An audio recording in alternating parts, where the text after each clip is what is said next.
favourite. Then you have Real World 11-2. Then you can see 16-1 Order of Australia. Chinda 20-1. 33-1 number 7.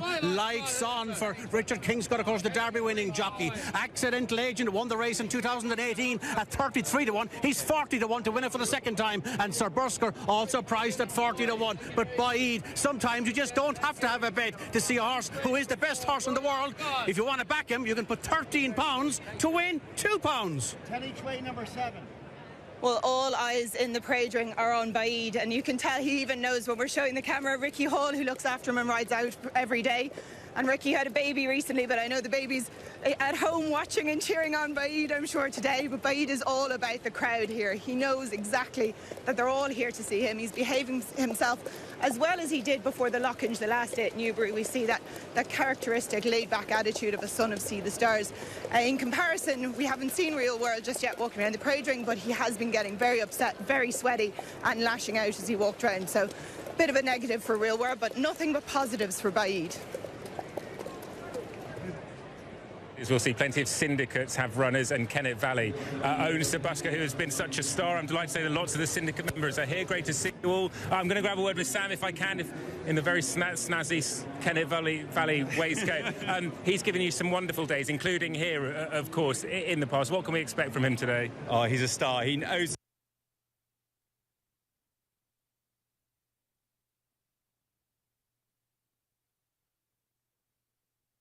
Absolutely nothing. He gets us all involved, and it's been the same for 2 years. He won here 2 years ago, hasn't won a race since, but he's never been out of the first 5 in a Group 1. And we don't expect to win today, but we're here to have a go. And he brings us all, to the Group 1 party. It's a dream to have a Group 1 winner. And I think we're just hoping it's game on for the places. We've got a chance of being placed, and you never know in a horse race. You certainly don't. Has anyone backed Sir Busker today? Anyone here? Everyone? Good. All right. Happy days. Good luck, everyone. Thank you. Good luck to Sam Hoskins and the team. Right, it's a week full of global raiders, as we've been saying, but we start with a Brit who, as Richard said, is the highest rated horse in the world. Look at this boy. They're off. Baid pouring it on. He's clear now by 5 lengths. 4 out of 4 for Baid.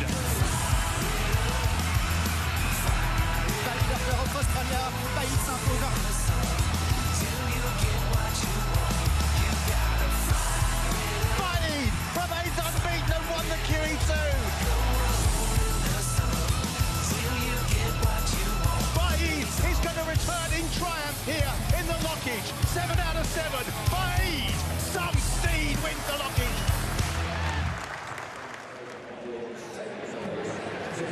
So, Jason, he's 7 out of 7, as you can see. To pick up what you said earlier, as the jockey, from what you're saying, you can pretty much do anything on him you want. Yeah, look, up at the top level, Ed, it's level weights competition. So we're not all about weights and measures and whether they're well handicapped. So he goes in against horses off a level weight when he's far superior from a ratings perspective already, and we're always thinking about further down the line.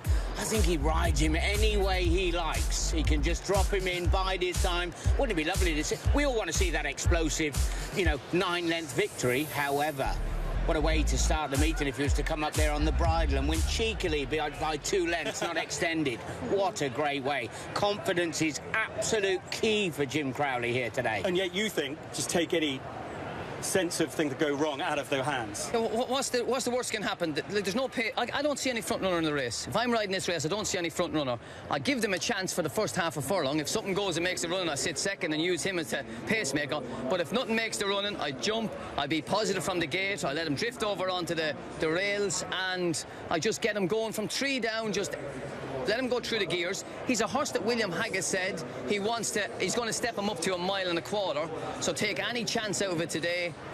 Play it safe. He's expected to win. Just don't leave anything to chance. And you're doing the controlling. The worst thing that can happen, if I was riding against him today, I'd sit behind him, and if any chance I had to box him in or to make it hard for him, I would. Just keep it simple. Keep it simple. Let him roll along, and from 3 down, let him extend, and he stays on really, really well. Probably wave goodbye. Here comes the raider for Ballydoyle in the race. Order of Australia, who was the 2020 Breeders' Cup mile winner. Imagine we'll probably need it today. Yeah, quite possibly, but you know, Aidan knows how to get one fit. He's a very sort of experienced horse. I think you could put a line through his run in America at the end of the year, and yeah, he looks really relaxed. And I think it's also like Johnny says about the pace. He's one of those horses that I think they'll just let him roll along. You know, if they were hacking, I think he'd go forwards. Now they'll meet down at the start. Luke Harvey. I've been doing this job long enough not to get really excited, but I've never actually seen Baaeed in the flesh, and I just cannot wait. There's Chindit and Pat Dobbs. He's looking very, very cool. He, of course, ran in the lock-in. She was 5 lengths behind Baaeed. There is Accidental Agent, of course, won the race in 2018. He'll be one of the last ones to load because he did have that little blip a little bit a year afterwards when he did want to come out of the stalls. Charlie Bishop just giving him a pat. And here comes just down this side. This is Real World, who, of course, some people think is his chief opponent. He was second behind Baaeed in the lock-in, only beaten 3 1/4 lengths. But can you see it? No, of course you can't see it.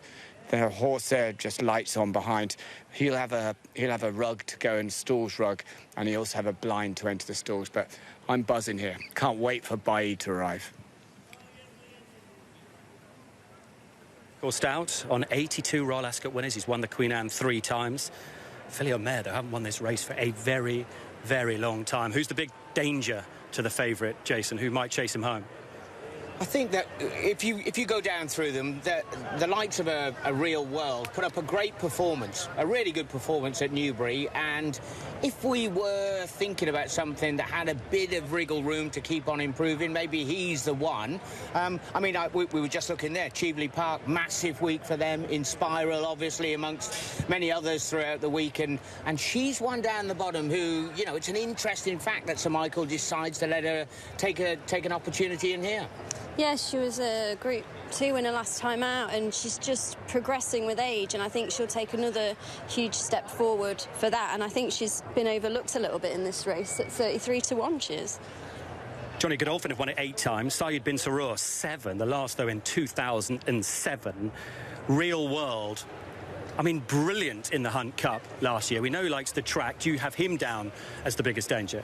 Yeah, listen, as I said, this is a horse race. This is Royal Ascot. Everybody's going to be trying to beat, you know, the favourite. He has a chance. He likes the track, but it's a big step up in class, and the best he can probably hope for is second. You know, what's going to be second to the favourite? That's what everybody's looking. That's a nice touch on Sabuska, who normally wears a white cap for Kennet Valley. I'm sure it's yellow, and I'm told that is in support of Ukraine. So well done, the Kennet Valley team. Will Buick in the yellow cap on Sabuska, who hasn't won since he won the Silver Hunt Cup here a couple of years ago. There's Jim Crowley on the far side. Is he a cool cookie? What's he like as a character, Hayley? Oh yeah, very chilled. You know, he was actually talking to me about this horse after he won on it last time, and you could tell he was buzzing. And what did he say? Well, he said before he won, he said, I galloped it at Chelmsford, and he just quick and clear 10 lengths, you know, and he says, Mr. Haggis came over to me after and he says, well, is it the best horse I've got? And he said, it's the best horse you've ever had. So he's very, very confident. That says it all. Back to Luke. The other thing William Haggis said was Baaeed's got an amazing temperament. Look at him. Look how cool he is. Just being led round there. He's not even sweating even slightly. And I watched him as he was pulling up and just trotting. He's such a fluent mover. He's just so relaxed. He is like your Usain Bolt when he was just waving to the crowd at the start. He's exactly like that, where some of the other horses, Chindit just getting a little bit warm in his neck. You can see lights on as well. But, oh, I love this horse. Look at him, the way he just wanders around there. But I'm afraid he's not really a betting proposition. He's just so short in the market, Brian. Yes, to 7, Baaeed. Baaeed's dad, See the Stars, was a wonderful racehorse. 7-1 on to maintain his unbeaten record. In the betting without market, Real World is even money, taking Baaeed out of the race. 5-1 Chindit. There's Ryan Moore for Aidan O'Brien, who's won 4 Queen Anne's on Order of Australia. Right, let's have the 1-2 from you three. Johnny, you go first. What's the 1-2 going to be? I'm going to go for the bottom horse there. Lights On. Michael Stout's the team in form. It's a filly. It's getting a couple of pounds off them to run the favourite, to finish second to the favourite. Hayley. I was going to say the same Baid than Lights On. I think Real World is a very tough horse, and if there's a battle at the end, he'll be involved in it. Jason. I've got Baid, Order of Australia, even though he's coming back off a break. I think he looked foot perfect going around the paddock. And sum up the importance of this contest. Well, there have been approximately 500,000 thoroughbreds foaled worldwide since Frankel 10 years ago, and this is the only horse in that number that has the power and potential to match what Frankel did. That is why he's so special. Which means this is quite a way to raise the curtain on the Royal Meeting in the company of Richard Hoyles.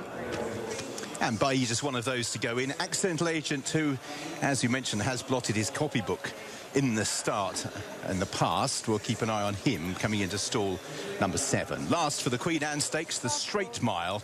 And Royal Ascot about to get underway. All of the horses in the stalls for the Queen Anne, and they're off and racing. Accidental Agent jumps out OK. Sabuska was a little slow into stride, and through the early stages, Order of Australia in purple and white is the first one to show. Chindit in the striped colours in second place, and over on the far side races Real World in the Godolphin blue. Baid, blue with the white epaulets, tracks the leaders, racing in fourth with Accidental Agent, Lights On and Sabuska, the two that were slow away, bringing up the rear as they race through the first quarter mile. Order of Australia out in the lead for Ryan Moore, Real World in second, Chindit in third, as Order of Australia is just breaking over to the near side in company with Chindit, leaving 2 groups with Real World giving a lead to Baid and Lights On up the centre. The near side group, Order of Australia, Chindit, Accidental Agent and Sabuska, as they make their way down towards the final 4 furlongs in the Queen Anne. Order of Australia near side, but Real World possibly the overall leader, towing in Baid and Lights On, as in 2 groups they make their way down towards the final 3 furlongs. Real World out in the lead, Baid slipstreams him with Lights On. The near side group under the pump now, Order of Australia, as Chindit tries to improve. Still Baid waits in the slipstream of Real World as they move towards the final 2 furlongs, and now Baid is gradually moving out to challenge Real World. Order of Australia in third place, and once again Baid moves to the front in imperious fashion. There is a shake of the reins. The response is to go 2 lengths clear from Real World, and now Baid begins to extend. Real World is trying really hard, but it is push-button brilliance from Baid. He makes it look routine as he maintains his unbeaten record in the Queen Anne. Real World ran really well and got closer than Newbury in second. Order of Australia, Chindit, Lights On, Sabuska and Accidental Agent.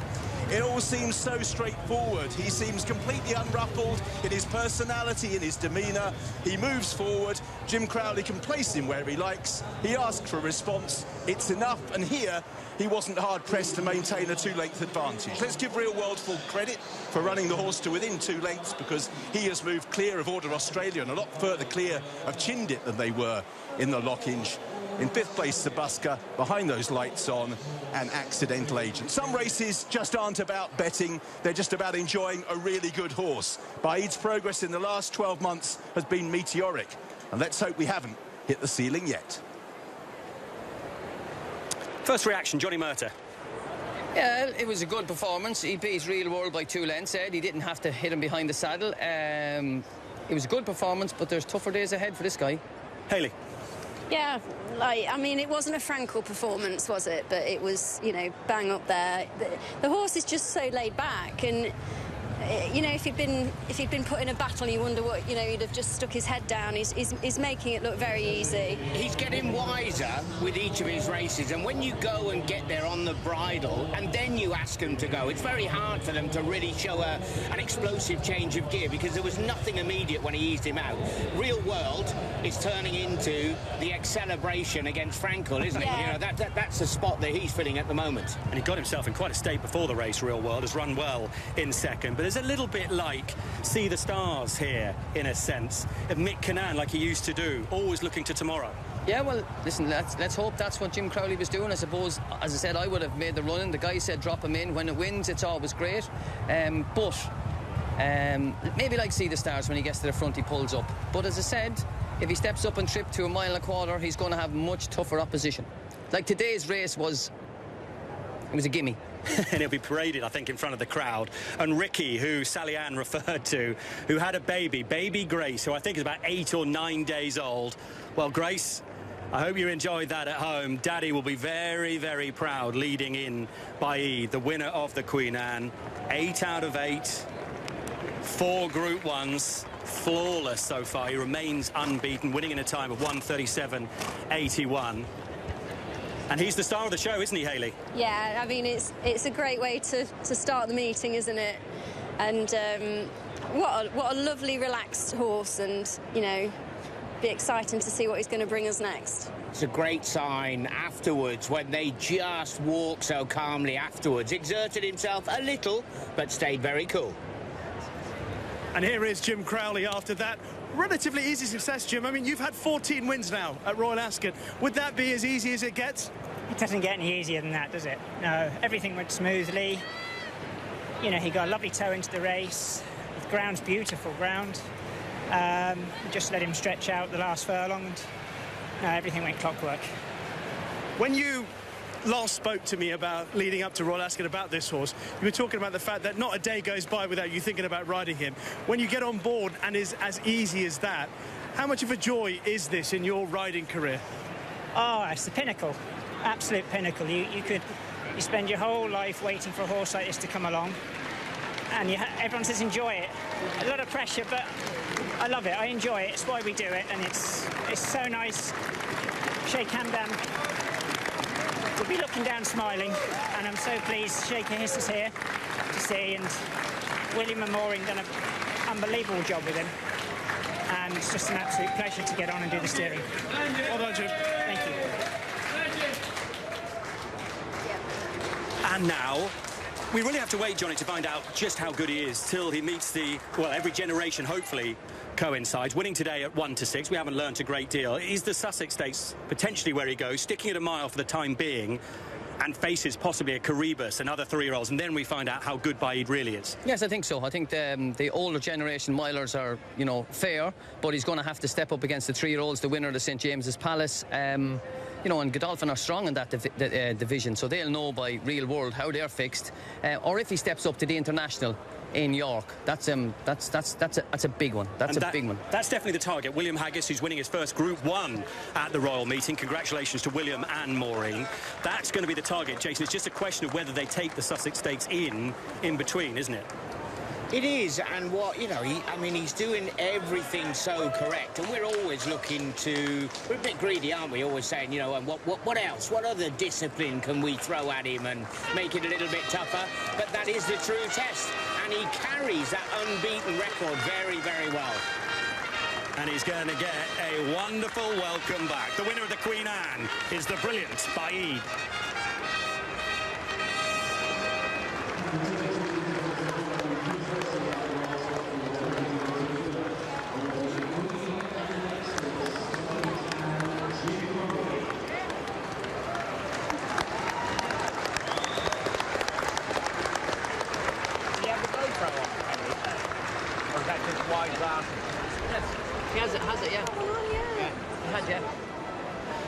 And a big moment this for Shaker Hisser, here to enjoy it, and Shudwell, who've got so much excitement down the track with Baid, as Jason was saying, as the stallion Sheikh Hamdan Al Maktoum wanted so badly. How much he would have enjoyed this. Went off at 1-6, Real World, second at 15-2. I should imagine Ballydoyle will be pretty pleased with the comeback of Order Australia, who finished in third for information purposes at 18-1. Let's head out and find Chris. How nice was that to see the Royals? Oh, it was amazing to see them go past. It was just so special. What an amazing day. It's just brilliant. Well, the weather's fantastic. Was it the first time you've seen the Royals as a whole? Yeah, it's the first time today. First time at Ascot, first time to see the Royals. And tell me, ladies, what do you do for work? What do you do? We all work for the NHS. Oh, amazing. And yesterday was the first day we had to take our masks off.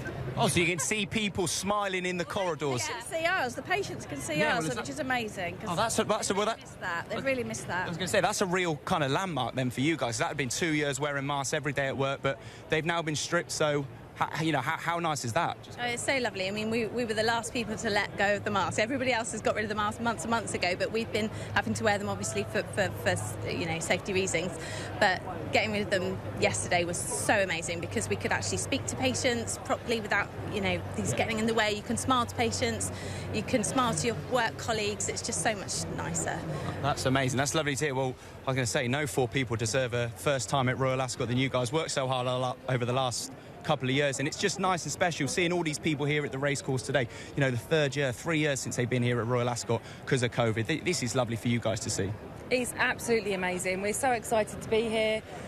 We've got some friends that are here, just the whole atmosphere, it's sunny, everyone's here for a good time, and that's exactly what we want to see, and seeing the Royals was amazing. Enjoy some champagne as well. Most definitely. Thank you very much for joining me. Enjoy your day. Thank you for all your hard work as well, and have a lovely day. Thank you very much. Thank you. Well, here in the winners' enclosure, Baid and trainer William Haggis posing for photos for the awaiting press. And we'll grab a quick word with William Haggis, who said in his interview with Matt Chapman he'd be a bit hot and sweaty, a bit nervous watching that, but it seemed pretty plain sailing. It was described by Richard Hoyles as push-button brilliance. How would you describe it? Well, I thought he won nicely. He didn't really do a lot, really, did he? I don't know. I need to see it again, but he looked like he tracked the right horse, and the other horse ran well, actually, but I don't think he was extended fully, was he? Well, it looked pretty easy, in truth. Can you learn anything from that? Not really. He travels well and settles well. And, that's a pretty important part if we're going to go further. Yeah, and how much of an appetite and desire is there to go further with him? And if so, where would that be? To speak to Shaker Hissa and Angus, but I think we're all quite keen to give it a go, and that will be at York. It's whether we slot Goodwood in the meantime. OK, so potentially Sussex and then Juddmonte International. Potentially, but that's the only programme really for it. Just a final question: if you do step up in trip, I know you're a sort of racing historian, you're an incredibly knowledgeable man. Because he will be compared to very good horses. He already is being compared to good horses. How important is it for him to prove it over a range of trips? Well, he's obviously a good miler, and if he's bred to get further. So I think we'd like to try it. I think it would be remiss of us not to. I mean, the easy option is to just stay at a mile. But I think we'll give it a go. We'll see how he is. But he relaxes really well. And, it's good. He'd be more interested in the July Cup. He can do it all, seemingly. Well done, William. Thanks, Ollie. Yeah, William Haggis, now Group 1 winning trainer at the Royal Meeting. Just had a very quick word, Rishi did, with Saeed bin Sarur, who was really pleased with Real World, and says they'll probably go Eclipse next, and then they might go to the Juddmonte as well and meet Baid once more. Big celebration all over again, as you said, Jason. Well, Jim Crowley said it was clockwork. William Haggis says we didn't really learn a lot, but everyone here certainly enjoyed it. Hope you did too at home. Baid won the Queen Anne.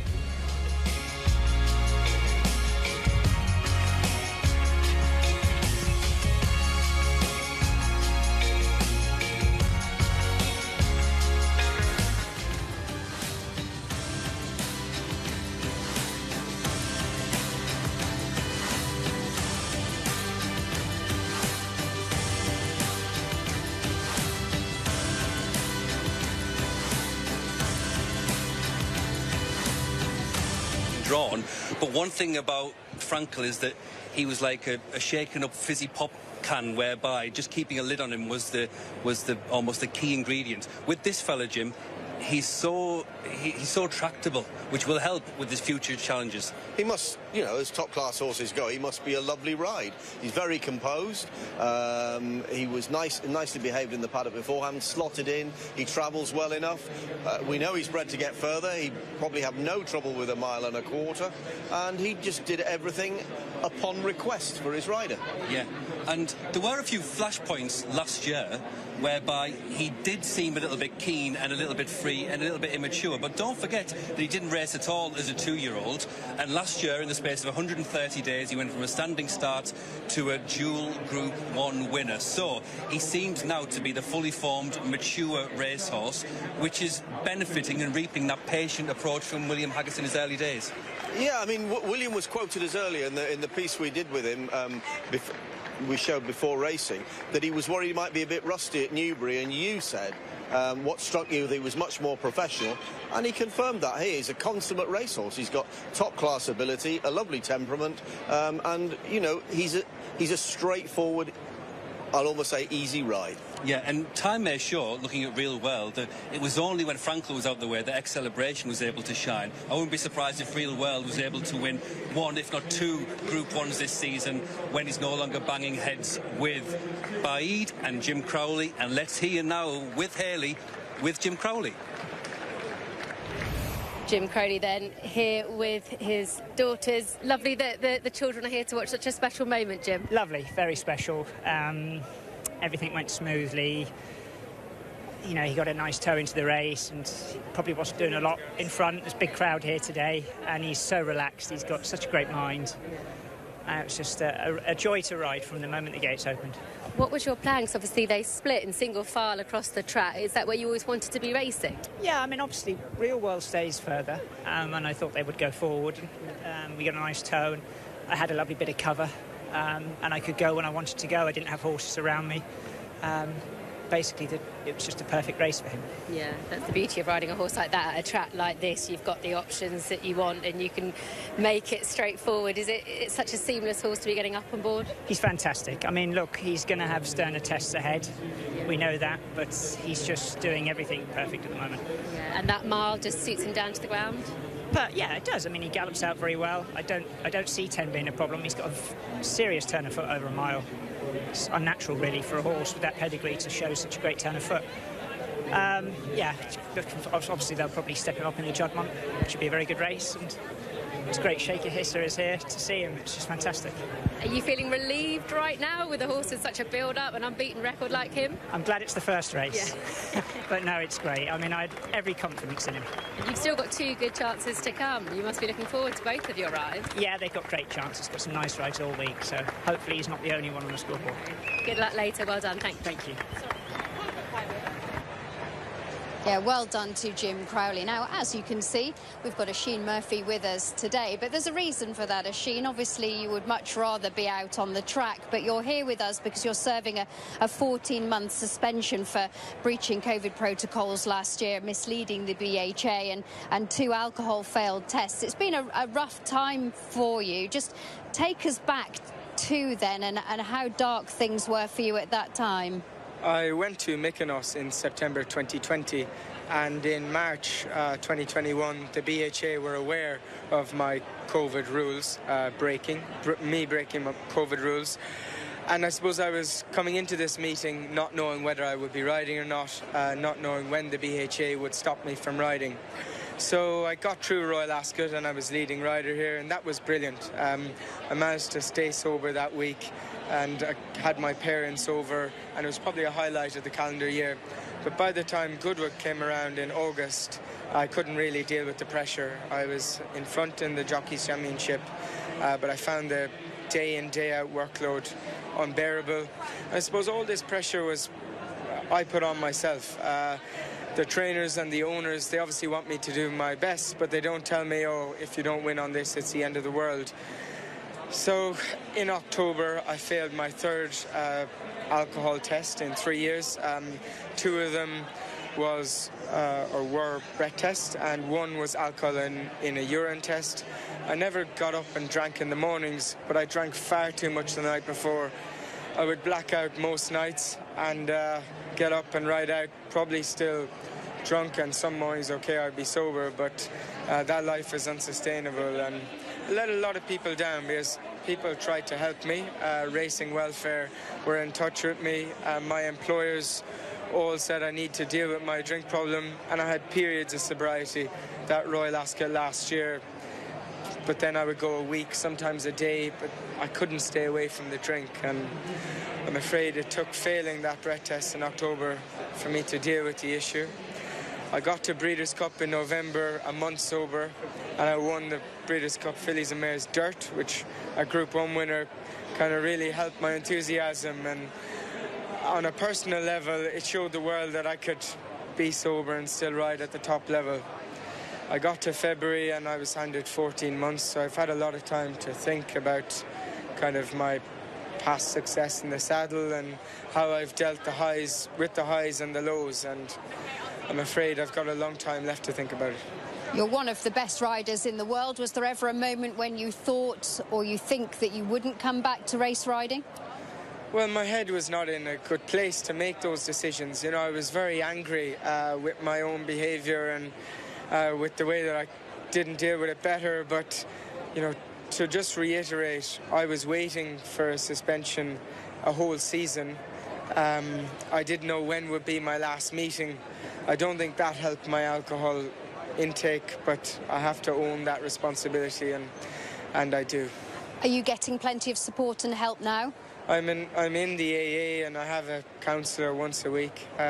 Everything is day by day, but when you wake up in the morning, if you think, well, if I can get through today without drinking, then that's a success. And you know, when I go to bed at night, say my prayers and whatever else, I'm thankful each day, you know. And also, I've got to a level now where I was excited about coming racing today. I'm excited about show jumping at Hickstead next week. I've got lots to look forward to. That wasn't the case when I was riding over the last couple of years. If I didn't ride winners every day, it was a bad day. And even when I did, it was probably still a bad day. How hard has it been for you to deal with it in the glare of publicity? I don't want anyone's pity, but people will know I'm not the first person that drank too much and it was out of control, and I won't be the last. And if you think you've got a drink problem, you probably do. Like, I knew for a couple of years that I was in control of my drinking some days, but most of all I wasn't. And if you're blacking out regularly, you probably need to look in the mirror, but that has to be your own decision, and it took me a very long time to come to that decision. Is it tough being here with us this week? No, I've had 8 months. I haven't ridden since November 12 to come to terms with this, and I'm delighted to be on the show, and hopefully I won't be too boring and I can give an insight into how I would approach the races and my decision making. And very, very briefly, you mentioned Hickstead. Are you really riding in the Speed Derby next week? I am. I'm on the best horse probably in the class. I need to be because I'm a complete amateur, but I have great people training me, and it's a super event that I've watched since I was a child. So, yeah, let's look forward to next week. I'll speak to you about the Irish Bank shortly. But anyway, we're looking forward to that. Oisin, thanks for your honesty, and it's great to have you on the team. Thanks, Alex. Anyway, we're going to pop down to Mick in a moment to have a look at horses in the parade ring they're in the parade ring. They're behind us, of course they are. We can see them over our shoulder. Then they're all lining up to take part in the biggest two-year-old race so far this season, the Coventry Stakes, first run in 1890, and traditionally the first group contest of the year for juveniles. So many horses win this en route to really good things, the likes of Canford Cliffs, Dawn Approach and Caravaggio, since the race was promoted to Group 2 status in 2004. And of course, Oisin, you won this race 12 months ago. I did. I was very fortunate to win last year. It's wide open. You never know how to plan for this race. You're hoping you jump well, the horse relaxes, but they can get buzzed up quite easily. These two-year-olds have never seen a paddock so full. A lot of noise, a lot to contend with. Yeah, there really is a lot to contend with. There's a lot of people in the parade ring, a lot of people around it, and somewhere down amongst the horses is Mick Fitzgerald. Yeah, we're just following Blackbeard in here. I have to say, this horse is very, very relaxed for a two-year-old that showed blistering speed last time.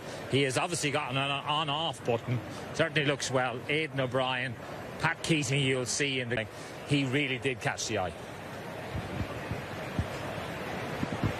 Thank you very much, Mick. And you can see then walking around nice and relaxed here. It's quite warm as well here today. Not as warm as it's going to be later on in the week, and there is a nice breeze, and that breeze just helps the horses as well, Freddie, when they're walking around the paddock. Just if it gets a bit humid and sultry, it's not ideal for horses. No, well, we're lucky we have a little bit of a breeze on here today, which is nice. But as Oisin was saying earlier on, you know, these are two-year-olds. Some of them aren't even two just yet. Most of them are, obviously. And it's a big, big occasion, Alex, because they've never seen anything as big as this. You know, the whole preliminaries up to the race is of different gravy altogether, because they got to walk over the street to get to that pre-parade parade ring, then they get saddled, obviously they get tacked up, then they're going into a different parade ring altogether, and all these people are here now. So by the time you get to post sometimes, Alex, it's a different story. You might have left a race here in that parade ring. Well, I tell you what, if I didn't have a mirror in my handbag, I'd be rushing down to see Persian Force, because he looks absolutely superb. His coat is gleaming and Hayley is with his trainer. And his trainer's gleaming just like his horse. How is Persian Force? Yeah, he's great. You know, find out in 10 or 15 minutes. It's an extremely good race. Yeah. And a very hard race to win. A race I haven't managed to win before, but I'm very hopeful we got the right horse, and you know, he needs to be on his mettle. Can you compare him to your past successes at this race? People keep asking that, and I can't say no. So I say, yeah, well, maybe. And then it kind of gets out that I compare him to Camber Cliffs. It got a lot of work to do for his Camber Cliffs. Camber Cliffs won a Coventry by 8 lengths, the St James Palace Stakes and the Queen Anne 3 years in a row at Ascot. Yeah. So this is, you know, he needs to win today to be anywhere near what he is. So it's too early to compare. Yeah, way too early. But there are signs, sure enough. You know, he's been very pleasing at home, and he behaves like good horses do. You see him, he's very relaxed and doesn't care, and I agree, you've got to like that about him. It kind of makes you feel a lot better as a trainer. You think, okay, the horse is here and he knows what it's about. Yeah. Stall 12, are you happy with that? Yeah. Yeah, I think they'll probably come up the middle, which, you know, so it'd be fair to everybody, and if he gets beaten, I'd rather it was because the grandstand fell down and he had to go round it rather than because he wasn't good enough. So his work's been great going into it, and very helpful. 31 days ago we last saw him. Have you seen progression at home since that last success? Being honest, Hayley, you know, we wouldn't measure him on that, but I was very pleased with that run. It was hard for him to quicken against a horse that was already quickening, and he did that well, and that horse turns up here today, so you'll get a good measure in the race as to how he's performed just with that one. Good luck and thanks for your time. No, need it. Yeah, he's quite laid back, isn't he? But I don't think he's as laid back as Persian Force. We were lucky enough to speak to Keir Jarabchin from Ammo Racing in the week, and he's really hopeful of a big run from this horse. Quite unusual, isn't it, Oisin, to see the Brocklesby winner in the Coventry? Yeah, this horse has been in training for a long time this season in comparison to the others. He was obviously ready to go in late March at Doncaster. I really like the horse. I just worry about a stiff 6 furlongs here and how quickly they go. I could see Persian Force hitting the front of the furlong pole. Will he last in front to the line? I'm not quite sure. The horse I want to be on, Alex, is Frankie Dettori's mount, Age of Kings. I loved him at the Curragh. I was there that day, and he is the one for me. OK, Age of Kings, then we'll have a good look at him in just a moment. He's 9-2, third favourite for the Coventry.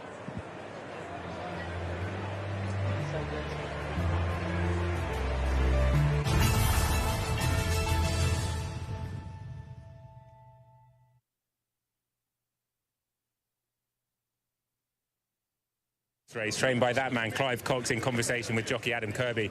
They team up with Scholarship in this year's Coventry, but to my left is a very famous owner in the racing game. Well, famous owners, I should say. We've got Jed, we've got Paul Nichols, champion trainer. Come on, don't be shy. Come on, Jed.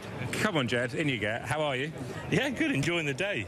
Pressure off? More pressure than normal? There's no pressure at all. We're looking forward to having a good, fun day, and whatever happens, happens. And you've let Charlie just give the instructions, you don't have to worry about any of that? I just said don't win too far. Do you fancy him today, Jed? Oh, listen, it's a step up for him. We'll see how he goes. But it's great to be here. Yeah, fancy him. We bought the ticket, so he's here. Sure, so Cheltenham and all the stuff you've achieved in the National Hunt game, you could be a Royal Ascot winning owner in a minute. Good luck, Paul. Yeah, thank you very much. We've got our passport for that. Good luck, lads. Thank you. Jumps trainers dominate our 5 o'clock. The Ascot Stakes are more jumping royalty. The Grand National winning jockey is here, Sam Whaley-Cohen. Back to Sally-Ann. Well, we've caught up with another one because a few of them have gone out already, but a few of them haven't got their jockeys on board yet. Holly Doyle is not yet on board this number 3 bred cell for the Archie Watson stable. It's the son of Tasley. She's a first season star who stands at Chadwell for just £5,000, so a bargain stallion. Bred by Mrs. D. O'Brien, this is a Tasselite is 4th in the first season sire table at the moment with 3 winners from 12 runners. And this was a 12,000 guineas foal who turned into a 47,000 Goffs UK breeze up. It was actually pinhooked by trainer Harry Dunlop through Mark Grant, and he was bought by Blandford Bloodstock, and he won on debut by 9 lengths exactly 1 month later at York, so he was a good purchase, and we'll see if he can put it up today. Good luck to Victorious Racing Limited, the owners of horse number 3 there. So they're making their way to start, and you've been competing against them in Ireland, Johnny. How strong are these Ballydoyle 2-year-olds this year? Yes, I think Aidan has really got his 2-year-olds, chiming this year. He's been pretty aggressive with them. This guy here, Age of Kings, he was second to one of mine first time out. He ran a bit green, but he did improve a lot on his second run. Much smarter, much more straightforward, and I do think that I don't think there's much between them. Blackbeard is probably more of a 2-year-old, but Age of Kings, I think, is a decent horse, and I think he's the one maybe here today. Back to Ollie. Ollie Cole is alongside me in a training partnership with his father, Paul, who's won this race many times throughout his illustrious career. And you've got Royal Scotsman here. And Jim Crowley, who we saw win the first race, after he got off him at Goodwood when he won last night, he said he's one of the best 2-year-olds he's sat on. How highly do you regard your lad? Well, we like him a lot. At home, he works really well. He's definitely got a lot of speed. I think he'll get further, but we think he's a really good horse. Has your father said whether he's sort of aligned in terms of his ability with any of his former winners of this race? Well, it's quite interesting. He's been asked that a few times, and he hasn't really got an answer for that, but he said we'll see after the race. Over the breakfast table, he's not told you something different to the press then? No, he hasn't. He's a man of few words, but I think he's quietly confident. Good stuff. Good luck here. Thank you very much. Thank you. Blackbeard 5-2 favourite, Persian Force 3-1, but look at the support for Johnny Murtagh's selection. Age of Kings, the son of King, meant 6-1 this morning. Frankie the Tory riding for Aidan O'Brien, now 130. Age of Kings. That's a very interesting move for Aidan O'Brien, who's won 9 Coventries. Actually gave him his first ever Royal Ascot winner in 1997 with Harbour Master. But at the front there, Haley is Persian Force. Have you ever seen a better winner of a Brocklesby? And he then went to Newbury and followed up. Yeah, it's just so nice to see, because a lot of people write the Brocklesby offers, the early types, but they never sort of follow through. And he has done. I was actually speaking to Rossi yesterday, and he's seriously excited about today. He was really confident that he's going the right way. He's a very uncomplicated horse to ride as well. So yeah, it's very exciting. And what must be good, because he won the Brocklesby at Doncaster, and then Ammo, the owners, went and bought the second. That's how good they think this guy is. Yeah, and he then won comprehensively in a small field at Newbury. My slight concern is he's not very big, Ed, right? He's not very big. And I put this to someone the other day, and they said, well, if it was all about size, Jason, a cow would outrun a rabbit. I had no reply. Yeah, fair enough. Back to the very tall Ollie. Yeah, and a huge day for the lady to my right, Alice Haynes. You've got remarkable force in here. Your first Royal Ascot runner. Firstly, good luck. What chance? Yeah, I think he's got a great chance. He's very much an underdog, but prefer to come in that way. He's come in here unbeaten and seems to have grown up a lot again since his last run. Have you allowed yourself the opportunity to dream about what it would feel like to walk into the Royal Ascot Winners' enclosure? You have to dream. You've got to have aims and goals. So yeah, no, we're pinching ourselves, not just for me, but for the team back home as well, that have got a couple of chances here this week. The very best of luck. Thanks very much. Thank you. Right, Jason, is this time for the first Hail Mary of the week? Yeah, I'd love to get one in the bag early, and a huge price is the horse that Ollie was talking to, Connections, Paddy's Day. He managed to win at Windsor. He didn't know a great deal about it. He was green, babyish. I think being by Star Spangled Banner, who Johnny would know particularly well, he'll love these conditions, and he looked a picture. How are they looking, Luke? Yeah, lovely. I've just fallen in love with another horse. Here's number 14, Scholarship. I've never seen him before. He won his only start at Haydock. He's just a magnificent-looking horse. You can see Adam Kirby's got his feet out of his irons just to keep him as relaxed as possible. It's a trick a lot the jockeys picked up by Gary Stevens when he came over from America to ride here, and it just relaxes horses. But he looks exceptional. They're just coming past number 10.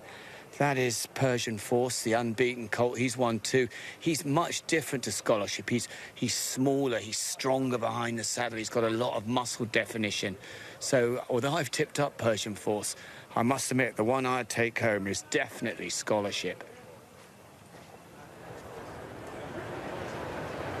I tell you what, Lou, that's interesting at 25 to 1, because I just had a quick word with Ken Pitterson, our paddock expert here at Ascot, and he said Scholarship, again, looked outstanding and has got a really good chance each way at 25 to 1. So 2 votes for Scholarship. Hayley and you, Jason, spin us through some others. Yeah, the likes of Remarkable Force, who clocked a very good time up at Musselburgh. I thought that he looked an absolute picture in the prelims. Could be pace angle, drawn in stall number 3. Royal Scotsman. I mean, that novice form here at Ascot was fantastic, and he went out and fairly tore apart the field at Goodwood. Yeah, I thought Rousing Encore was an impressive winner at Pontefract last time, which is a stiff 6 as it is here, and he's drawn. If I could pick a draw, I'd want to be sort of drawn 11. The pace seems to be sort of 10-14 round the fancied horses. And Holly Doyle riding Brad Sell of Archie Watson's won 9 lengths last time. You know, it could be anything. So, where do you think they'll go, Johnny? Well, this is the best 2-year-old race of the week. All the champions run this. You know, Aidan always says the Guineas horse runs in the Coventry. I would like to see them run up the middle, but I like what Hayley says. The speed is on the left, which is the high numbers, and I think the left side of the track could be favoured with all the fancied runners up there. But you'd like to see them run up the middle, give everyone a fair shot at it, and no, it's a very, very good race with a lot of unbeaten horses going in here. And that's ominous. The money for both O'Brien horses. Aidan, who's won this 13 times. Sorry, with 2-year-olds this season 13 times already. He's got them going early, Brian.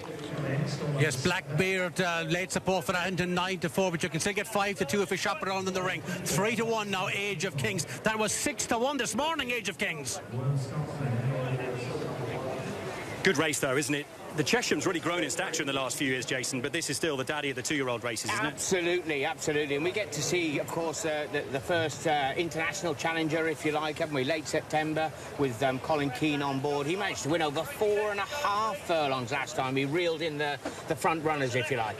It's exciting because these horses have won, but we don't know how good they are. And, you know, the trainers don't know how good they are until they're put in this competition, and it just filters out the good from the bad. There have been some good ones over the years. The Coventry won by the likes of Mill Reef, Chief Singer, Canford Cliffs. Will we see a good one here? 3 to go forward. All yours, Mark.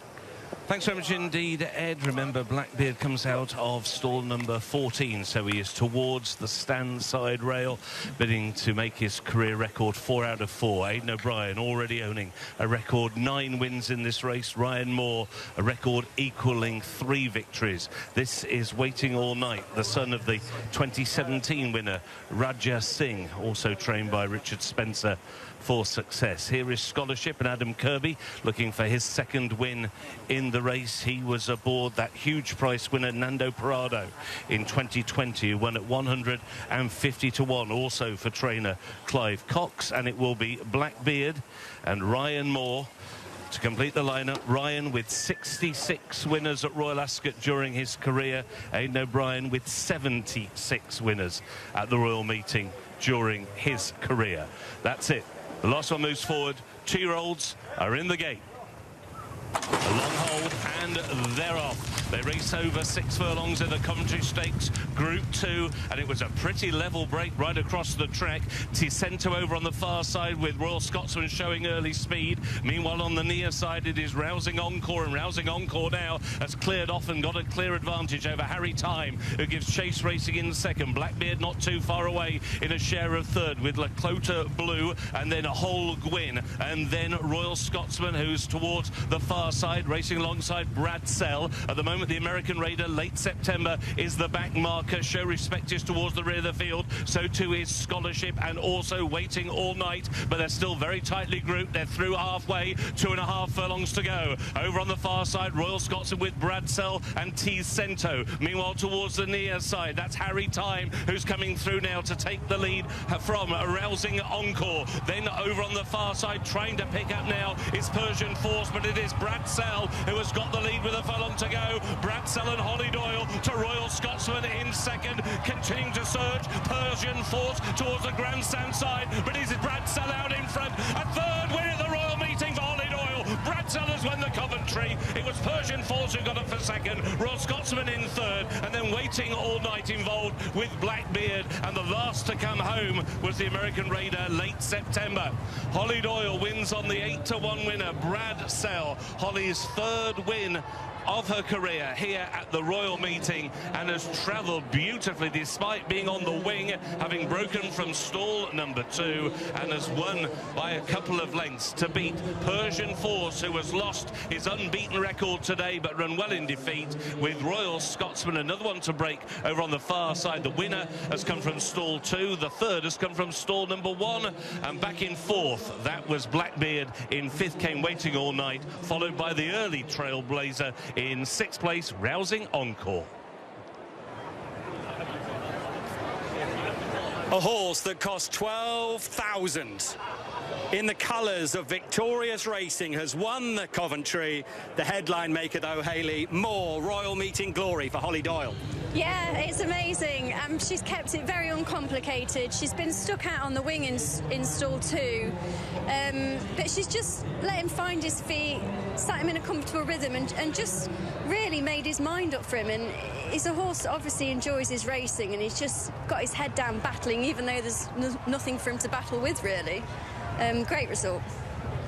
Yeah, great result. She's a top rider, this girl, I have to say. She's really strong. She keeps it very, very simple. She lets them roll along. She's strong on the left, she's strong on the right. I thought maybe the left-hand side, near the rail, would be an advantage. The winner was drawn 2, and there was no fluke about it, Jason. You said he won his maiden by 9 lengths, so when you win a maiden by 9 lengths, you're obviously pretty good, and to rock up today and beat this field, it's a fair performance. Yeah, absolutely. So he went through the ring or an auction twice, didn't he? 12,000, that's the view that you want. Nobody in front of you, nothing coming. You can just see Holly waving the Pro Cush as she goes up to the line. 47,000 he was as a 2-year-old at the breeze up. So 12,000 originally, upped again. Just explain that, Jason. Just explain the breeze up. As a yearling, he'd gone through the ring, so public auction, and he was picked up, and then somebody obviously bought him to sell a little bit further down the line. So then he's obviously broken in and trained up, and you're trying to ask them to learn about the game without bending the barrel, because when you do, that's when they never really come back the same. Yeah, I often find that when I ride a breeze up, they're a bit more experienced than a horse that hasn't been to the breeze ups, because they've had, although it's not an actual race, they've had the experience of sort of galloping in a crowd and sort of being asked to go forward off the bridle. That's a crowd. Look at that, Johnny, and see how far they've gone to pull up. And how important is it for a first-season sire like Taz Lee to have a Coventry winner? Oh, it's very important, Ed. You know, he goes to go into the sales next year, and all the progeny by Taz Lee, and you know, they're promoting them as if he's the Coventry winner. But as Hayley has said, the breeze up horses, the lads are breaking them now. They're buying them, they're breaking them, they're getting them to breeze. They're so good, they've gone so professional. Like the breeze up sale was only 6-8 weeks ago, so this horse has come, he's won twice in between, and that's what it means to the... That's Sophie Jones being almost strangled, and there she is meeting up with the hero in the Coventry, Bradsell, but the heroine, no doubt, is Holly Doyle. A beautiful moment between Archie Watson and Holly Doyle. Part of the connections as well on the other side, Victorious Racing Limited. Holly, first of all, congratulations. A super performance from this horse, and just looking at the way the race unfolded, your own version of it, because that looked really impressive. It was an impressive performance. He got squeezed out the gate, which was frustrating, but to begin with, I thought I was drawn on the wrong side, to be honest, but once I slid into that handy position on the girths of them, I knew the further I'd go, the better, and 2 down, I was pretty confident because they're all sitting ducks, and I thought, let's get on with this and see what you can do, and he responded very well. He is such an impressive horse in what he did first time up. To come up and follow up in the manner that he's done in this quality of race today, how good a horse is this we're talking about? Well, off the back of that performance, the world's his oyster, but we've got to realise that he was a 12 grand yearling and a £37,000 breeze up, so goes to show, no matter what you pay, if you find a good one, they can bring you here. Without question. And I'm going to just have a brief word with Sophie, who, when they crossed the line, I said, well done, congratulations. And she said, yes. Do you mind me saying it, Sophie? But I said, what's your name? She said, my name is Brad Sells. For the moment, Sophie, caught up in the moment. Just tell me what it means to you to look after this horse and this win today. I'm just completely shocked. I'm just in awe of him. He's run it really well. I've lost my voice, so I can't really talk very much. Oh, bless you. In fairness, you were shouting so much when they crossed the line. I'll just have a word with Archie, who's celebrating his second Royal winner. We'll walk in behind Archie. Holly was just saying about the fact this horse costs 12 grand, breeze up horse. You know, to do what he's done in this short space of time, how impressive has he been for you? How impressive is he? I said to my fiancée Brodie last night when we were looking through the race, I said, whatever wins this by daylight's a superstar. And that's what he's gone and done. And I'm just delighted. This is the place where everybody wants to have winners. We won the Windsor Castle a few years ago with Soldier's Call, and we had a bad old time last year with Dragon Symbol. Had a race taken off him, and then we lost the horse subsequently. So for us, this is massive. And look, I just want to thank everybody. Tom Biggs is a genius who bought the horse, and Sheikh Nasser, Victorious Racing, who have, you know, bought him. And, you know, it's amazing to have their support, and I'm just delighted to repay everybody, you know, by winning such a good race like this. You most certainly have done that, Archie. Many congratulations. Well done. Thank you, Rich. Archie Watson, Johnny, one very talented trainer. Yeah, listen, he's a good man. He gets these horses going, runs them a lot, but they're all fit, they're all ready to go. And for a trainer like him to have two winners, like, it's the second winner in Royal Ascot, it's huge. Ascot is a biggest stage, and that's where you want to have all these big winners. Hope the owners, and congratulations to them, Victorious Racing, let Sophie there lead in the winner. And this is big for Holly Doyle, her two previous Royal Ascot winners greeted by almost silence. What a contrast today in the glorious sunshine. Holly Doyle for Archie Watson has won the Coventry Stakes on Brad Sells.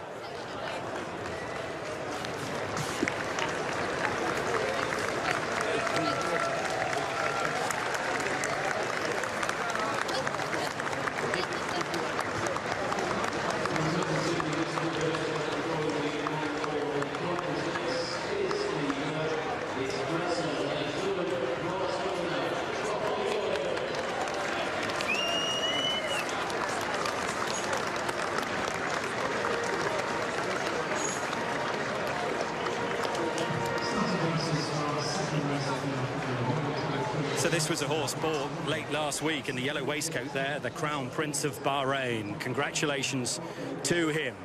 After Brad Sells won the Coventry Stakes, went off at 8-1. Persian Force finishing fast, second at 3-1. Royal Scotsman, who the Coles think the world of, third at 12-1. Blackbeard, the favourite, finished in fourth. The second and the third ran well, Johnny. Yeah, there was no excuse. The second stayed on well. Looks like maybe he'd step up to 7 furlongs, but there was, you know, the third was right there.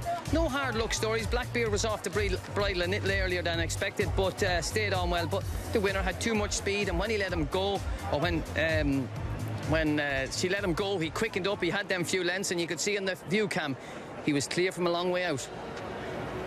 So still to come this afternoon, we've got those big handicaps. We'll go to ITV4 at around 6 o'clock for our finale. As well, and yeah, that's what gets you winning, really. Well, nice win there for Holly and Connections. We've already seen the world's highest rated racehorse. What about the world's highest rated sprinter? I think Mick Fitzgerald is getting an early glimpse of Nature Strip.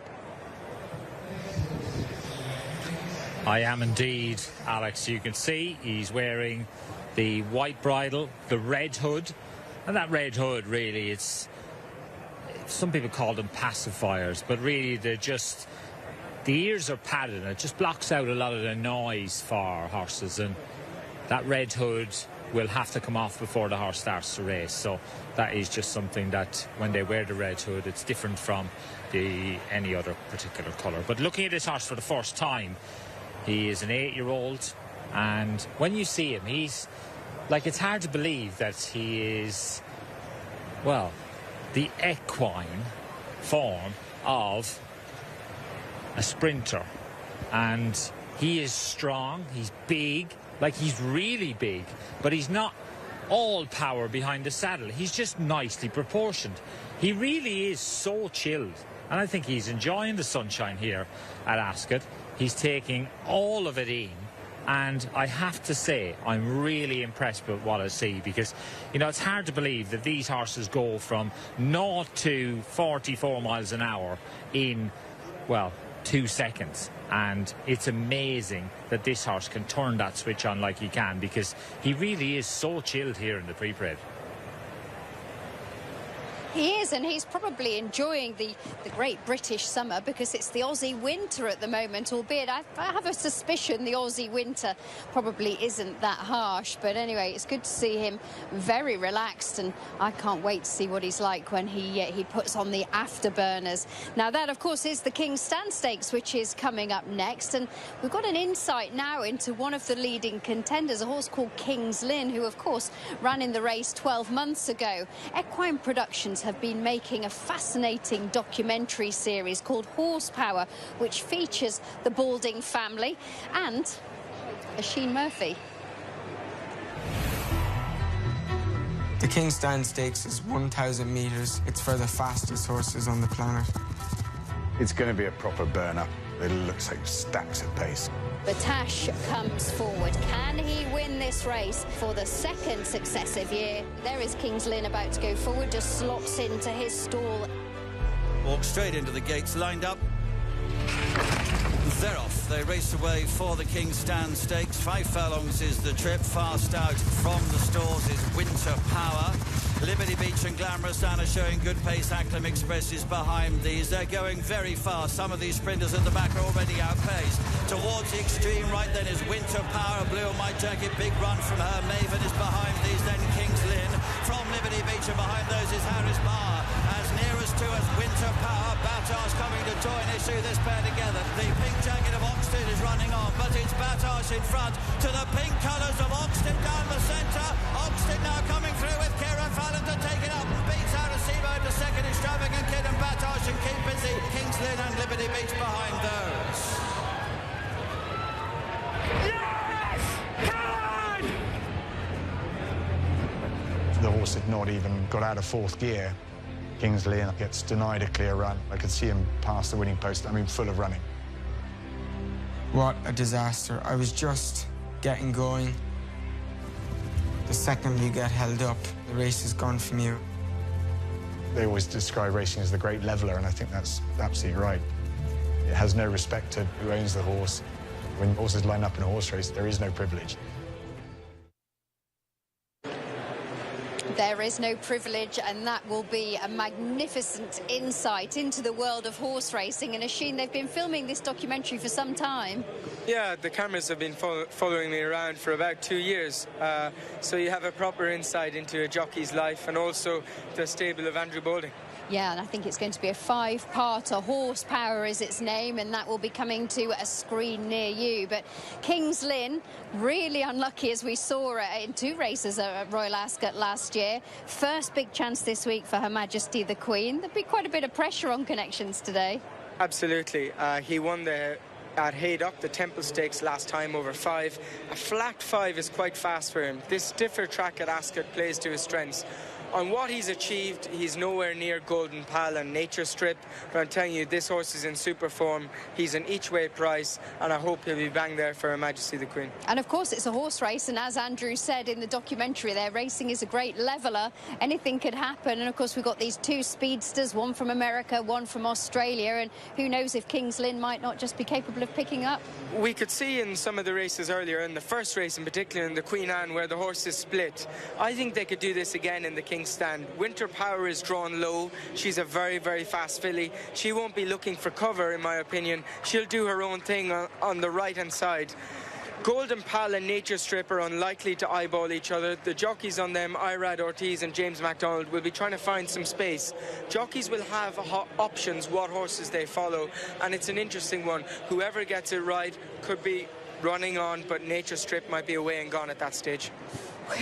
Can't wait. It's going to be an outstanding race. And, of course, whoever wins it will get a free berth into a race at the Breeders' Cup in November, because this is one of the Breeders' Cup win and you're in races.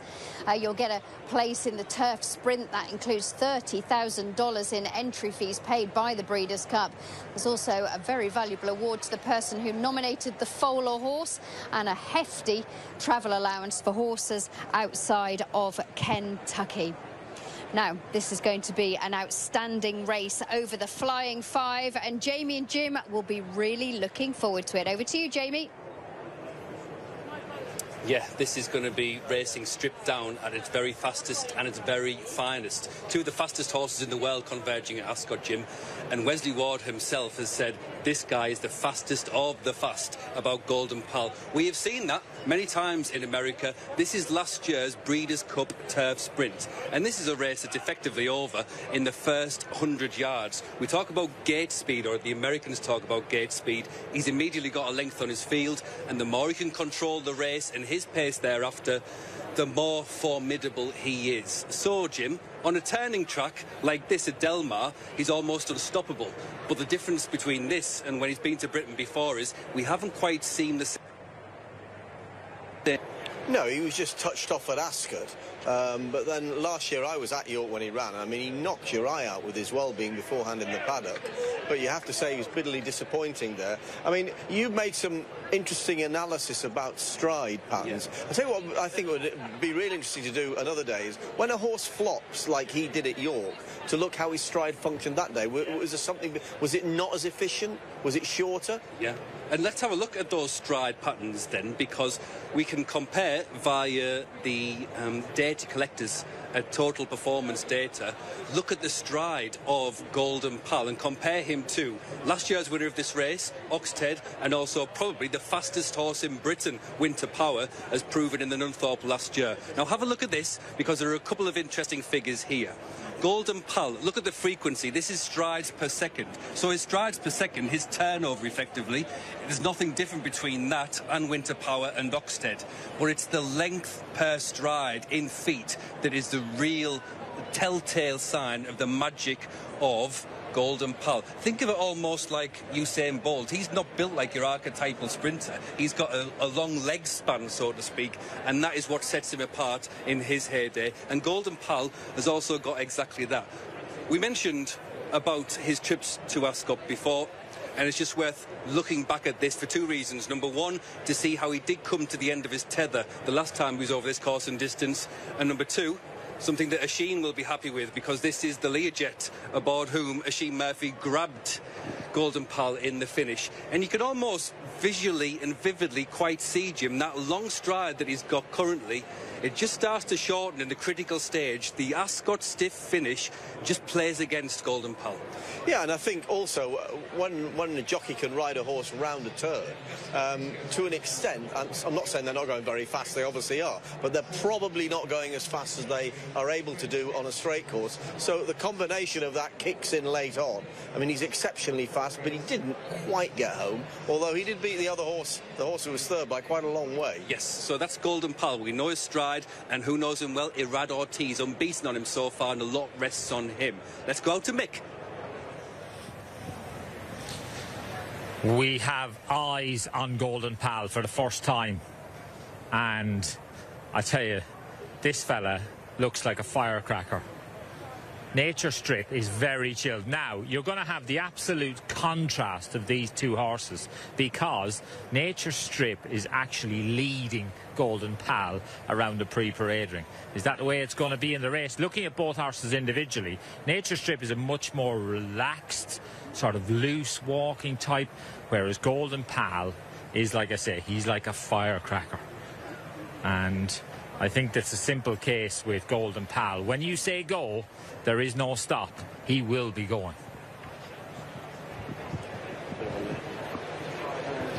He will be going, but will he still be going the fastest when they hit the line? We'll find out presently. Whilst we're waiting for the horses to come back into, or come into the paddock, we will have a talk about this King's Stand in just a moment, but I think it's probably high time we heard from the winning rider of the Coventry. Holly Doyle has now just become the leading female rider here at the Royal Ascot meeting. That's a nice title to own. Tell us how the race unfolded for you. Yeah, he jumped okay. I got squeezed for room early on, which wasn't ideal, but I just let him recover naturally, and he slid into an okay position. But throughout, I was ever so worried that I was on the wrong side, to be honest. So I took a few looks across halfway between the 3 and the 2, and everyone seemed to be going pretty well. So I just gave him a good squeeze 2 down, and he responded really well. Done most of his work at home, and the further he goes, the better. So I wasn't too worried that when I committed, it was a long way from home, but I knew he'd keep galloping through the line. It's good to know him, and good to know that he would have kept going. So you're caught out on the wing, and he arrived quite quickly as well through the race. But did it surprise you when you got there so soon? His instant response surprised me, because in his gallops he's probably a little bit lazy, but obviously he turns it on track. He hit the line hard and couldn't pull him up after. Yeah. Archie's one of your biggest supporters. You must be thrilled to secure him another Royal Ascot success. Yeah, it's excellent. That's Archie's second Royal Ascot winner now, and it was great to be on board.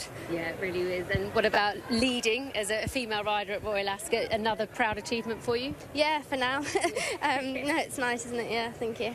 I love that. A fighting answer as ever. Just keep those numbers coming in, I suppose, Holly. Yeah, that's it. No, thank you. Brilliant. Well done. Thanks, Hayley. Well, that's why she's a competitor. You never rest on those laurels. And Holly Doyle, now the leading female rider at Royal Ascot. Well done to her. One of the leading riders. I don't know about anything else. That's the scene of the paddock here ahead of the King's Stand Stakes. And Oisin, we just saw Jamie and Jim having a look at the Learjet reeling in Golden Pal there in the Norfolk. Does Golden Pal just find this Ascot 5 a little too much of a test? Possibly. He hasn't run at Ascot since that race. He was a superstar in America, and is a superstar in America, excuse me. Wesley Ward has been raving about him. I think he's very, very fast. It's hard to equate the Australian form and the American form, but we know this is going to be a cracking race, and let's see what happens. I guess, what we envisage is that Golden Pal's going to play Catch Me If You Can. Nature Strip's going to hang on to his coattails. So which jockey has the hardest job? Is it Irad Ortiz getting those fractions right, or James McDonald and timing his challenge correctly? Honestly, it will be tactical, but they'll just ride those horses where they're comfortable. Irad Ortiz could not be riding with more confidence. He won the Belmont Stakes at the weekend. He's winning Grade 1s every weekend. He really is a top-class rider. Now, his knowledge of Ascot isn't fantastic. He hasn't been here very much. James McDonald knows the track very well. I'd be in the James McDonald camp. It must be a big concern, Oisin, for Irad, because these straight tracks, they're not simple. No, they're not. And how often has he ridden on them? What straight tracks are there in America? Well, I tell you, if I had a fancied runner in a race like this coming over from abroad, or the other way around, I'd always go local. The local knowledge is key. Yeah, it'd be interesting to see what Freddie thinks of that. I agree with you, but Wesley has so much confidence in this guy, and if he could get a big result, it'd be unbelievable. Yeah, it'll be interesting to see how he fares here. I'm sure he'll have been up that straight track a few times. Mick Fitzgerald been up the straight track a few times here at Ascot. Mick? Yeah, it's quite interesting what's happening down here in the pre-parade ring, Alex. Wesley Ward and his team are down here with Golden Pal, and they want to be last into the paddock, I think, with this horse. They have been turning in this little circle down here with the pony for some time. Nature Strip just walking in again. He is so relaxed. And now it's almost like they've said, right, OK, let's go. Wesley Ward, fist pumping. He's a regular in the winner's enclosure here, and he knows a thing or two about getting horses ready. He knows he wants to keep this horse, keep a lid on him. He's just walking in with Derek Smith. Lovely to see them. And this horse is last into the paddock. Is he going to be first back, Hayley? Well, someone that knows a lot more than me is Peter Fornatale alongside me. The best he's ever trained, Golden Pal. What do you think about his chances here as the sun continues to beat down on the track here? I think he goes with a very, very big chance. I'm surprised at what a good price he was. I came here preparing to question his ability to run on the straight course, etc. But with as good as he's looked in these last 2 runs, and as well as he's trained since, I'm with Golden Pal here. And his previous effort here, pretty good one, albeit just getting caught late on. So the sounder surface today, surely in his favour as well. That's what I think. This is ground that he should relish. Irad Ortiz Jr., one of the best jockeys in the U.S. I'm hoping he can get him right to the finish line with enough in the tank to get the victory. Big moment for the rider, isn't it? Oh, my goodness. Huge stuff for Irad, who's proved himself on the USA stage time and time again. This is a whole other ball game. I went and wished him luck before. He's up to the challenge. Okay, so he's up for it. He's pumped. He's ready to roll up the Ascot Straight. He has a lot of confidence. You see that in the way that he rides, and he brings that with him here. And I think he's on the right mount to get the job done. Okay, well, thanks for your thoughts. We'll see. It's a real international affair, but Peter, thank you for your time. Cheers, my friend. That's great. Great to hear from Peter Fonatale. If you just spin the camera around, you'll see there's a really good entourage from the Australian contingency just over here. Obviously, Nature Strip is going to be representing all of these with James McDonald, who's just over the back here. He's familiar. He'll grab a quick word with him. James, is it right to dive in? It's great to see you back here in the UK at a track that you obviously love coming to, and a great record here. Oh yeah, obviously it's a privilege to be here. It's one of the best carnivals in the world, and to have live chances, honestly it's a dream come true. So hopefully we execute well and he'll be there. You know British form inside out. We've seen you ride great around the whole of the UK. What are your thoughts about this guy taking on the American and obviously the international field of this round? Yeah, I definitely don't think it's a two-horse race by all means. I think he's our fella's definitely got a race on his hands. The American looks very quick. Obviously Godolphin's got a strong hand, so they'll be powering late, but we'll be in with a fight, and I'm sure even if he gets beat, he's never far away, so he'll be there. It's great to see you here. Good luck. Thank you. Good luck.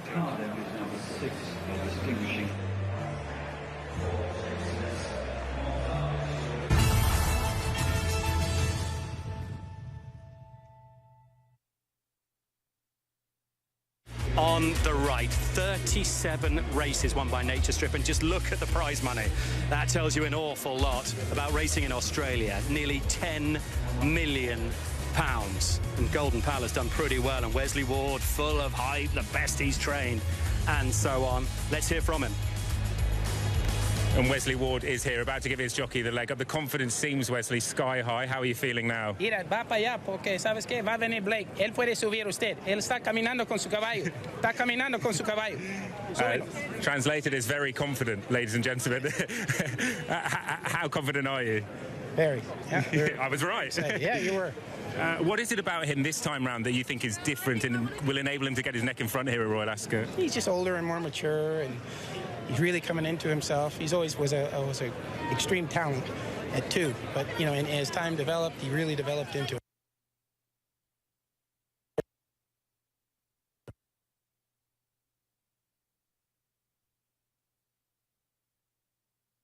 Good race between them. Yeah, it was. Let's take the head on, see if we can glean much from this, and make sure the runner-up just edging off a true line. Yeah, he definitely shifts to his right, doesn't he? And you can see his ears are a little bit pricked as well, so whereas the winner really sticks his head down and runs through the line and finds plenty for pressure, that's the point where the inexperience of the runner-up, as I said, for all that they've both had the same amount of runs on the track before, I think the runner-up's probably just a little bit greener than the winner.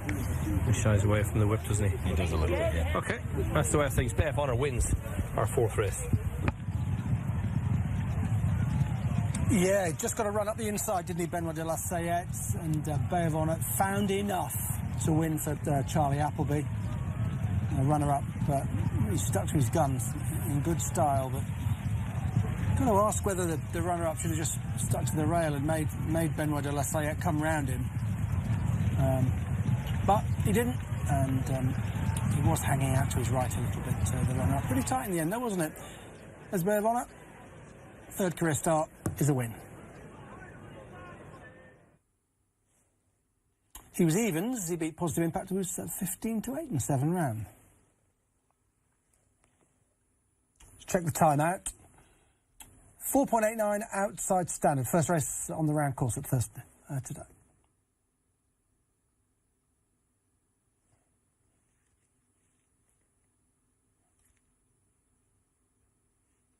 Let's clear out the result for Stratford. Boston Joe, 15-8 favourite, beat joint favourite even, beat Invincible Wish 28-1. Only a neck between them in the end. Let's get some reaction to that. Well, Boston Joe has just won for the second time over fences at just the third time of asking, in the hands once again of Paul O'Brien. Congratulations, Paul. He had to be pretty gutsy today. Yeah, he did. He toughed it out well enough. It was harder work than the last day, to be honest. I don't know why that was. He didn't really jump quite as good as he did at Foss last either, but... Would you put that down to track or ground? Or? Yeah, I'd say... No, I think he liked the ground. I'd say maybe the track was on the sharp side. And also it's very hot. He got a little bit revved up just when I tried to get on him. So I don't know if maybe he's just under pressure as well. I don't know. But I know it was great that he stuck his neck out for me anyway, so happy days. And from the last... you jumped the last about 3 lengths, Kerry. It looked game over. Was he sort of flat out, or was he just getting a bit lonely later? Yeah, I think he was a bit idle, to be honest, because I could feel the other one coming, and I did feel him just pick up a little bit just to get over the line. So I'd say there's probably a little bit more in the tank. But to be fair, it's early days. It's only his third run over fence. Yeah, exactly. He's still quite inexperienced over fences, so he's at the right level to be progressing anyway. So hopefully he can take another step or two, and it'll be good. Perfect. Well done. Thank you. Cheers. Thanks, Stuart. Want to know what's coming up on Racing TV? Keep up with the latest action or have your say on the big news stories? Are you interested in extra features, competitions and replays of great races from the past? Racing TV's social media channels are always at your fingertips.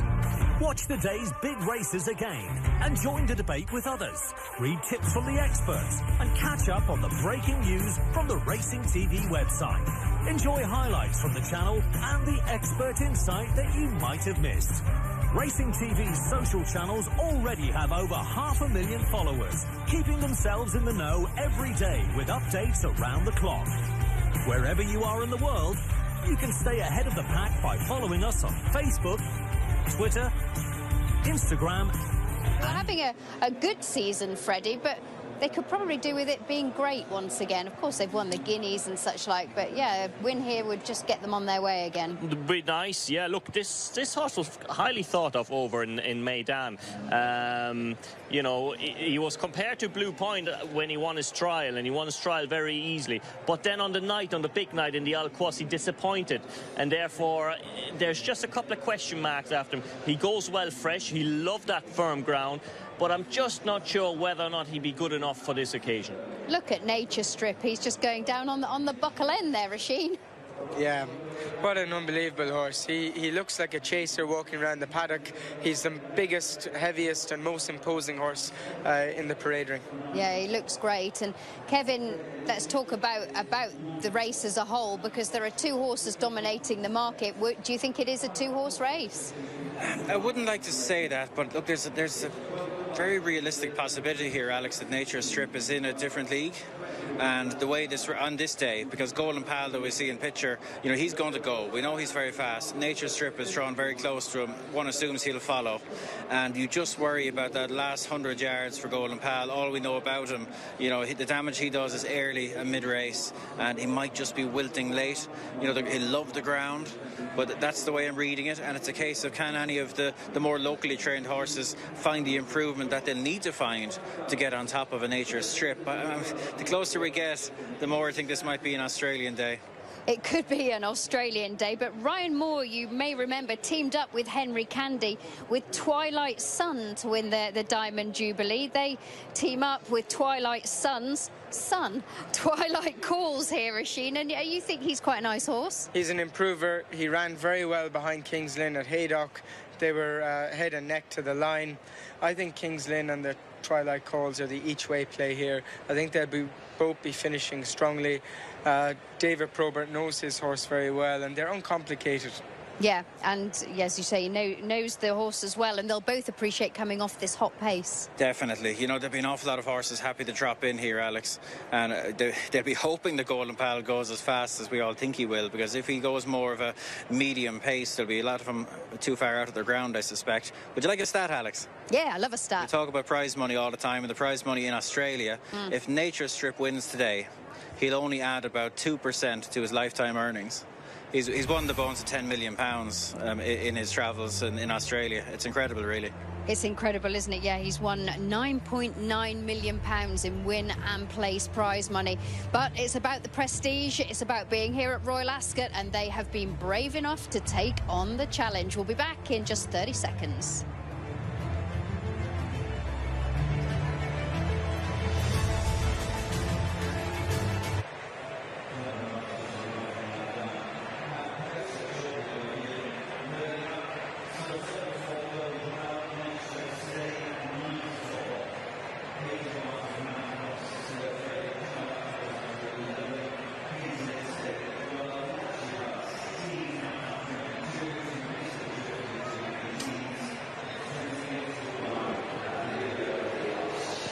We were just talking amongst ourselves there about James McDonald, and I was really interested to hear Chris Waller talking about him, just saying he's ahead of his years. He's a great horseman with a great work ethic, and he's strong, and horses run for him. And what he has over Irad Ortiz is that he's had 54 rides at Ascot and 2 winners, so he knows the track pretty well, Kevin. I'd be very fond of James McDonald, full stop, as a rider. I think he's one of the very best in the world. He spent plenty of time over here. Would you believe, Alex, he spent a summer in Ireland, down the road from me and Tommy Stacks there, but I think it was 12 years ago, rode a couple of winners, gave one an absolute peach around Roscommon one evening. So he's been around the place. He's taken in the international challenges, and I wouldn't be nearly as concerned about him up here as I would be about Irad Ortiz, which is no disrespect to him as a rider, but horses for courses, jockeys for courses. Yeah, and Oisin, as a world-class rider yourself, how hard is it to get off the plane, so to speak, and be at your absolute best at an unfamiliar venue?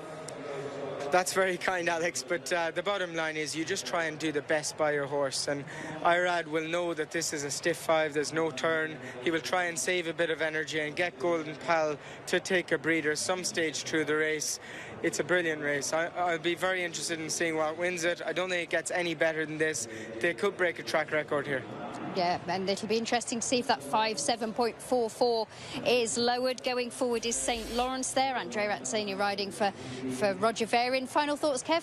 Well, Alex, we've been speaking about the International Challenge. We better give a mention to one of the quirkier ones. We have a runner here from the Czech Republic. Pontos is trained by, here's my best effort, Miroslav Nislinak.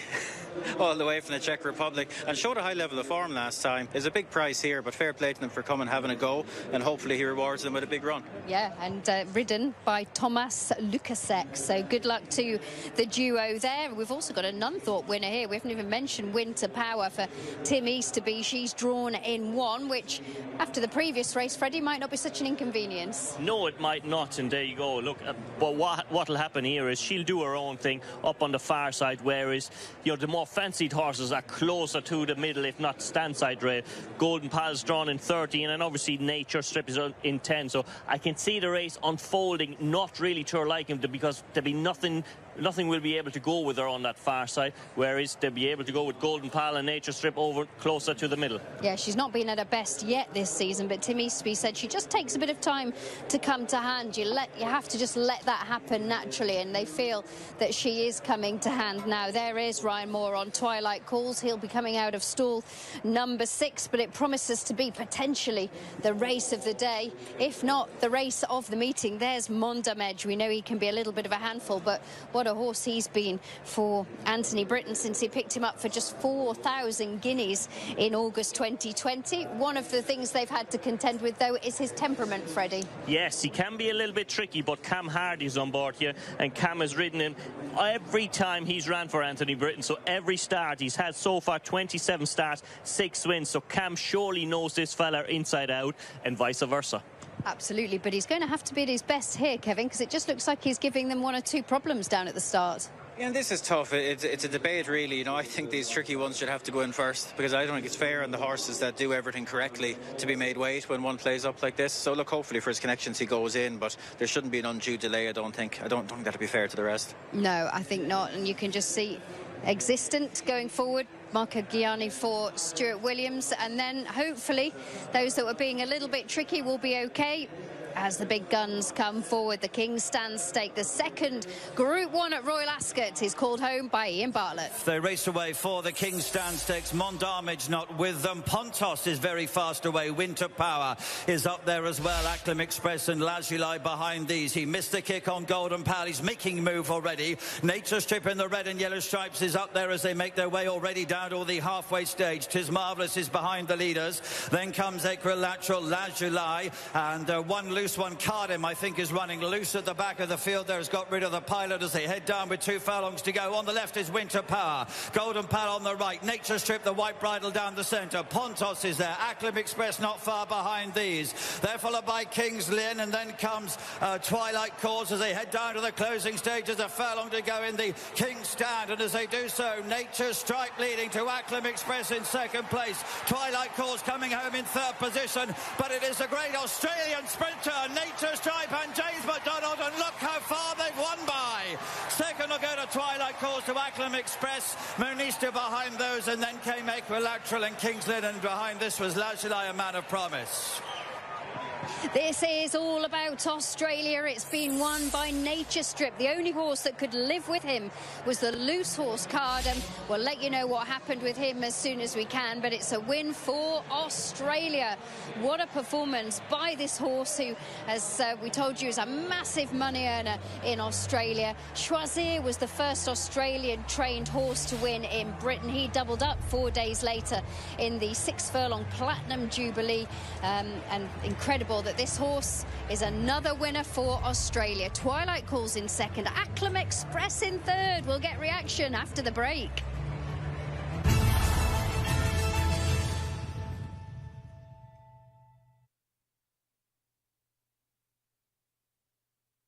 Wildly impressive a moment or two ago, winning the King's Stand Stakes. Really, really impressive. Absolutely bolted up. 11 to 8 joint favourites. Awesome Dude and Tadri at 11 to 8. 11 to 2, Rafiki. That's in from 13 to 2. 16's Ollie's Folly and 10, 10, 20. 33 to 1. All 5 run. Jockeys will get mounted very shortly and head down to the start. So now, clear favourite, Awesome Dude. And the bell has just gone for the jockeys to jump up. First of them about to head out of the parade ring. This will take a fair bit longer than the King's Stand Stakes, but we are anticipating perhaps that Tadri is going to make the running here. That's invariably what he does over fences, and he made the running here last time. It's a good job there's no Australian sprinters to take him on. No, well, they wouldn't get round the first bend.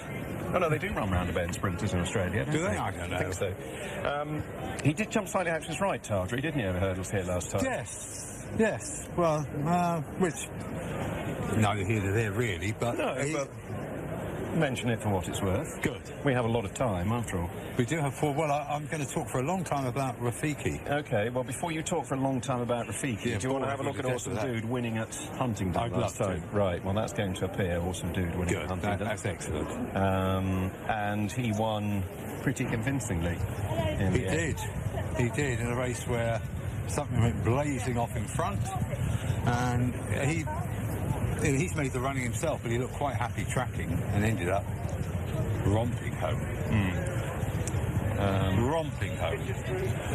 Despite, as you say, ragged at each of the last 2 flights. Yeah, their jumping could improve, but I quite like that. I thought he looked like he was a horse who could certainly defy a penalty. And that's exactly what he's got to try and do here.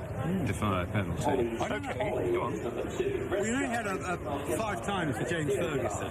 Yes, he did, yes. Well, according to the sales figures that I saw, after he'd won 4 of them, they sent him to the sales. He was led out unsold for 34,000. And after he won the 5th one, they took him back a couple of months later and he was sold for 7,000. Well, yeah, that does seem extremely cheap. I don't know, maybe something has happened along the way. Come to life. Unless he was definitely going to go over hurdles and be sure to take to hurdling, I suppose I would say there probably isn't much of a market market on the flat for staying handicappers once they've got to his level, if they don't go abroad. True. I mean, he was, what, 88 when his winning run finished? Yes, he was. So unless you can sell them to go to Australia... You're in the twilight zone, aren't you? Yeah, really. Right. Do you want to go to Rafiki? Yeah, 9-2 now from 11-2. Right, so there's 2 all-weather wins. October 20, March 21. The second one at Lingfield, after which he was allotted a mark of 87. Time has shown, and it's time, it's after time, that the handicapper gave all of them £10 too much. The 3 who fought it out were all previous winners, so it looked like a good race, but none of them have lived up to their marks, So I think that might explain why he's been seemingly disappointing since. I just think he's been over-handicapped. And it's still not a bad level of form for a horse coming from Alan King, stamina in the pedigree, to have a whirl-going hurdling. No. And he is in receipt of Awesome Dude, who admittedly was the better flat horse of the two, but flights of hurdles make a difference. They do. I mean, I thought Awesome Dude would take a lot of beating, but I was quite interested in how Rafiki took to it. Well, Awesome Dude's not favourite. No, he's not. Tardri, 11-8, 6-4, Awesome Dude. Well, of course, officially, Awesome Dude and Tardri are rated the same. They are. And Awesome Dude's got a £7 penalty, but Tardri's hurdle rating is sort of... speculative. Well, I think so. The chase rating's absolutely rock solid, but the hurdle rating, I think, is a bit less so. One of those, if you were of a time form persuasion, you'd have a question mark next to it. Oh, yeah. Or you maybe even, heaven forbid, you might put a D. No. No. I wouldn't put a D. As someone once said to me there, when Timeform put a D against a horse, it just means they overrated it to start with. Got a bit carried away. Yeah. Never. And the sages of Halifax, surely. Right, last show of the betting. 5-4 Tardri. Yeah. Awesome Dude 6-4, 5-1 having touched 9-2 from 13-2 Rafiki, 16's Ollie's Folly, and 40, 10-10-20. Improved runs from Ollie's Folly in novices, and the handicap mark's gone from 78 to 90, should they ever want to go back and try a winner race that he hasn't yet managed after 52 attempts. And we are about 20 seconds away from the off-time. They are beginning to sort themselves out. Started keen to get this. After your stinging rebuke, he wants to get this off. They've done a very good job of getting them off to time. And interestingly, getting them off to time this afternoon, it's the same starting team who managed to get 3 races underway in the space of 40 minutes at Uttoxeter on Thursday evening last week. As you well Sophie remember, Upton and Will Jordan. As you sat there reviewing your life for several hours. Well, yeah, 8:20 went to 6:35. The 3:55 here is going to go at 3:55. Here's David. And they're off in the visitracingtv.com novices hurdle. Tardri leading Ollie's Folly towards the first of 8 flights. Little gap to Awesome Dude, 10-10-20, and Rafiki jumps out last as they get to the first. Tardri over in front, all getting over safely. And Tardri is in front by about 3 to Ollie's Folly. A couple of lengths then to Awesome Dude in 3rd position as they move on to the second. Leader soars over that. The back pair 10-10-20 and Rafiki probably 10 lengths behind Tardri, who was 2nd here last time up. And bidding to go one better from the front today, and leads by about 4 to Ollie's Folly and Theo Gillard in 2nd. Awesome Dude carrying the winner's penalty in the hands of David Noonan in 3rd place, the Value Racing Club colours, ahead of Sam Twiston-Davies in 10-10-20 and Tom Bellamy and Rafiki, who's already won the Best Turned Out prize. They're on the turn back towards home, and Tardri, who's won 2 chases and a bumper, but not yet a hurdle race, also won a point-to-point. He's in front by still about 4 lengths as they head into the home straight.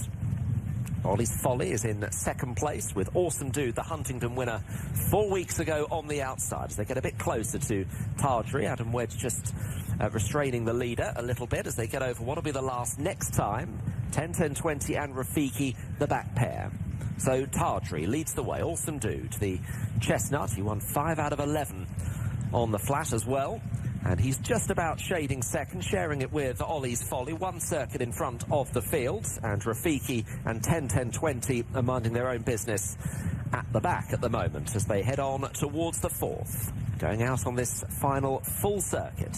And Tardry, owned by Bennett and O'Brien, trained by Laura Morgan, hops over that. Ollie's Folly and Awesome Dude. Rafiki on the inside of the outsider, 10-10-20. So leaving the home straight behind them. And running onto the side away from us and heading toward the fifth with Tardry in front by a couple of lengths to Awesome Dude. Ollie's Folly on the inside. Tardry asked up, takes that well. Awesome Dude and Ollie's Folly. Rafiki ahead of 10-10-20, just getting a squeeze at the back of the field and threatening to get cut adrift by the other four. Rafiki just gets a bit closer to the three in front of him as they're about to go through where they started in the Visit RacingTV.com Novices Hurdle. Tardry chased by Awesome Dude, who's now in a clear second and within a length and a half of the leader. Ollie's Folly is almost joined by Rafiki as they get to the third last. Tardry looking for a stride, gets over. He was a little bit quicker than Awesome Dude, who's just shaken up on landing to try and close the gap again. Rafiki, Ollie's Folly and 10-10-20 is still just about in touch in fifth place. Tardry ran down that and kicked it flat, but Tardry still led to Awesome Dude in second. Rafiki's making fairly serene headway on the outside of Ollie's Folly. There's only 2 lengths separating the first 4, and it's another 4 or 5 back to 10-10-20. Tardry, Awesome Dude in second position. Rafiki in the yellow on the outside of Ollie's Folly. They're clear of 10-10-20. Only 1 left to jump here. Tardry gets a squeeze in front. Awesome Dude in second. Rafiki is following them. Ollie's Folly around the inside. Winner will come from these 4. They're well clear of 10-10-20. Tardry by 3/4 of a length to Awesome Dude. Rafiki looking for daylight. Ollie's Folly ridden along on the inside. So both the front 2 looking flat out here. Tardry a bit wide on the turn to Awesome Dude. Rafiki still held together. Ollie's Folly diving for the inside. They run down towards the last. Tardry about to be challenged by Rafiki. Tardry to Rafiki. Awesome Dude the near side, then Ollie's Folly. Tardry trying to hold off all comers here. Rafiki now asked a question. Awesome Dude not getting there. Ollie's Folly running well. Tardry with Rafiki the near side. Ollie's Folly trying to come between them. It's close here. Tardry the near side. Rafiki could go to the judge, and it will go to the judge. Rafiki and Tardry in a photo. Thrilling finish. Ollie's Folly third and Awesome Dude left behind. Back in fourth. 10-10-20 was fifth.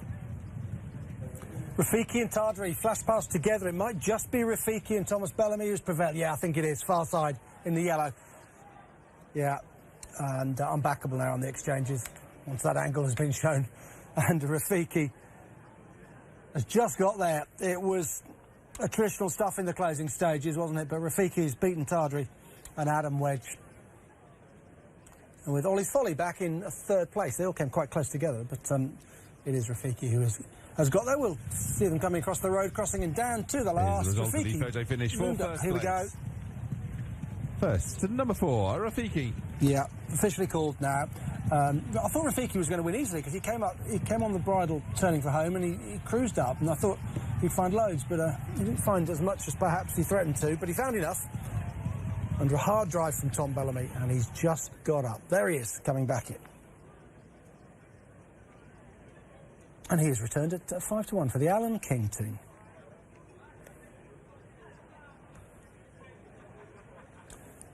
Right, first, we've got a handicap over 7 here. Cliffcake 4-1. Tamaska 9-2. It's Terab 9-2 as well. Manhattanville 13-2 and 9-1. Oso Rapido. Trinity Lake 9s. 10-1 Ventura Rascal. Reputation 16s, 20s Obi Joe. The Menston Gem 20s, 28s Paris Mountain and Diamond on the Hill. A 40-1 shot. 12 go here. Cliffcake favourite in a wide open heat. 4-1. Thanks, Angus. Martin will be back in a second. He's just gone out to look at the going as they arrived on at the start for our fifth race for the afternoon. A competitive 7 furlong handicap. There's Cliff Cake, who is 4-1 favoured. Back favourite again. It was second favourite when he previewed this race earlier. And Benoit looking for his quick fire double after taking our previous race on Bay of Honour. And his 5-point claim will come into effect because yes, he's running well, this horse really well, really consistent, but whether he's got much in the hand of 75 we'll find out shortly, and he will jump out of stall 5. Pace wise, Ventura Rascal, Kevin Stott's back on board. You see him finishing 5th last time out of Pontefract, but doesn't really tell us the whole story. Led inside the final furlong. Might get an easy enough time up front as well, albeit he could be drawn a little bit better. than stall 10. Bigger prices, reputation, 16 to 1. It's been a while between drinks for him, but he is well enough handicapped, and he will go for Jimmy Sullivan and Ruth Carr out of stall 12. There he is. It's been a while. Martin is back after checking the track. You happy what you saw? Delighted. Good. I was just saying about reputation. It's been a while since he's won, but he slid down to a really decent handicap mark, and there's been signs this season that he could capitalise at some point. Yeah, no, he ran well. Just blew the start last time and got himself into a bad position. Hard to overcome that at Beverley. Tamaska 9-2. And Tarab's the interesting one at 9-2 as well, because she's bred to be better than this. She's starting life in handicaps of a mark of 80. Maybe Chepstow last time out looking unbalanced and ungamely. That's it. In the paddock, she stood out. Yeah, that's it. I mean, she's completely unexposed, and Chepstow could be the excuse. It kind of needs to be, I think, if you betted her, because it was it was disappointing on the day that she couldn't go and complete that task. Chepstow's an up and down track. She's an inexperienced filly, and it could easily have been the reason. It could well have been, and she might be ahead of her mark, but she needs to better that last performance. Her pedigree suggests she should be better than her rating. Her debut was impressive, but she needs to improve on her last run. Okay. And as they go behind and load up, Manhattanville was the one that you were keen at the prices this morning for. Ed Dunlop, Jockey Paul Moran chasing a double. Yeah, they're going well. They are, and the last run at Leicester was a good effort, stuck to his task well, beaten by a well-handicapped rival that's proven and franked that form subsequently. And I don't mind the wide draw here at Thirsk. I think they're going to go quite quick. I suspect they'll drift off the far side, maybe come more down the middle, and I certainly think Paul Mulrennan will make his move down more towards that part of the track. And as we've seen on the straight track races, that's not likely to be a disadvantage. So I could just see it teeing up pretty nicely for Manhattanville. Young horse, still not had a lot of racing. I think a well-run 7 furlongs is what he wants. Jean Baptiste was a winner for Roger Fell Chester Saturday. The winner Sunday at Doncaster. Ensign won from yesterday at Carlisle. They're going well. Also Rapido here top weight. Yeah, he's capable on his day. I didn't get the clear run last time out. Ended up a long way back and with a lot to do, and probably wasn't seen to best effect. So he's better than that last runner, so Rapido. He'd been running well prior to that as well. Didn't get much luck on his penultimate start. So he's shown signs that he's in decent form, for all that his form figures don't say as much. Okay, loading well underway then for the Join Our Bet Club with Vickers.bet handicap stakes. Let's see what else is to go forward. Manhattanville into stall 13. There's Tamaska going into stall 2 under Shane Gray for David O'Mara. Let's get back up to Martin and get the call. Thanks, Niall. Not too many more to come. This is Trinity Lake. Trinity Lake into 6. Next to come forward, OB Joe, drawn 4, and Paris Mountain, running from 8. 2 more to come. Ventura Rascal, one of them. And safely aboard. Last one, Reputation, from stall 12.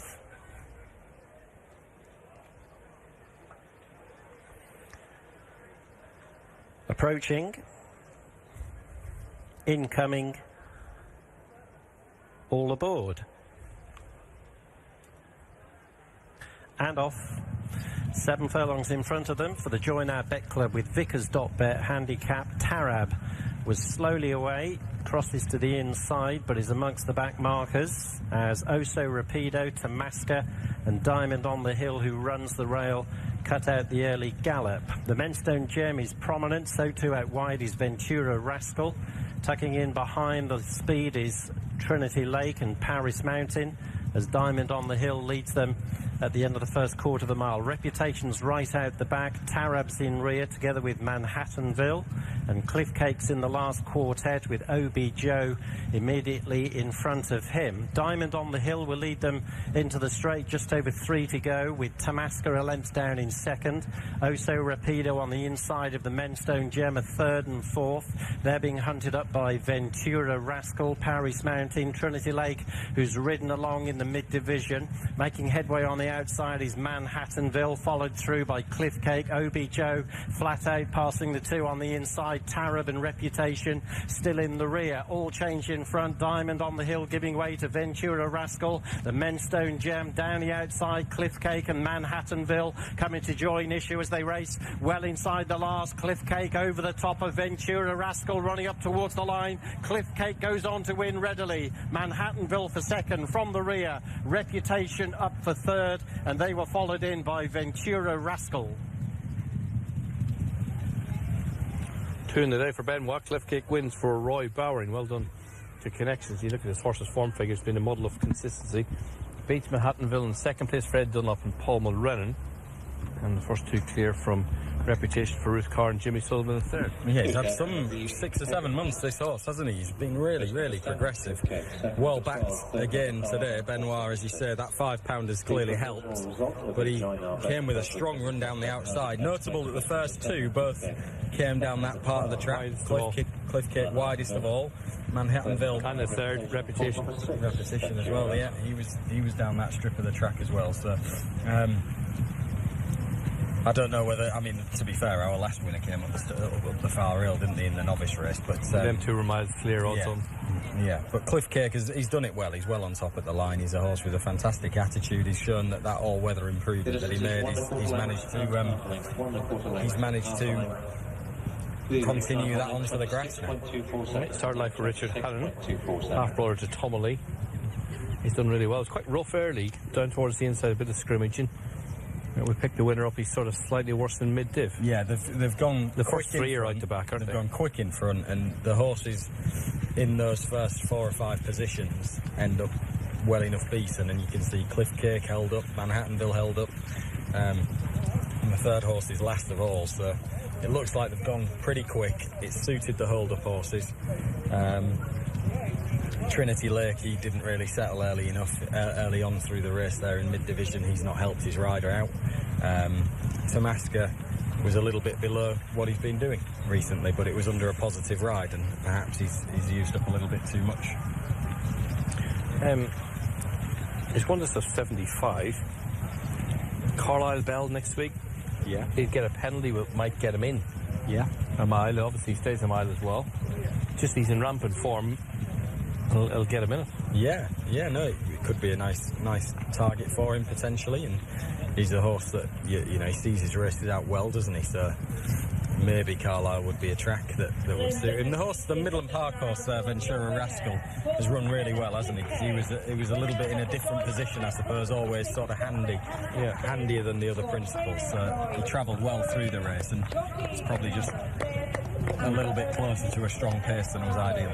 Yeah. Huge congratulations to all selections of our winner. The first three, say on the left-hand side of your screen. Manhattanville's run a good race. Just ran into horses in rampant form. He's run very well, yeah. He's run very well. Travelled strongly, mid-division, made up his ground easily. He's just been beaten by a banging form horse, hasn't he, that's having a fantastic season. So, I think the first two both will stay competitive. 2 in the day for Benoit. Let's get the full SPs for our feature handicap. Yeah, good day for Benoit de la Sayette, bringing this horse down the outside. His previous winner snuck up the inside. This horse has won going away. And Carlisle is a good shout, I think, for this horse who's thriving under Roy Bowering. 4-1 favourite, beat to Manhattanville 8-1, and Reputation 18-1 was third. 12 round. And the time, pretty good actually, 1:26.24, which is 2.14 outside standard. It is the second best time of the day, the best quest for fun in the 255. You are a member of our club. So make the most of your Racing TV membership with a range of exciting new options for your Racing TV Club Days. As well as your favourite club days every month of the year, members will now be able to take advantage of the new weekend ticket with over 30 free weekend fixtures. That means you can access over 70 free fixtures in the UK and now in Ireland, worth over £3,500. New for 22 is the weekend ticket, giving more of you the opportunity to take advantage of a free day at the races. We still have our great club days, and there's the September season ticket at all of our Scottish tracks. It's easy to get your tickets. Just visit racingtv.com/club and choose your dates. You will then be emailed your ticket 5 days before the event. Bring along your Racing TV metal badge and you're ready to enjoy a day at the races. There's a full list of fixtures at racingtv.com/club. So be part of the biggest free racing club in the world with Racing TV Club Days.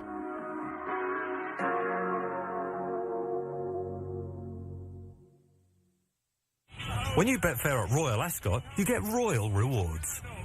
So any day can be a big deal.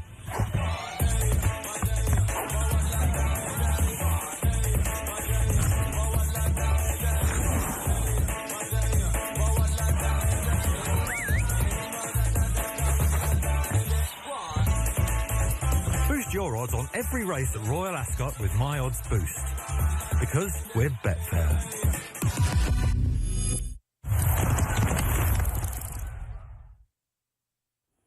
At Stratford, Rafiki was a narrow winner, won by a head at 5-1 from Tadri, the 5-4 favourite, and 5 ran a winner for Tom Bellamy and Alan King. Here's some reaction with Stuart. Well, we've had just about the most exciting finish of the afternoon at Stratford here a few moments ago. Rafiki getting up on the line to make a winning hurdling debut in the hands of Tom Bellamy. Congratulations, Tom. It was a pretty gutsy effort, actually. Yeah, absolutely, and he's just lost his way on the flat. Like, he was rated 87 at one stage, so he was a decent performer, and then he's just gone off the boil, so tried something different, and as we know, I work for a good dual-purpose man with Kingy, and it's worked with Oracle. It's nice to see him put his head down and fight, because sometimes those talented flat performers don't always want to do that over hurdles. Yeah, I just said to Robin, our assistant, like, when he kind of missed the last a little bit, I was worried then that he'd sort of say, thank you, I've done my bit for you, you know, but he actually, fair play to him, battled the way right to the line. Looks as though he enjoyed the ground out there today. Yeah, typical one off the flat, enjoyed the lively surface, but they've done a great job. It's so difficult, you can see the weather today. These courses, you know, they can be good, safe, lovely ground in the morning, and then come 2 hours of blazing sun, it can dry out, you know, and then they get flack. So it's very hard work, but they've done a great job, and you couldn't really not run any horse from that today, to be honest. Nice to get one on the board. It's been a mixed afternoon. Was the filly all right, Luna Shadow, from earlier on? I believe she's fine, yeah, very frustrating. I was hoping it would be a bit more straightforward, but I do think I might have just got there after the last, because she was doing her best work going into it. So frustrating, but at least we got one. Yeah, well done. Thank you. Cheers. Thanks, Tom. Well done to Tom Bellamy, winning on Rafiki. Let's give you a bit of a heads up as to what's coming up on Racing TV on Thursday. We've got a couple of meetings. Chelmsford, Thursday afternoon. We've got a maiden over 6, handicap over 5. We've got a maiden fillies over 10. Fillies handicap over 6, mile handicap, 2 mile handicap, and finally one over a mile and a quarter. 7 races at Chelmsford on Thursday.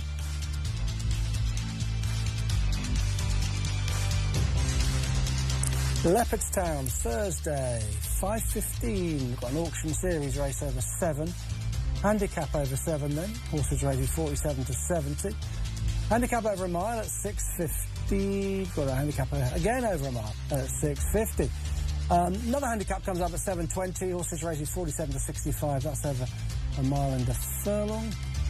Maiden over a mile and a half at 7:50. And a QR maiden ends the card. That's over just shy of 2 miles and mile 7. So Thursday you'll be able to enjoy Chelmsford in the afternoon, 7 races from there, and then Leopardstown in the evening from 5:15. They also stage a 7th race card.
Watch the live channel wherever you are on racingtv.com. Supported by dedicated live streams from every racecourse every day with Racing TV Extra.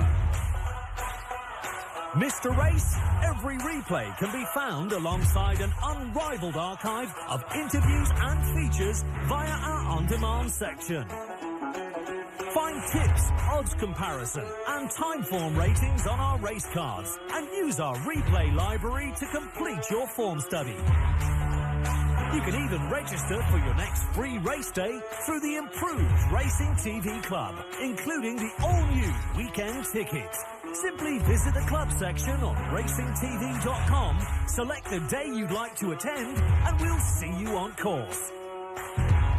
Make the most of your Racing TV membership on racingtv.com today.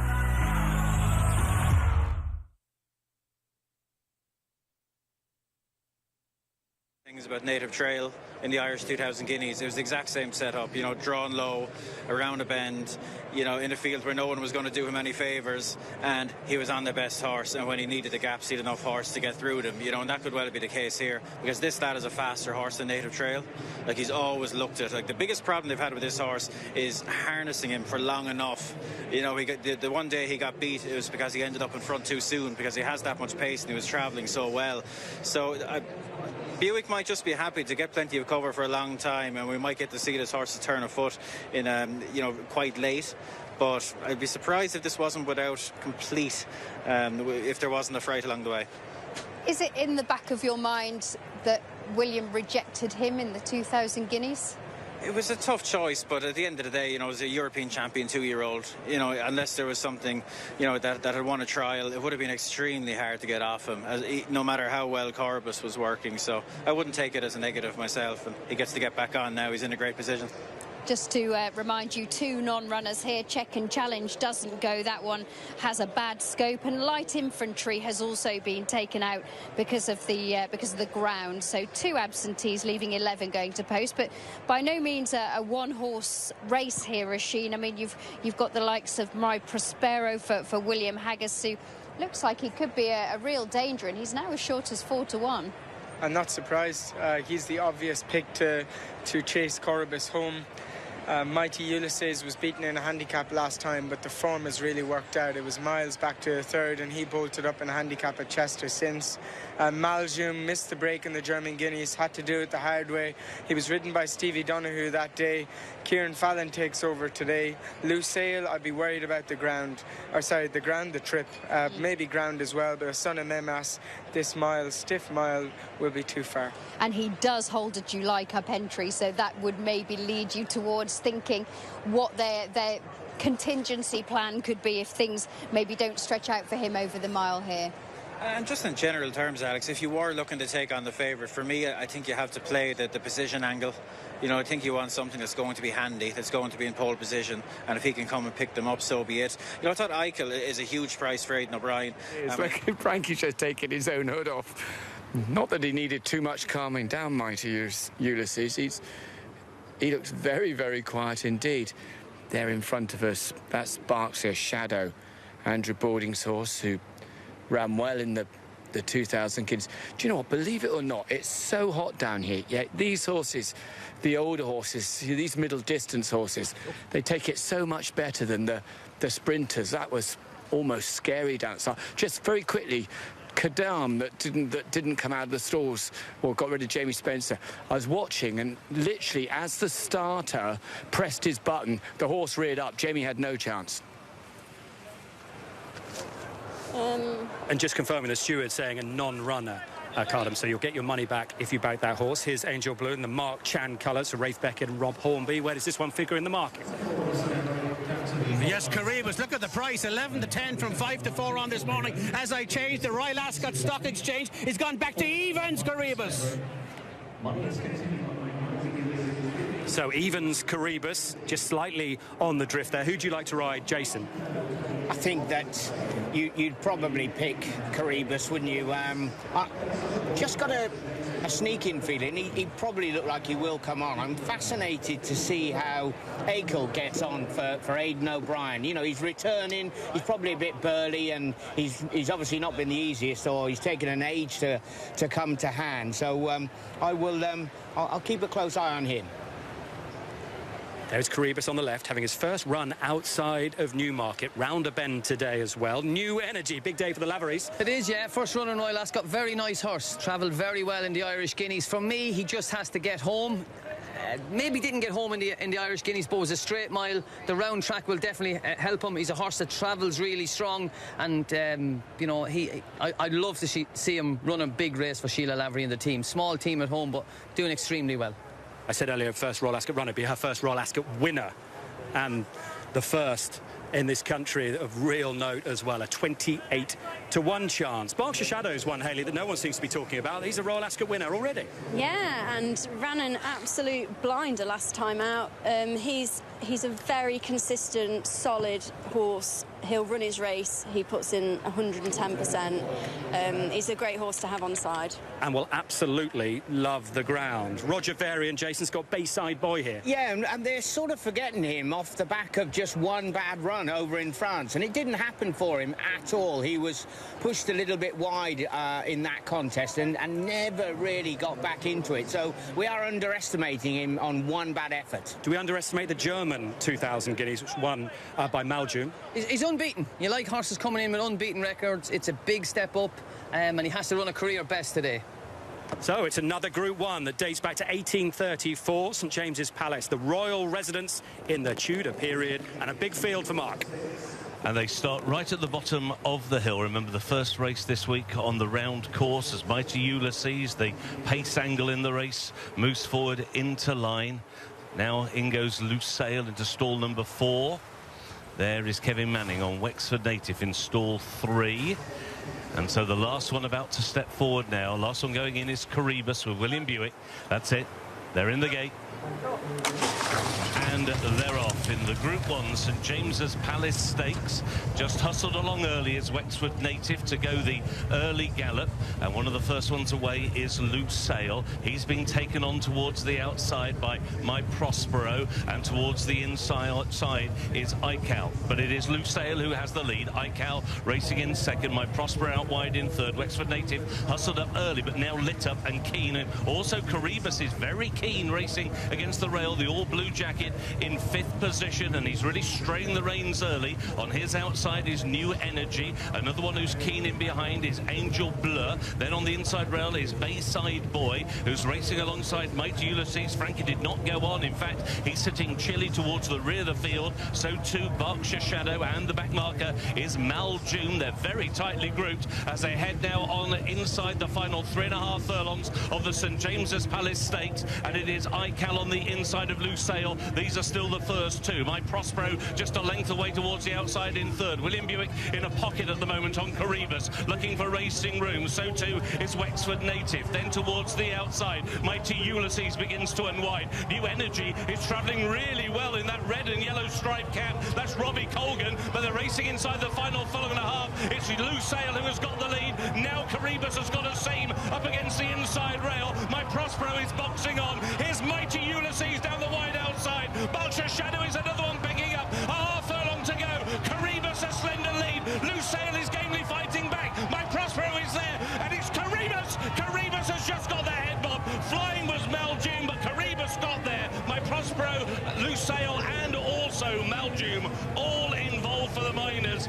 But William Buick had to wait. He had to wait, and eventually the gap came. And when it came, Caribus, maybe workmanlike, but he has got there to get the head bob, and he has won by, probably it is just ahead. It might just be Loose Sail for second, maybe, with on the near side My Prospero. Where has Maljum come from? He has absolutely flown, but the Guineas winner has done it. Caribus has won for the first time away from Newmarket, but William Buick, he had to wait, he had to sit. He's a lucky, lucky boy in the end. in a race that turned into an absolute tear-up in the straight. Where did Maljoom come from? So much to look back on, but this horse has done the Guineas St James's Palace double up the rail, Johnny. Yeah, he wasn't in a great position, and Lucille, the jockey on Lucille should have went to the rail. He let him through. He had a perfect posse. He went by the one in front. He should have drifted over onto the rail. William Buick was boxed in. He had nowhere to go. But when the horse in the Lucille moved out, gave him the dream run up the inside, and he needed that dream run to win, because he just hung on. But he was very keen early edge. They went slow, and it was a real sprint up the straight. He's nowhere to go here, Ed. He's gone. If the silver drifts over onto the rail. Is this where Ruby Walsh says, close the door, close the door? You have to close the door. You have to take advantage. You have to make that move to win the race. I don't know if he was far enough in front of him to close the door, though. He was far enough in front of the furlong and a half. Stick to the rules at the same time, Johnny. The rules are there, but I'll tell you, win the race first. There was loads of room to close the door at the top of the straight. Johnny, where did Maljoom come from? That's it. They went so fast and they quickened up a bit further out, and he had nowhere to go. And he absolutely flew home, Jason. Watch the jockey's body language as he goes up over the line. Kieran Fallon just here, like he's absolutely flying, and then his hand goes up.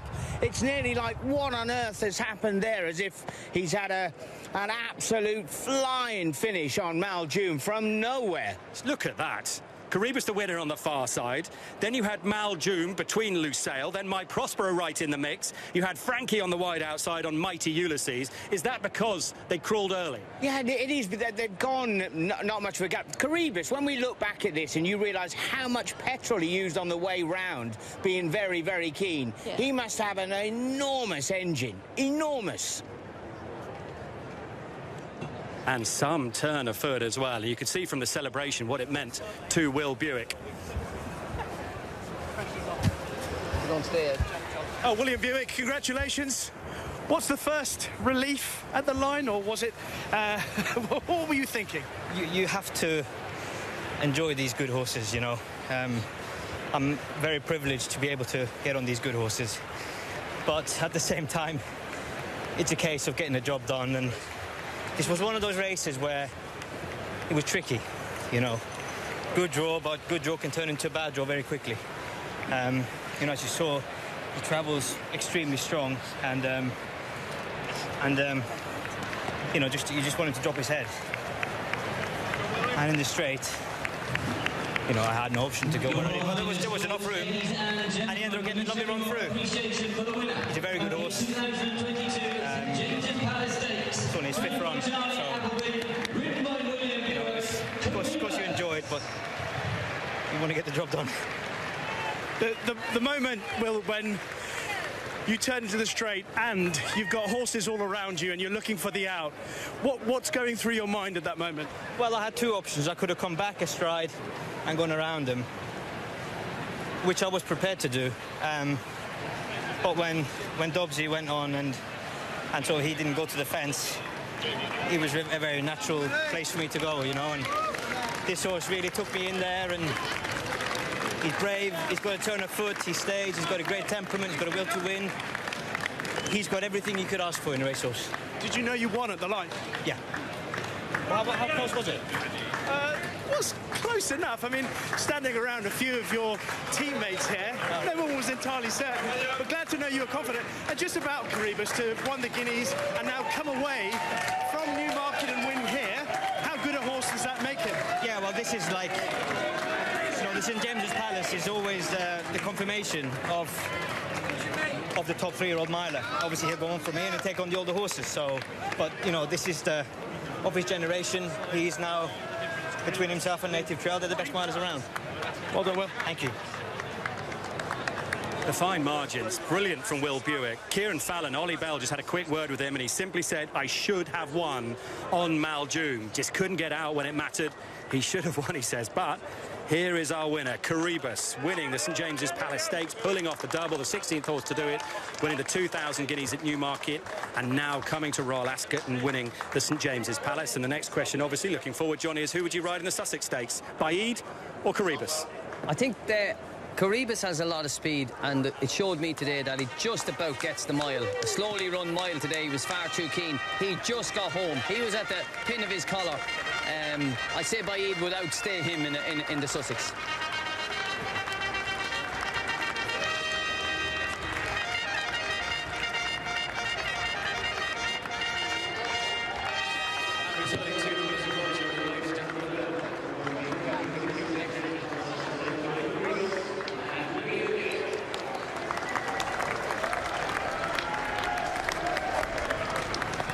Jason Lusail has run well, and William Haggis will want to watch that race back over and over again. Yeah, and if Kieran has come back in and said that, you know, he should have won, he just the gap didn't open up, and you're not riding a helicopter, are you? And that's key, isn't it? And he's absolutely flown. I suppose if they were all to turn up again, you've got to say that horse has come a huge way in a short space of time, from Doncaster to Kempton to the German 2000 to here. That's a massive rate of improvement from the son of Caravaggio. He's only finished 4th in the end. Absolutely flying, which shows you just how tight it was. There's the winner. Let's see the head on, Hayley. And look, the yellow colours right at the back. Yeah, he's locked up. He's obviously not jumped as well as the others, and he's just had to sit and suffer. Lusail's been ridden completely differently to last time. He was naughty in the stalls, missed the kick. Pat Dobbs has got him out, got him up there today. And you can just see he's rowing away here, Kieran, out the back. But he's just running up the back of them. He's not really had time to get stuck into him. And as soon as he just gives him a flick there, the horse has just kicked into gear. But it's just all happened too late. The slow pace would not have helped him at all. It might have been a different story had the race been... Yeah, but as I said before, it was always going to be tricky. They went so slow, and I think the last bit, it looked like he was flying, but the ones in front were after doing all the running, and they stopped, and he was staying on best of all. You do come off these races thinking, I was unlucky, but no, he'll have his chance again later in the year. 29 at Royal Ascot now for Will Buick. Number 12 for the trainer, Charlie Appleby. Yeah, and again, the photos being taken here in the winners' enclosure at Royal Ascot. Let's go and grab a quick word with Charlie Appleby if we can. He's just going to come over. Very kind of him. It's always busy in here, but it's the place you want to be, isn't it, Charlie? And he's backed up that impressive win at Newmarket with a tough, gritty performance today. A tough, gritty performance. Look, we knew coming into today that it was going to be a different style of a race. There were horses here that, you know, full credit to them. You know, they deserve to be here, and I just wish the pace would be stronger for him. That's what it was. William said he was just taking me on all the way around there. And thankfully, on the turn, it allowed him to get a breather. I haven't had an in-depth discussion with William as yet, but I felt that, you know, it was class and determination that got us over the line there.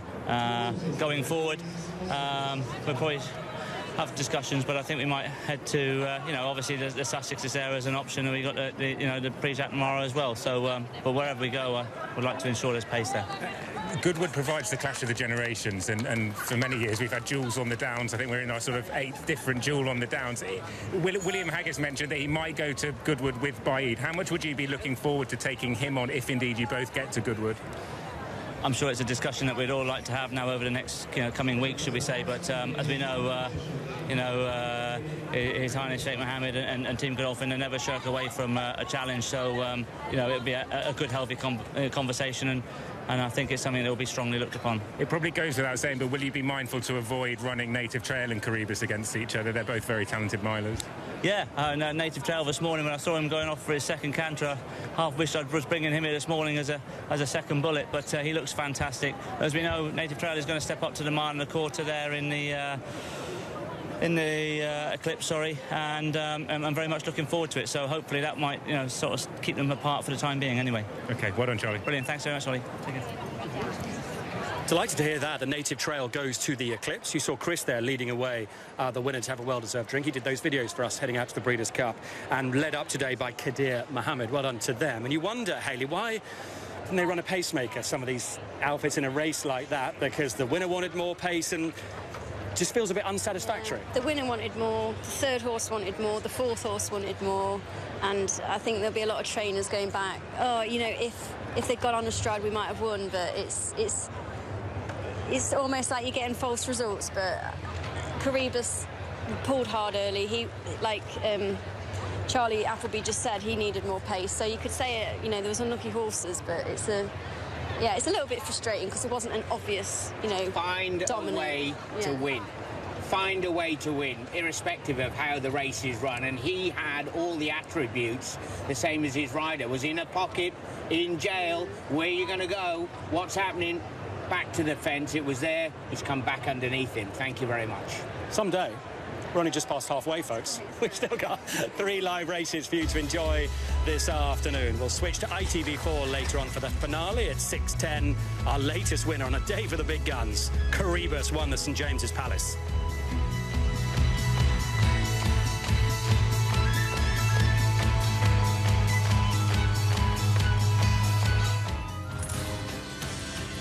That was the main reason to be able to travel again, but to showcase a horse with such brilliance, we felt it was important.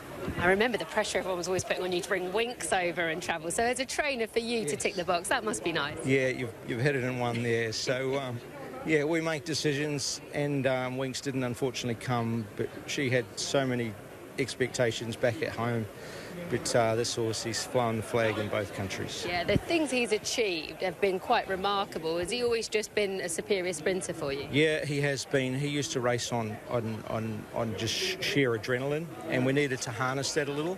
And through time and age and a great team, and he's just got better and better. So he's learning about his racing. He's enjoying his racing more. That was the difference between earlier. He just wanted to get it done in a hurry, and didn't realise that he could sit back and still beat his rivals. So it's been a privilege to be part of his career. Sounds like a real learning curve, which is greatly satisfying throughout his career. Are we going to see him again this week, or again in the UK even? Well, we won't say no, but we've got to respect that he's an animal. He's had a tough journey, a 40-hour trip. He's in a different hemisphere. Today was a big day, and it's a very warm day, so yeah, to ask him the question twice in 1 week, and that's a really tough straight, I'd never forgive myself if he didn't pull up well. So he's done his job, and I won't say no, and I know people will read into things, but yeah, I'd say it's unlikely without saying no. Sure. And are we likely to see something as spectacular as that from Home Affairs? Well, he's got the right form lines. He's a very exciting colt. Yeah. And obviously the expectations are going to be there now. So, yeah, if we can have him right like we had Nature Strip today, well, it's going to be a great day on Saturday as well. Just finally, it's been a great day already. The celebrations here, the reaction was wonderful. I think a lot of Australians embracing it. You and James, both New Zealand, of course, flying the flag. So that must be wonderful for the owners to all be here and just enjoying this moment. Yeah, it's a great story, and that's what racing is. It brings a lot of countries, nationalities, religions, gender. Everybody on a racetrack is together. They love the horses, and to be able to bring everyone, or as many as we can, together, it's been very special. But back home, the ones that couldn't make it, they'll be pretty proud as well. They will. Well done. Congratulations to today. Thank you very much. Thanks. Yeah, they've every reason to feel proud, and we're very reason to feel privileged for having the horse over here as well, whether he runs again or not. We're being thoroughly spoiled. Now, you'll be thoroughly spoiled if you went with Caribus in the previous race, because he was a bit uneasy in the market. He ended up, as Kevin suggested, maybe being a little bit of value. It was a race that didn't go entirely smoothly. He was drawn in too. You could see he was quite keen early on, and maybe being lit up as well by the horse on his outside, but the split came and he got the luck when it mattered, and he won at 10-11. Look at this as he comes sailing past Loose Sail, who finished second at 28-1. Mai Prospero third at 4s. So William Buick victorious in the Godolphin Blue. Wow. William Buick's just won his first St James's Palace. Well done. It was a brilliant finish. Did you think that you'd held on quite well or not? I always thought I held on, yeah. I don't know how far it was, but I was very, well, I did, you know, I knew I held on, so good performance. It was a bit of a messy race, and, you know, he had the gears to take the gap on the inside, and when he got through at the other end, he really fought off all the other challenges, you know. He's confirmed his promise earlier in the Guineas, and, you know, today was a race where there was a couple in there that had sort of profiles that suggest they could improve. So look, he confirmed that he's the best 3-year-old miler. Yeah, he really did have to step up today, but my word, he's tough, isn't he? He's a really genuine horse. Yeah, really genuine, and you know, he's from a jockey's point of view, he's all you want, really. You know, he's and I knew going into the race, I knew that he didn't really have a chink in his armour. You know, if I could just get him to drop his head and not do too much early, that was the most important thing. And you know, he's a supreme traveller. He's a very strong traveller. So, you know, he's going easy when others are going fast. So that's usually a sign of a good horse. You had him in a lovely position. Were you always quite pleased with where you were during the race? Yeah, but I always knew that I needed luck from where I was, you know, and it didn't go overly fast. And I knew he was the best horse in there. I knew he was the horse with all the gears. You know, it was just a case of getting the run when I needed it, and I did. You've had some huge amount of success here at the Royal Ascot meeting. What does it mean to win one of these big races? It's fantastic, yeah. I mean, this St James's Palace is a race I've always wanted to win. Sure. I've never won it before. It's my first one, so, you know, to get to ride a horse like Corribus is a real privilege, you know. Brilliant. Well done. Thank you very much. Thank you. Thanks, well done. Well, I think it's fair to say that he's got all the gears and the idea as well. What a brilliant performance. Sorry. They only get worse as the week goes on. Getting late.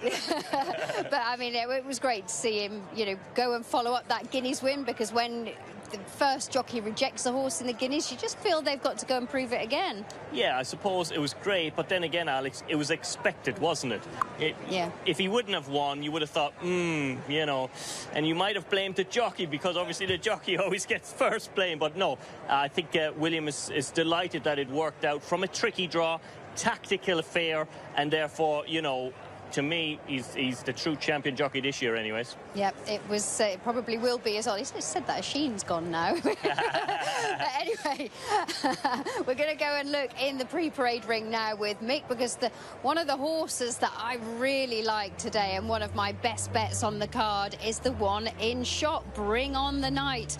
Who remembers the pain of MC Muldoon getting chinned in the race 12 months ago? Willie Mullins and Ryan Moore are trying again.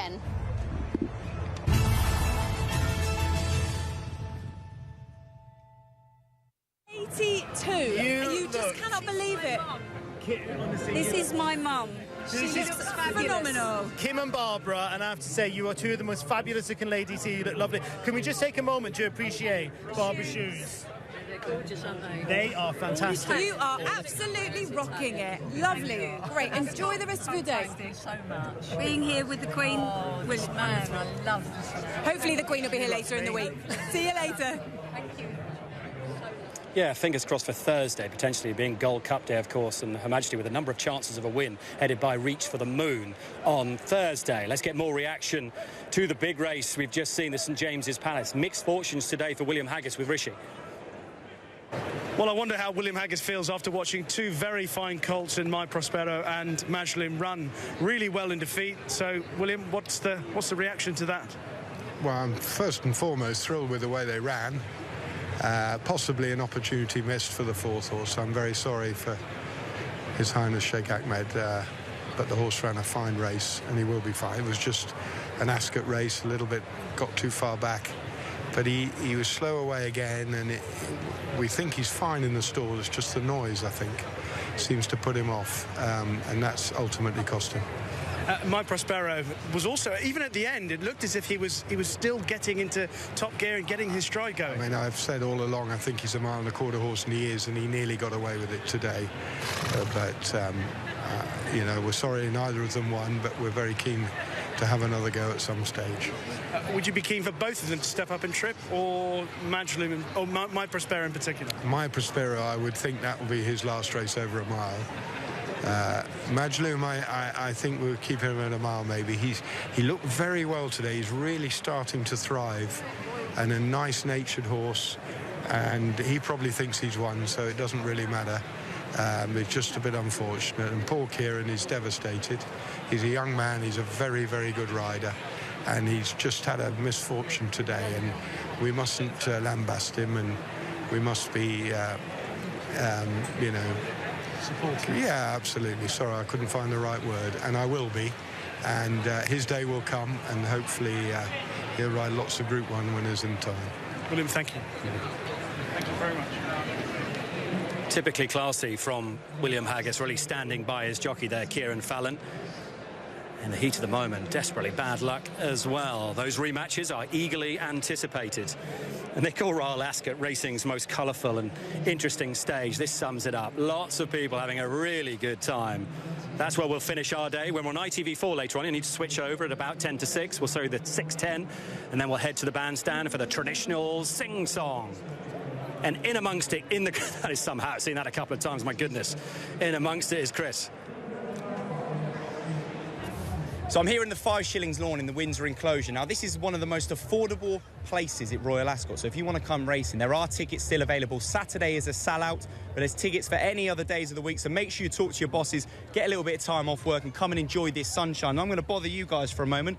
This looks lovely in the old Windsor enclosure, having a little picnic. Indeed, yeah, absolutely lovely to be back here again after 2 years post-COVID. So normally do it 5 years in a row. Wow. So yeah, absolutely smashing to be back here with the sun shining. Regular race goers. Absolutely. I want to ask you a quick question. What was the cost of getting into this enclosure? £30. Oh, perfect. Yeah, bring your own food, your own fizz. So yeah, perfect. Extremely affordable. And how are we getting on today, guys? You enjoying yourself? We are, yeah. I've had a winner, Holly Doyle, nice. Girl Power. So yeah, all's good. Loving life. Loving life. I see we're on the Prosecco, enjoying ourselves. This is the beautiful thing about this enclosure as well. You can come and have a picnic. You know, it's not everywhere, and it's not all the other enclosures at Royal Ascot where you can actually do that. This is one of the only ones, so that's quite fun as well, isn't it?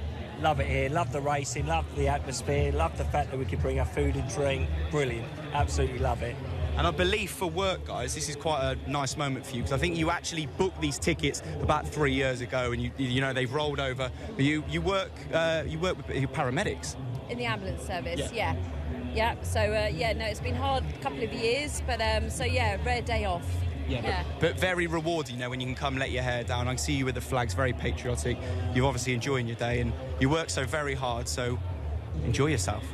Oh, we are, yeah, well and truly. It's nice to get dressed up, heels on and a nice bit of fizz and just relax and enjoy it all. Well, that's it. You got the polka dots on. You got a lovely pink dress there, and sir, you're looking fantastic. Very relaxed. A lot cooler than I am right now. I can imagine. I know. You're a lot better looking than me, though. So. You look fine with them shades on. You look like a cool man. Right, I'm going to cool off now. What are we on, the Prosecco? Prosecco, absolutely. Prosecco and olives. Happy days. Is that mine? It is yours. Here we go. I will see you guys in about... I haven't got a watch on, but I'd say about half an hour's time. Cheers, everybody. Cheers, guys. Cheers, Sir Chris. See you for the sing-song.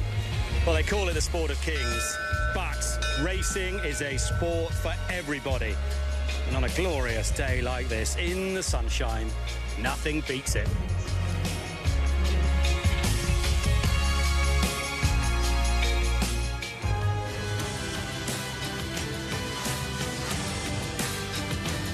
Wonderful CV. Well, congratulations on this big success. Brilliant. Thanks ever so much. Thank you. Pleasure. I think that's fair to play. It's fair to say he definitely won't look out of place in a Sussex Stakes. Well done to them, and of course, yeah, showing that he can do it away from Newmarket as well.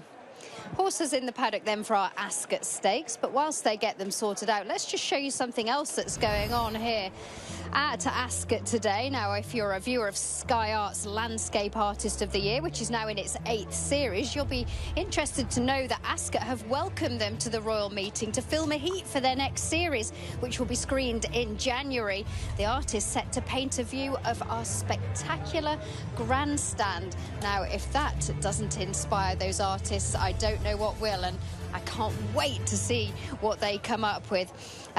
So yeah, really popular show hosted by Stephen Mangan and Joan Bakewell, no less. So that will be January 2023. What about June 2022, and who comes out on top in the Ascot Stakes? Now, Kevin, last year I was a massive fan of MC Muldoon, could not see the horse being beaten, and he was just chinned, of course, by Rashun. I'm hoping that Bring On the Night can get some compensation today. I'll get Kevin's views on that in a moment. Let's go down to Hayley. Thanks very much indeed, Alex. Yeah, Willie Mullins is here. Willie, good to see you back here. You and Ryan have got a good record in this race. Yes. What about your lad's chances? Well, he worked very well the other day. He's done everything right at home. He's never been on this ground before for us, and probably not in France either. But his sire, I think they tell me, loved it. So fingers crossed. They say they always go on at once, so we'll find out today. Yeah, and then next time they don't like You're it. doing everything right at home. Brilliant. Best of luck. Thanks to Willie Mullins, who's just about to head off and watch his runner go down to start. We will just try and find a few other connections, Alex. I think Gordon Elliott's just here, and there's Pied Piper skipping. Gordon, lovely to see this horse as well. Bing, you must be happy to be back here, Top Hat and Tails. Yeah, he's in good form, so he is. I don't know about the Top Hat and Tails, but it's a bit warm for it. But look, the horse is in good form. He's travelled over well. Great to have Jamie Spencer on our side. You know, he's been lucky for me around here, and you know, I think he'll suit the horse. So hopefully he runs well. Yeah, obviously he's done so well for you, jumping. Got him from Don Gosden. What about your thoughts? I'm back on the flat. He hasn't done anything wrong for us at all so far. I suppose just whether he stays that trip on the flat is the only thing we don't know. But there's a lot of horses are in the same boat. But he's in good form. We're looking forward to running. Yeah, lovely to see him springing like that. You must be pleased. Yeah, he's in good form. We're happy. Brilliant. Best of luck. Thank you. Thanks a lot.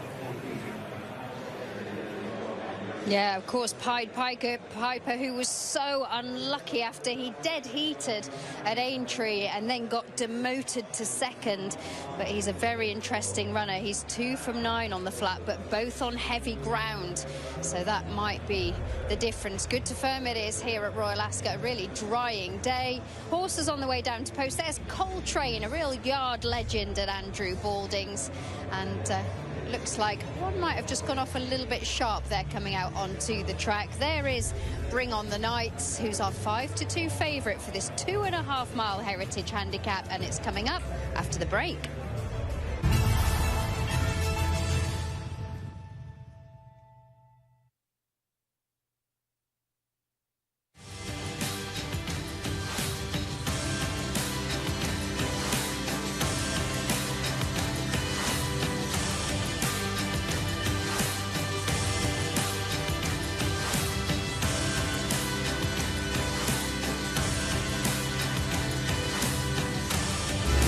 These two could be so important for this sport in years to come.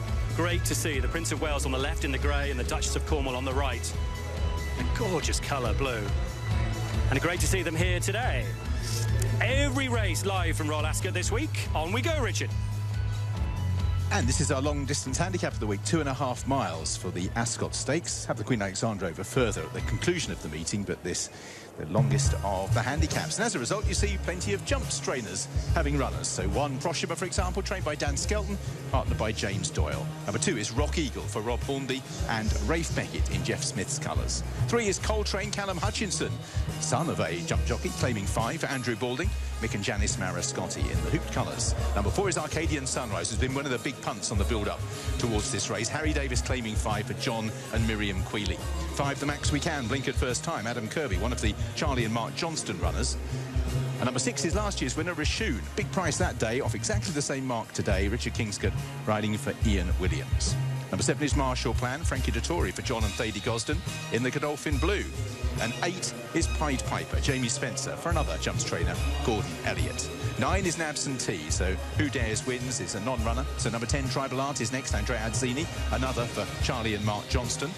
Number 11 is Protected Guest, Tom Quealy for George Margesson in the colours of John Guest Racing.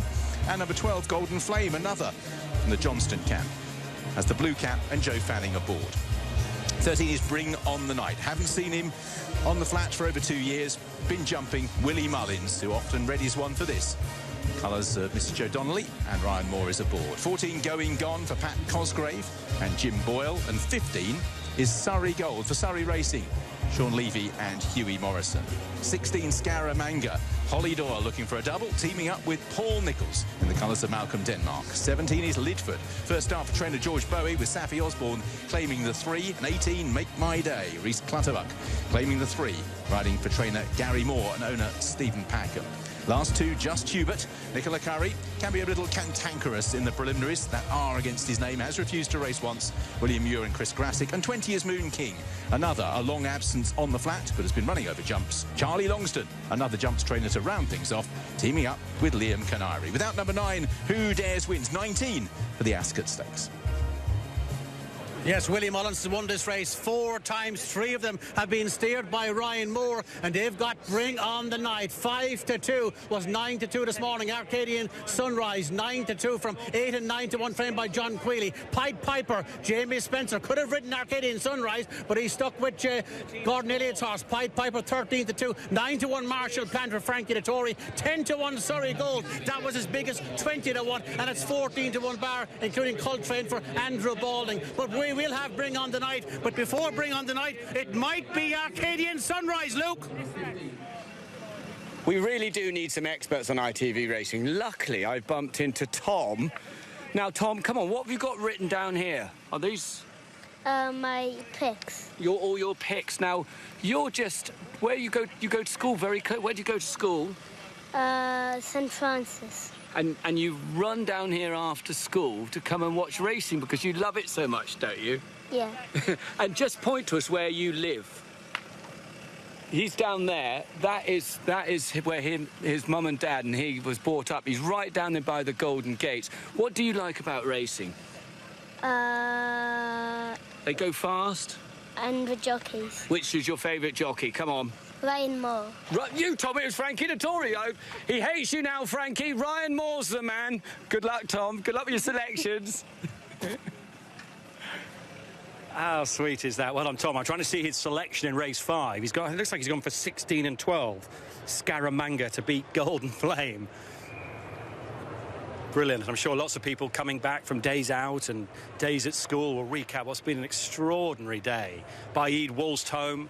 Holly Doyle won the Coventry. Australia with the most brilliant performance, winning the King's Stand, and then Caribus won a very dramatic St James's Park. And now we have something completely different, over 2.5 miles, with Bring on the Night at 5-2, Arcadian Sunrise at 9-2, Pied Piper at 13-2. All about the Irish here. Ruby Walsh is here representing the Mullins team. Ruby joins our team tomorrow to do his analysis. Davy Russell here representing Gordon Elliott and Pied Piper. Who do you like, Hayley Turner? I've got my eye on a couple. The first being Coltrane of Andrew Balding's, who was second at Chester last time out. He's gone up £3 for that, but he's taken £5 off with the Callum, this £5 claimer, who's doing really well this year. His best form is on the grass. And Rashun, who won it last year off the same mark. Richard Kingscote and Ian Williams have won this race together before, and that was out of stall 18, is in 19 today, so it's not a negative being stuck out there. I love how you're staying loyal to the flat yards. Yes. Who've only won this 4 times this century. It's the Jumps boys who've dominated. Where are you going, Jason? Yeah, with another flat yard, I'm afraid. Rock Eagle, the damn Highland Shot, a half-sister to the very good stayer, you'll remember, Grey Shot, who would love an extreme test like this. And so I think this is absolute key for him. 2.5 miles, quick ground. Rob Hornby in great form as well. Do you want to hear an interesting stat? Go ahead. No horses out of 10 have been 4 years old to win this race. So you can write off all the 4-year-olds in it. What a fascinating stat. Yep. It's a bit like Well, Johnny with the stallions in the King's Stand. It's such a messy race. They're all geldings. We couldn't find them. 3-1 now, Bring on the Night for Willie Mullins. Yeah. Who is... How old, Hayley? Bring on the Night. Does he fall into that category? He's a 5-year-old, might still win. Yeah. Richard? And a few of these haven't seen a set of starting stalls for a while, but they're all behaving pretty well as Tribal Art moves forward for Andrea Azzini. And the Max We Can. Just Hubert is stall 20, so closest to us. He is the one that sometimes has played up a little bit. Hopefully he'll be on his best behaviour. Nicola Curry poised on the outside to whip that blind off. They're all in. 2.5 miles, Just Hubert first out of the stalls, flies out on the outside, jumps really well as they race through the first furlong. Scaramanga towards the inside is holding his position with Surrey Gold. Prashima crosses behind the field as they settle down in the early stages. So Surrey Gold, and also moving forward the blue cap of Golden Flame, and it's Golden Flame who has the early lead. Stable companion Tribal Art and Marshall Plan in the blue with Just Hubert out wider. Surrey Gold and Scaramanga just track the leaders early on. Bring on the Night is just behind the speed in company with Rock Eagle in the purple and blue. Coltrane in the hoops with the noseband, white and red. On the inside is Make My Day. As up on the outside, Protected Guest is the horse that's making ground in white and blue. The Max We Can from Proshima, Rashun last year's winner, is well back on the outside of Pied Piper. Arcadian Sunrise who was the market mover during the course of the last few days, was just rousted along for a few strides. He's last of all in the pink colours with the noseband, racing on the outside this stage of Lidford. So getting now into their formation as they make their way up the straight was still a long way to go. Just Hubert in the yellow colours has the lead from Golden Flame, with Marshall Plan in blue racing in third. Scaramanga is fourth with Protected Kid of Tribal Art. He didn't do Surrey Gold any great favours there. He was a little short of room. Coltrane races in about a 7th place at this stage, with Rock Eagle towards the outside in 8th. The Max We Can on the outside of Make My Day. Bring On the Night midfield in the check colours of yellow and black, just ahead of Moon King. Pied Piper on the rails in red and white. Proshima Rashun in the grey jacket on the outside of Going Gone. And Arcadian Sunrise, and Just Hubert has found a new trick. His trick is to run off on the bend, and having consented to race and gone forward, he feels that after half a mile he's done enough. And Just Hubert is heading for car park 1 at the moment, and he might find a picnic, but I don't think he'll find the winning post in front, as out in the lead it is Golden Flame. Golden Flame then handed the lead by Just Hubert, who has got back in touch with the field but has gone from first to last in the space of a couple of furlongs. So Golden Flame with Marshall Plan in the blue colours, and up on the outside Protected Guest. Scaramanga racing in 4th place in the check colours as they begin to run downhill. Rock Eagle comes next with Surrey Gold, then Bring On the Night, who's racing about 7th or 8th for Ryan Moore on the inside of Make My Day, trained by Ryan's dad, and then the Max We Can with Proshima, Pied Piper. A little bit of a shuffle up as they just cross the rise there with Going Gone, and still towards the back is Lidford as they make their way downhill. So we're now entering the final mile of the contest, and out in the lead Golden Flame still shows the way. Well bunched field with Marshall Plan, Protected Guest and Scaramanga filling 2nd, 3rd and 4th. Rock Eagle caught on heels there, gave Surrey Gold a bump. Surrey Gold hasn't had a lot of luck actually in this race so far. Coltrane's up the running rails with Bring On the Night and the Max We Can as the pace just steadies at the foot of the hill. Make My Day, Pied Piper, Proshima comes next from Moon King, Going Gone on the rails. Arcadian Sunrise has now got past round about 3 of them. They include Rashun, Lidford and Just Hubert, who's back in touch with the field, but surely has compromised his chances. A nearly 15-second furlong there, as out in front the wily Joe Fanning now just begins to extend on. Has the lead from Golden Flame from Marshall Plan, Scaramanga and Protected Guest. Coltrane still lobbing along with Tribal Art. They've never been too far away. Likewise Rock Eagle. Ryan Moore just beginning to try and angle off the rails. Bring On the Night in the check colours for the first time leaves the fence on the outside of Coltrane. Surrey Gold furiously ridden amongst horses. Proshima's creeping closer. So's the Max We Can. There's going to be needing luck for a few. Pied Piper. Arcadian Sunrise trying to circle the field now as they continue their progress. The worst of the climb behind them and begin to swing for home in the Ascot Stakes. Out in the lead Golden Flame, Protected Guest in 2nd place. Then Rock Eagle round the outside. Scaramanga, Tribal Art. Marshall Plan's dropping back very quickly, causing traffic problems for a few. Coltrane then Bring On the Night as they make the corner. The Max We Can, Tribal Art travelling strongly just behind the leaders as they straighten, and now out in front heading for home it's still Golden Flame trying to hold off Rock Eagle. Tribal Art, Coltrane switches out. The Max We Can, Bring On the Night, no luck for Pied Piper, who's had to change course markedly. Arcadian Sunrise right round the outside trying to stay on. It's Coltrane who's hit the front. Bring On the Night for Willie Mullins. Arcadian Sunrise and Going Gone down the outside. Inside the last it's Coltrane bearing down the leader. Bring On the Night. Arcadian Sunrise still stays on with Going On. A real battle on the inside. Coltrane, Bring On the Night. Coltrane is finding more,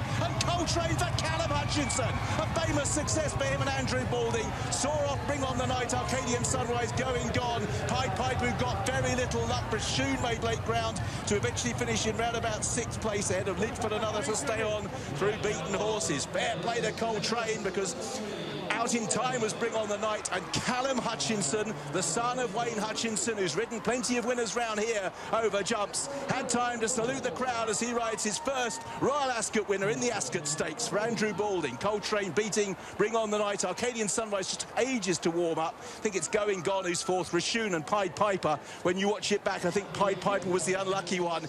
Everything fell in his lap, a furlong and a half to go. Coltrane, Mick and Janice Marascotti, they tasted success at their local Epsom. Today it's Callum Hutchinson, Day on the Sun on Coltrane.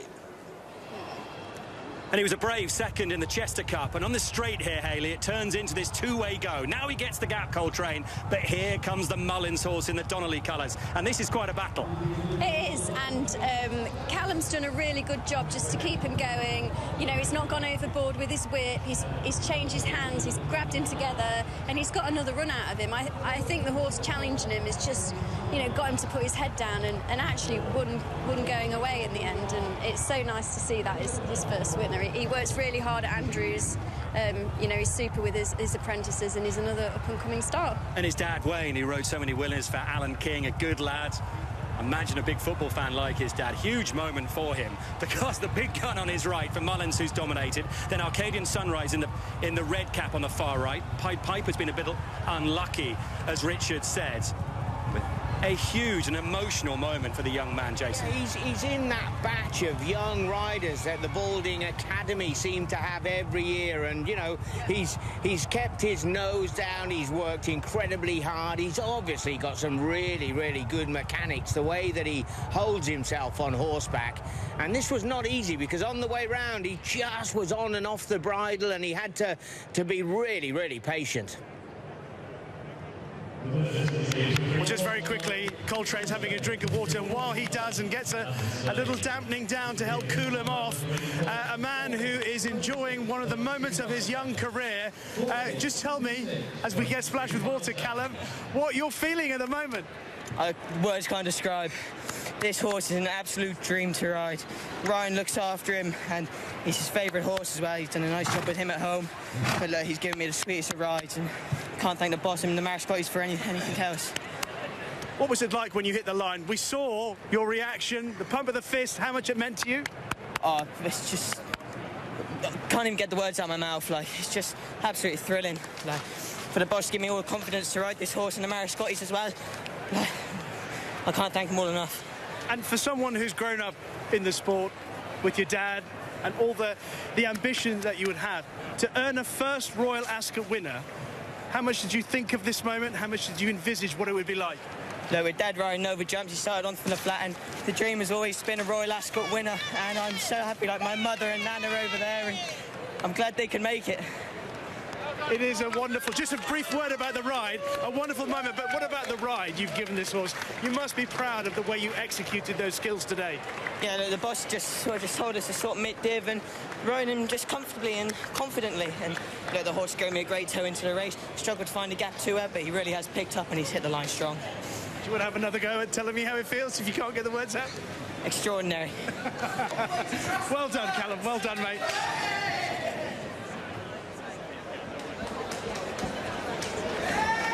Extraordinary, and a moment that young man will remember for a very long time. Likewise, Ryan Gradwell leading up the winner. The Flat Boys have won the Ascot Stakes for only the 5th time this century. Coltrane won at 14-1. Bring on the Night, the favourite, was second. Then came Arcadian Sunrise at 9-2. Going Gone, we haven't mentioned yet, running really well in 4th at 50-1. Raccoon, who won the race last year, finished in 5th if you had top 5 at 16-1. I think Pied Piper might have finished 6th if you had top 6 with your bookmaker. Good shout, Hayley, and the Baldings are on the board. They had a brilliant meeting last year. They're at it again, and the Mariscottis, who we saw at Epsom last week, being very well ridden in those colours. Local Epsom family who will love having a winner on this stage, won't they? For sure, yeah. It's nice that all the effort they have with the racing and what they put in, they get back on days like this. It's so nice to see, isn't it? Callum's got all his family here. He's just getting clapped in now. But very rewarding for Andrew as well, because he's, like Jason said, it's a racing academy, but Andrew and Annalisa put so much work into they get them doing gym work, they get them getting coaching, they look after their accommodation, their kit. It's a real amazing system that they've got going on there. And for Callum, it's now 7 wins from just 18 rides for Andrew Boulding, and he knows how to celebrate as well, does young Callum. This was fantastic. Punch of the air. A winner at the Royal Meeting, the biggest stage of the lot. Coltrane won at 14-1. And what price now, Cleveland, in our last race today, who beat Coltrane, you remember, in the Chester Cup. There's that celebration again in the box. Well done, Callum. How proud Wayne will be. And we've still got 2 live races to come. We've got the Wolferton, then we'll be switching to ITV4 if you want to watch the Copper Horse and sing Oh When the Saints. But it was Boulding against Mullins, and it was Andrew Boulding who came out on top. A moment to remember for Callum Hutchinson.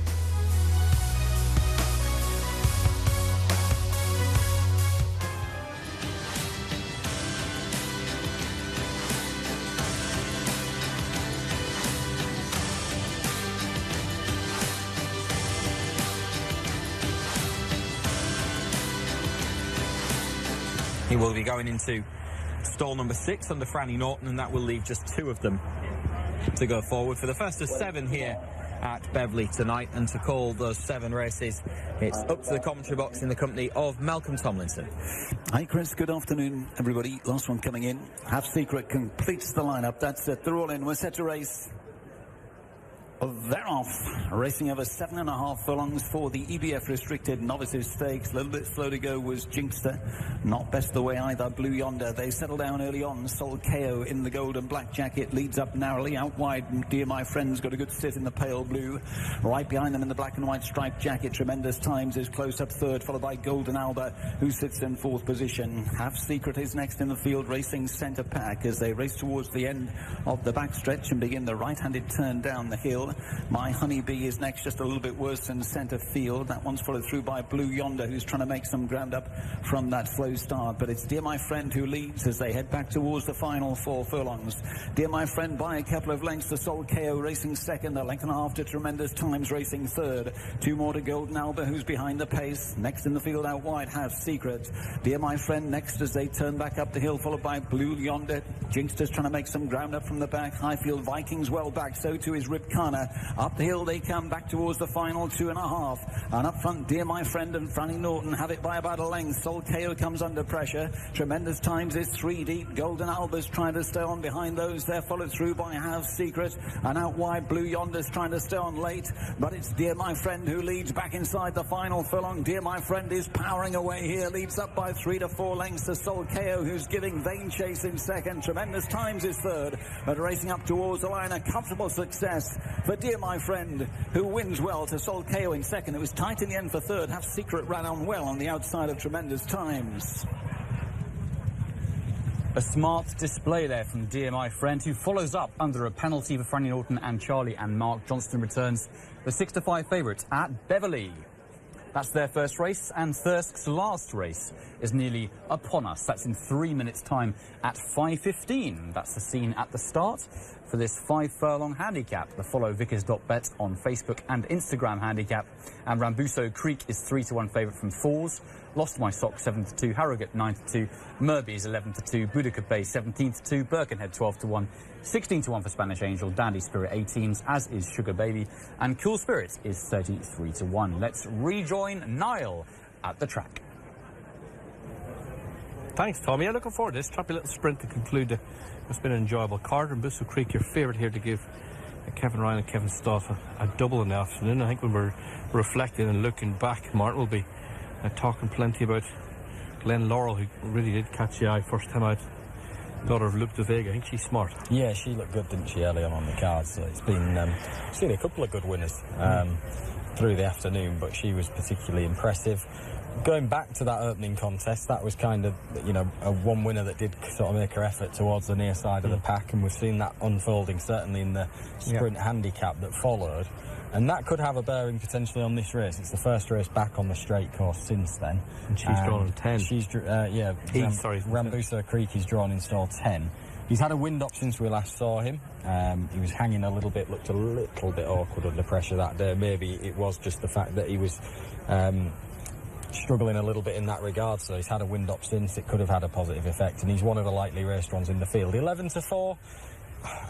prefer Lost My Sock at the price that Lost My Sock is at 4-1 there. I just think the likes of Harrogate, Boudica Bay, Birkenhead, maybe even Rambuso Creek, they'll all get on with things and maybe set a good gallop, and I can see Lost My Sock maybe picking up some pieces again from a high draw in stall 9, maybe coming with a late charge. I think he's an in-form horse, Lost My Sock, and still well handicapped on the form that he showed, the pick of his form a couple of years ago, and he's getting back to that sort of level for the first time in a while. Harrogate 9-2, Birkenhead 12-1, boot trained by Paul Midgley.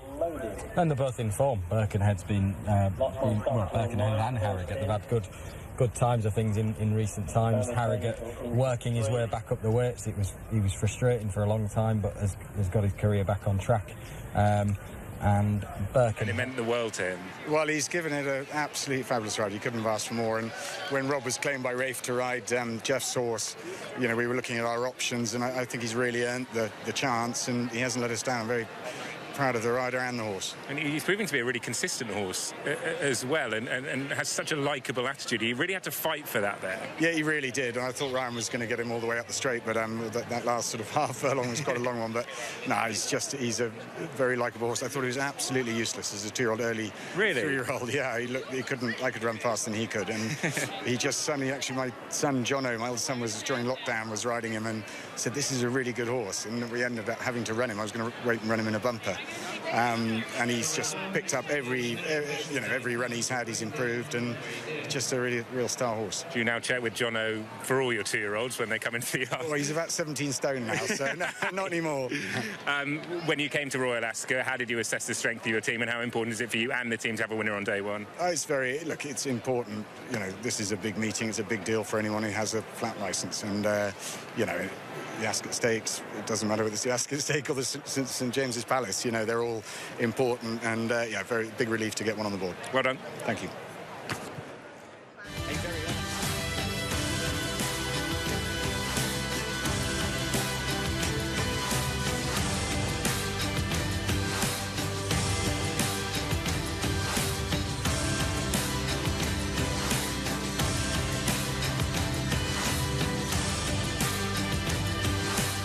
Bet on Facebook and Instagram. Handicap, very level break made as they run through the first furlong. Birkenhead probably just the first to show to advantage, being pursued by Spanish Angel, Harrogate, Merby, Lost My Sock, Dandy Spirit. Reading further back to Boudica Bay and Cool Spirit, and then follows Rambuso Creek and Sugar Baby's last of the 10 as they run towards the halfway stage. Birkenhead showing in front, chased by Lost My Sock and Merby and Harrogate and Spanish Angel. Over on the far side, Dandy Spirit is struggling. Sugar Baby's trying to pick up. Standside, Rambuso Creek and Boudica Bay are closing in on the front-running Birkenhead.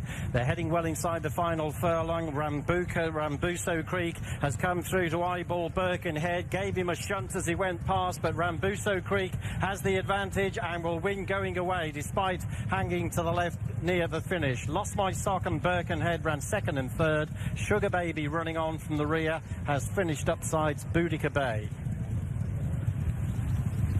Kevin Ryan and Kevin Stoddard bookended the card. Rambuso Creek, widest of all, stall 10 as 1 beats Lost My Sock in second place for Timmy Spin, Sean Curran. Birkenhead, pace setting Birkenhead third for Paul Midgley and Jonathan England. Yeah, stall 10 beat stall 9, 7, and then 8 in fourth place. So the 4 highest draws have hit the first 4 positions here. So on the day, it's our last race, but there's certainly been something in that in the 2 sprint handicaps that we've seen on the card. Rambuso Creek helped by it, but clearly improved nonetheless. Charged through from the back of the field. He's won with authority. He has, and he's won here. Marcus 72, that wind operations clearly had some benefit. Yeah. Kevin Stott's wide says, I know he's drawn wide, but he makes a conscious effort to keep wide and try to get underneath that standside rail. He does, yeah, no, he definitely does. The runner-up Lost My Sock just took a lot longer to get organised. Sean Cram went for him, just didn't get him organised as quickly, and he was sort of hanging in behind Birkenhead a little bit, and it took him time, didn't it? But he's run really well. Birkenhead showed lots of speed. He's still in form. Maybe the handicapper's sort of catching up with him a little bit now, but he's run well. And horses in the low draws, I think on the day you can forget their runs. Yeah. Like Dandy Spirit, Spanish Angels. Spanish Angels run pretty well, quite well for a long way, and Harrogate's still showing good speed. And but it's clearly the horses nearer this side that are faring best. Birkenhead does what Birkenhead does, i.e. jumps and runs, and he's hung around for a fair while. He has. He's finished third in the end. The winners last early, and Kevin Stutz has sort of let him warm nicely into it. Yeah, they've got a good pace out in front. I'd say the winner's got plenty in hand, hasn't he, regardless of being advantaged by the draw a little bit on the night and helped by that, and the fact the leaders have gone quick. I think he's sustained his run through the final half furlong in a manner that suggests he's got a good bit in hand. Sugar Baby's best to the far side, so you can mark him up, and perhaps there'll be a day in him on the grass before too long, because he's actually run a lot better than it looks on paper. Yeah. From Booster Creek, Kevin Ryan's got a knack with these sprinters. Sometimes you think, well, they might edge up a little bit more, but he can get improvement as they improve. It's double on the day for him as well. Yeah, after the first race, very impressive. Okay, let's get that space with Tom. Booster Creek is the winner there. First time Windop looks to have made all the difference. 5-2 for Kevin Stott, and Kevin Ryan had a very impressive winner on debut in Glen Laurel a little bit earlier on. Second was Lost My Sock, 5-1, and third was Birkenhead, 12-1. And the winning time for that contest was 57.96, 1.66 seconds above the standard time. And that is the parade ring at Roscommon ahead of their next race, the 5:25, the Tote Connaught National Handicap Chase over the extended 3 miles. Jackson's Gold 5-2 from 9-4, Polly Tess 9-2, McGillany is 6-1 from 15-2, Popong 13-2, Snugsborough Hall is 13-2, Opposites Attract 17-2. Optical Confusion is 11-1, 12-1 for Oscar Romero, and Theatre World is 16-1. 2 late non-runners to tell you about. One of those is Glenlow and one of those is Kavanagh's Corner. Neither of those are running in this. But, John, what did you make of it? Yeah, plenty of non-runners now in the race. Strong at the head of the market is the 9-4 favourite, Jackson's Gold, but was very strong in the market last time in the Mayo National at Ballinrobe, and ridden prominently in that occasion. Didn't quite see the trip home as strongly as others, but certainly stays 3 miles over hurdles in the past. So I wonder if they'll be a little bit more patient with the tactics there today. I thought Politesse was an interesting mare in the race. Only had the 3 runs over hurdles. I thought she did it in good style. Sorry, 3 runs over fences. Did it in good style of Punch Down on Chase debut a year ago. And has been mixing in decent company of late over hurdles, and then at Killarney over fences last time had a really stiff task against the likes of Easy Game and Mellon and Gin on Lime and horses like that.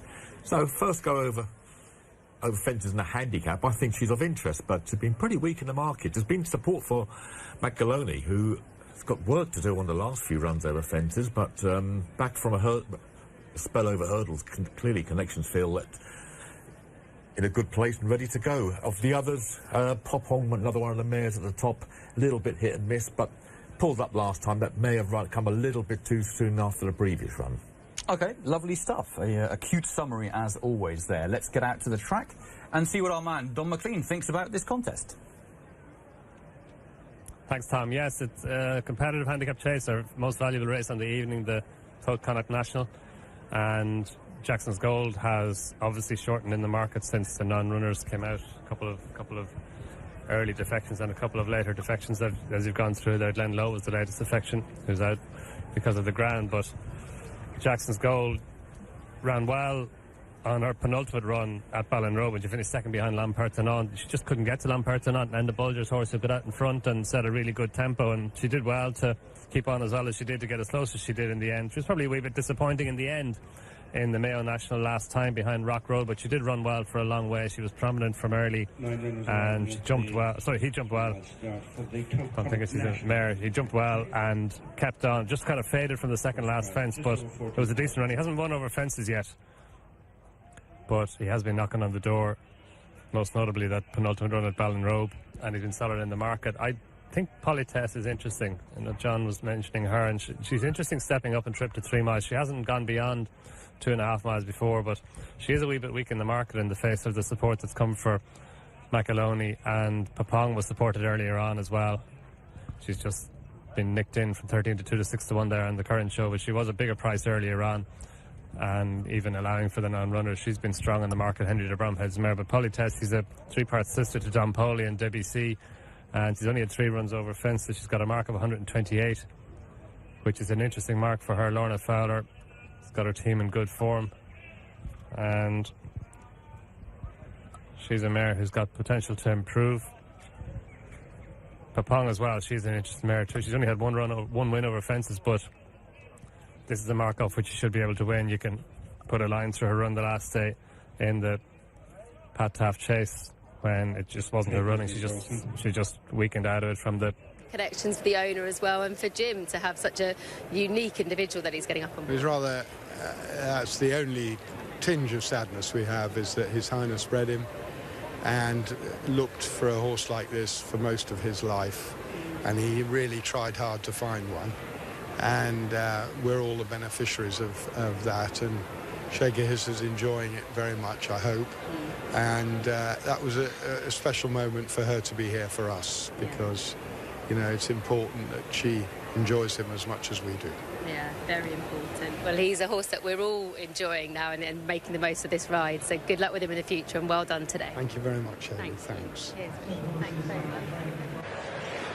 So relief, I'm sure, huge satisfaction as well to William Haggis and his team. Right, the horses are walking around for the Wolferton Stakes.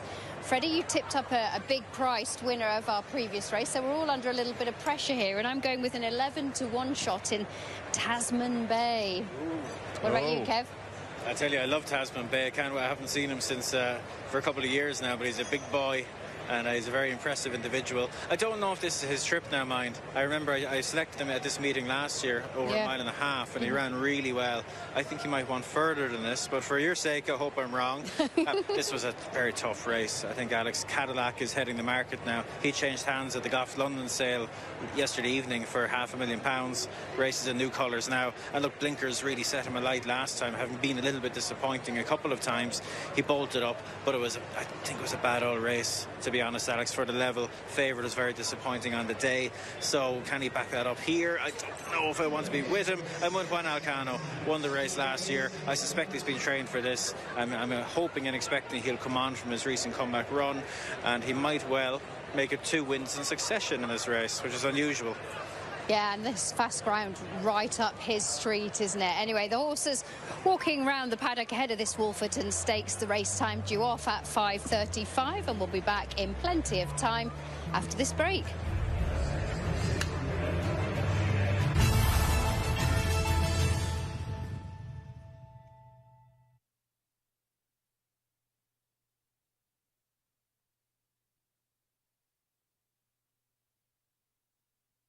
Next on the inside, Snogsborough Hall and Kieran Callaghan, with 2.5 to 3 lengths to Theatre World and Shane O'Callaghan. Next on the inside, Jackson's Goldine Power have won behind McAloney and Shane Mulcahy. They're back at the point at which they set off. Down the back straight they go to fences 6 and 7. Politesse, attended by Oscar Romero, then Papong, continuing to race out wide, opposite the track, and then Optical Confusion. They go to the ditch the second time, number 7.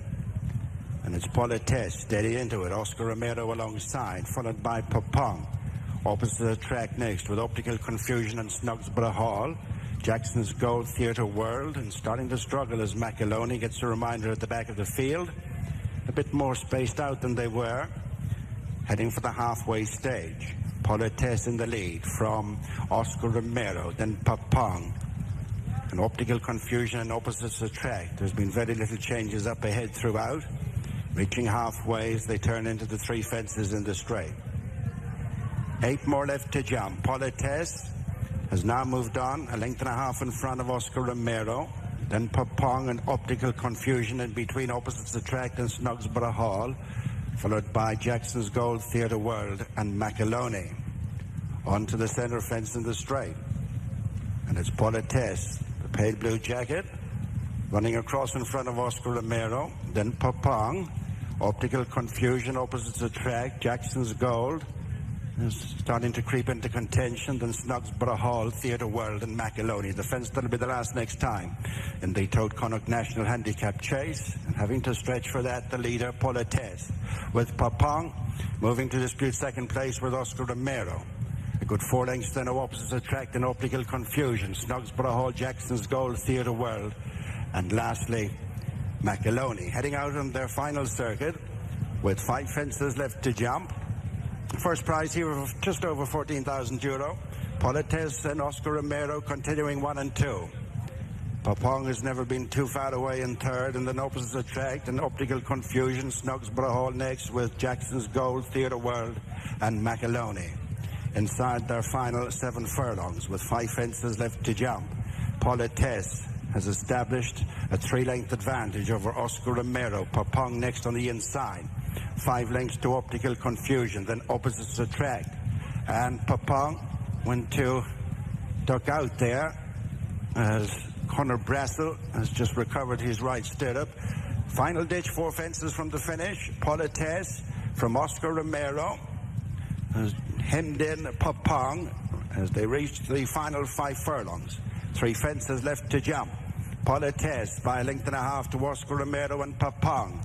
3 to 4 lengths then to Snugsborough Hall and Optical Confusion. Jackson's Gold beating a hasty retreat as opposites attract. And then Theatre World. Macoloni's been pulled up, they're homeward bound. Half a mile to run, 3 fences left. And it's Polites who's put in a very good shift up to here. Turns into in front, ridden along.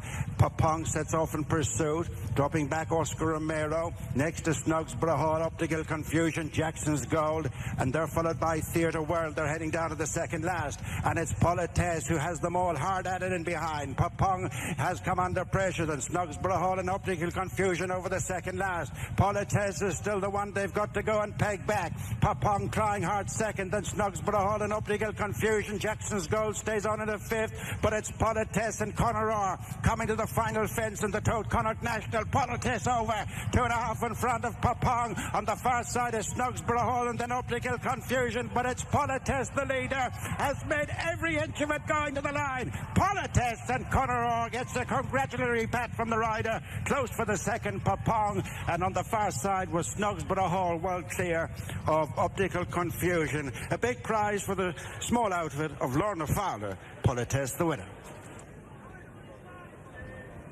There's an awful lot to like about the performance by Polites. She got out in front, got into a lovely rhythm from Conor Orr all the way around. She wasn't headed. She had Oscar Romero for company just behind her from a fairway at Papong. She travelled well as well in behind, besides that slight scare at the 5th last, I think it was, when she ducked to her right, and Conor Brassel did well to get her back in. But there's Polites under Conor Orr. She was a wee bit to her left at one of her obstacles, but she had her ears pricked. She enjoyed herself. She bounced off this ground. Her jumping was very, very good. And she saw out the trip well, stepping up in trip to an extended 3 miles for the first time. She is a 3-part sister to Don Polly and Debbie C. There was every chance that she would at least get it and possibly even improve for it. Papong has run on well, and Oscar Romero ran well for a long way, but this is a really nice mare of Lorna Fowler's, Tom. She's a well-bred mare. She's lightly raced as well. This is just a 4th chase. It's her 2nd win from 4 runs now over fences. And there's every reason to expect she can progress now over this trip. There's an awful lot to like about this performance. Yeah, that was really pleasing to watch, wasn't it? A lovely front-running, bold effort there from Polites, who jumped pretty well in the main. Needed a good one at the last, but she popped it in fine style. And wins for Conor Orr and Lorna Fowler, 11-2. Second, Papong, 11-2. And third was Snugsborough Hall at 13-2. But, John, that was a pretty taking performance from Polites, who bounces right back to form. Yeah, really confidently ridden as well by Conor Orr, who's the regular partner of this mare. And she did win Punchdown just about this time last year on Chase debut, but after unseating rider a cork in the Grade 3 in October, then went over hurdles a couple of times, but had stiff tasks in a hot handicap at Aintree, and then a Grade 1 at Punchdown, but that's relatively early days over fences. But she's gone up in trip. As Don just said, given the relations, the likes of DVC and, of course, Don Poley as well, there's always a chance that it's up to 3 miles going to suit. And Conor Orr was really positive on her as well. Got her out in front, got a nice rhythm, got jumping away. And we'll see in behind is Papong, and that's who something went wrong there with the right stirrup of Conor Brassel, and I just thought for a few strides we're going to run out there. Going to the 5th from home, but was back on track by then, and Papong was the only realistic danger from here on in. But look at the others. Jackson's Gold, disappointing really. Was prominently ridden last time, that didn't work. I'm not surprised they dropped back in trip to try and get the horse home over this slightly longer distance, but never really got threatened to land any sort of blow at all. In the end, Snugsborough Hall ran on the closing stages. I think just came out worse than a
Z has had one win from 14 starts, beat just 2 home at Redcar last time. We'll need to find a bit more form to winning this evening. Number 3 is Hardy, another one who's a fairly long-standing maiden after 11 starts.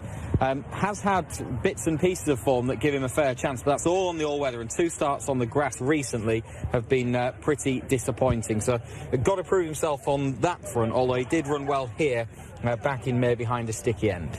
Behind is a grey horse number 1. This is Global Vision. Has won 1 of 23 starts. Hasn't been in that much form recently, but is dropping down to near a career low mark now. And that is all of them ahead of our second race of the evening. The sun shining down upon the 5:45, the Racing TV handicap. Over 7 furlongs and 96 yards. Quite a trappy affair, this one. Paddy Elliott, 3-1 favourites, 5-1 for Crystal Maze. Hardy at the same price from 11-2. Strip Z is 13-2. Magical Effects 15-2. Global Vision is 17-2. Who's Your Dandy is 10-1. Paco Pash 11-1. Garzoo 22-1. And Oscar Doodle 50-1. But Chris, not a huge amount of recent good form in this race, but Paddy Elliott's heading the markets. Yeah, Tom, it's a race that's light on good recent form, or much recent form, full stop, to be honest, on much good form, full stop, I should say, this race. Paddy Elliott did run well enough when finishing 3rd last time out at Nottingham, and it's on account of that, Amy, that he's the market leader for this.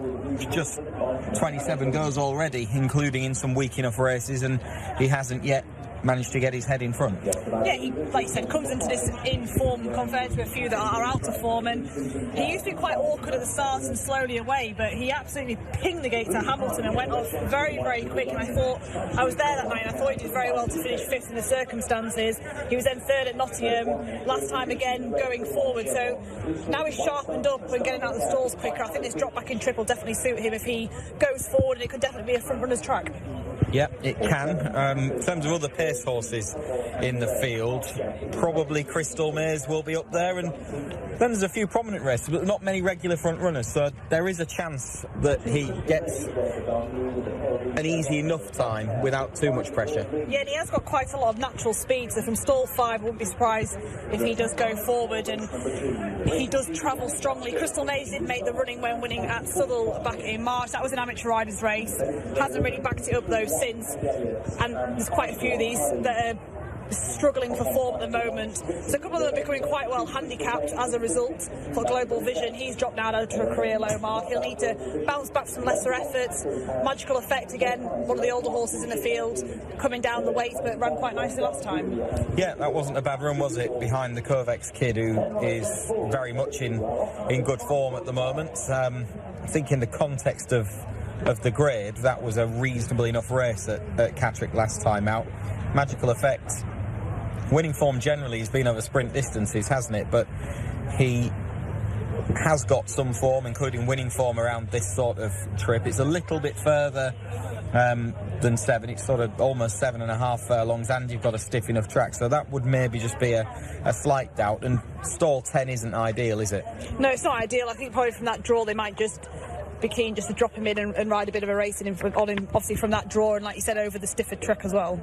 Stripsy is one of the few that has got winning form in the race. She took a red car seller early on last season and hasn't since gone on from that, so little bit to prove at the moment. Though the run at Ripon behind Albie Gray a few starts back, that wasn't too bad, and it was off an £8 higher handicap mark, so at least got a chance if back in that sort of form. Yeah, she's another one that's dropping down now to a career low mark as a result of largely being out of form most recently. She's had 4 starts this time around, beat 2 home at Redcar last time, but one of only a few that have actually got their head in front in this field.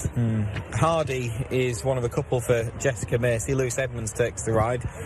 Makes you think that that's the sort of yard first string, really. Inside draw in stall 1. It's just those recent efforts. Can you find any obvious excuses for the last couple of starts? Not really. I think obviously has the course form, didn't back it up over the 8.5 furlongs the time after when runner-up here back in May. Well beaten at Catterick last time, but I think the hopes are probably pinned on the return to this course and distance, hopefully bringing out a bit more improvement. And like you said, Lewis obviously riding this horse would have had the choice of them. Yeah, he did go reasonably quick here over the extended mile on his penultimate start. Maybe that was an excuse, just struggling to find one for Catterick last time out. He didn't have a great start point from a wide draw, but then nor did the winner that day, and I don't know, he's just got a little bit to prove. Most of his best form has been on the all-weather, but that run here at the beginning of May shows that he's effective on the grass and indeed over this course and distance. Stripsy is the one that's attracting the market support, so maybe there is going to be a return to that form from Ripon at the beginning of May, which was in a higher grade race, as I mentioned, off a good bit higher handicap mark, and on which run would have a little bit of a chance. Magical Effect, most of his form is in better races, isn't it, recently? I know it was this grade last time out, but that wasn't a bad race for the grade. I don't think there's anything like the winner that day in this field. No, he's 10 years old now, and he's getting a bit longer in the tooth than quite a few of these, but I thought that was a step back in the right direction last time on his 3rd start this time around, and sometimes these older horses can just take a few runs to come to the boil, and that could be the case for him. And the yard's in good form, had a couple of placed horses last night at Nottingham as well, so always nice to have the yard in form, bit of positivity. 2 yard switchers, Phil Kirby's Who's Your Dandy for the first time, and Pakabash first time with Becky Menzies, so 2 horses that have joined new stables, good stables, and maybe that change of scenery will help. Yeah, possibly. Who's Your Dandy is a 9-race maiden coming into this. Was an okay run 2 starts ago at Newcastle, went 5th at a big price, got out pace but stayed on that day. over the 8 furlongs, so this drop back and trip maybe isn't what she's crying out for. But like you said, a change of scenery to be seen whether it has an effect or not, and definitely a positive. Obviously going to Rebecca Menzies' yard, always a positive, but again, a horse has been pretty much out of form. Yeah, hasn't really been showing much. It would take a big jump forward for the switching stable for each of that pair. A couple left to go in. One of them is Gazoo, who was getting quite warm and edgy. Tony Hamilton taking the ride. One of them is Magical Effect, Jamie Gormley for Ruth Carr, and that might be it once they're in. So final thoughts, Amy? I think Paddy Elliott, for me, I thought he did well in the circumstances at Hamilton, and he backed it up with a good placed effort last time, and just comes into this, I think, in better form than most. He's got quite a lot of natural speed, and I can't see that much proven pace on the page. So from stall 5, if he gets an easy enough lead out in front, he could be shedding that maiden tag this evening. A couple left to go in. Crystal Maze and Oscar Doodle, the last two. Let's get back to Malcolm. Yeah, thank you, Chris. Oscar Doodle walking forward, stall number 8 to complete the lineup here. Oscar Doodle's walking straight in. That's it. They're all in. We're set to race. They're off for the Racing TV Handicap Stakes. 7.5 furlongs in front of them. Crystal Maze is out fast. The dark blue with a white cap, horse in white cheek pieces. Also away well is Paddy Elliott in the black and white diamond jacket. Magical Effect prominent out wide, and so too Hardy, the red and white to the inside. Gazoo tucks in behind them with Who's Your Dandy centre pack, and they're followed through by Global Vision.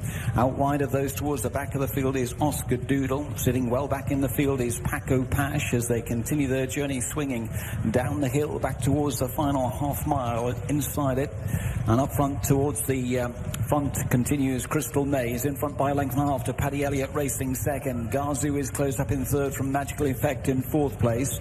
They're tracked through on the inside by Hardy, who's racing with Who's Your Dandy. Paco Pash is next in the field, followed through towards the back by Global Vision. Also well back is Oscar Doodle, and the back marker is Strip Z as they take the rising ground. They're inside the final 3 furlongs.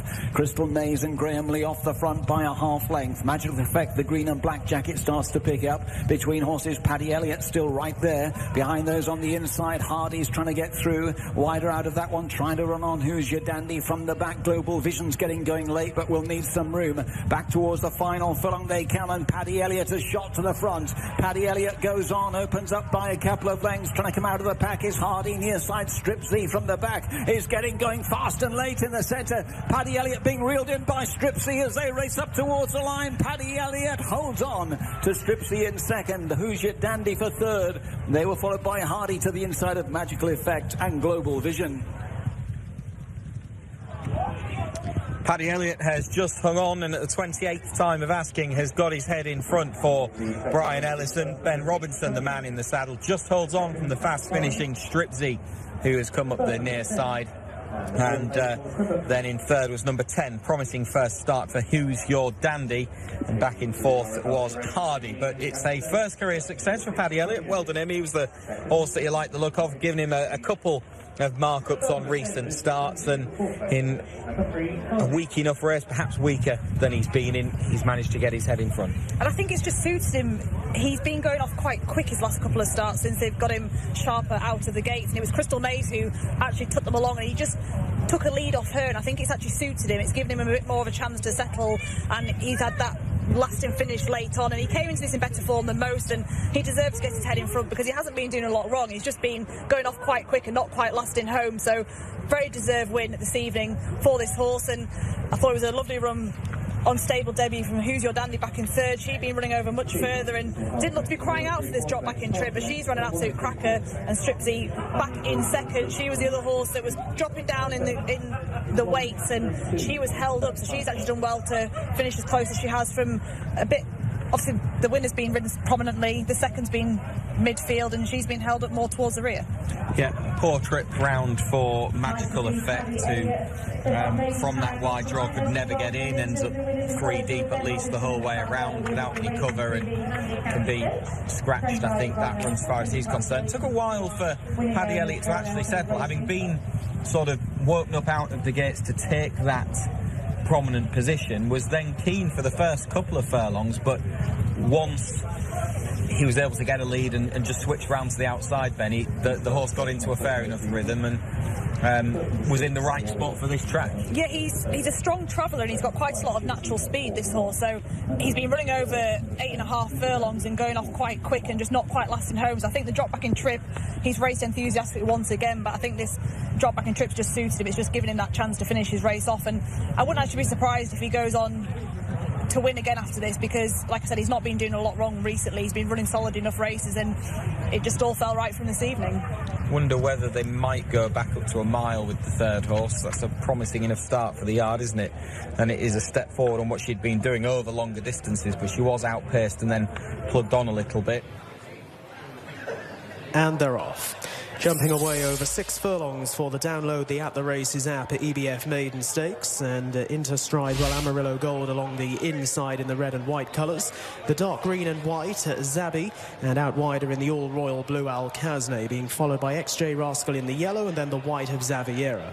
Racing left-handed and heading on down the hill with up front now the 2 market principals. The favourite Alcazne running quite freely towards the outside of the filly Zabi, with up in behind them XJ Rascal wider out of Amarillo Gold, and a couple of lengths away at the tail of the field Xaviera, who's now being ridden along. They make the journey on down towards the final 2.5 furlongs, and as they do so, Alcazne travelling a bit better than Zabi at the moment, and Alcazne just ahead of Zabi, with in behind them XJ Rascal, and then follows Amarillo Gold and Xaviera, but Alcazne makes the run towards the final furlong, just edging across towards the far running rail. Zabi there, not a great deal of racing room for her. She's trying hard to come back, and down the outside XJ Rascal is finishing off the race well. It's not quite over yet. He is the newcomer. XJ Rascal leaning in a bit on Alcazne, but takes him and wins. XJ Rascal, a winning debut from Alcazne, and Zabi a little break back to Xaviera and Amarillo Gold.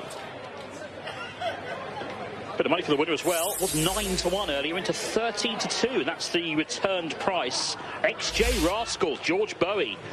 Sharp sort first time out, caught by Kodiak. Has won in the end.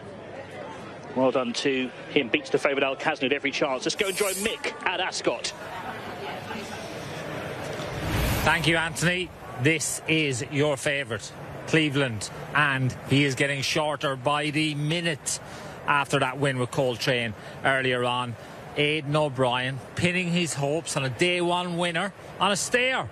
Horse who won a Chester Cup, looks an absolute picture here in the sunlight. He really does. Very chilled, very relaxed, and the way he won the Chester Cup, there'll be plenty of people who want him on their side. But one man who will be extremely pleased, back in the winners' enclosure at Royal Ascot, chatting to Haley. Dubai Future has just bounced back to his best today. Well done, Saeed. You must be thrilled. Cheap pieces back on today. Were you expecting a winning performance like that? When he work in the morning, our check pieces make a difference. That's when we find he's a better horse with check pieces. Then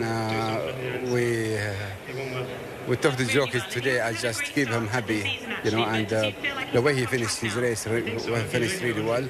Then now we take him to Newmarket in Group 2, Prince of Wales. That's going to be the next target for him. Yeah, so you can put him back into some better company, because he's been lining up against some very good horses, hasn't he? He's proven horse. I mean, he tried good, and you know, he'll be horse for the next, for the future, for mile and quarter races. Yeah, sure. Yeah. Were you surprised at how easily he won today, beating some good horses, though? Well, from the way I see him in the morning, his condition, I mean, he could be half a chance today. Yeah, sure. And 38th Royal Ascot success for you. That must be great to keep getting the big numbers up. I know, but that's history. Always we're looking for the future, for the best. But so far, thank God we won the race. Brilliant. Well, congratulations. Well done. Thank you. Thank you.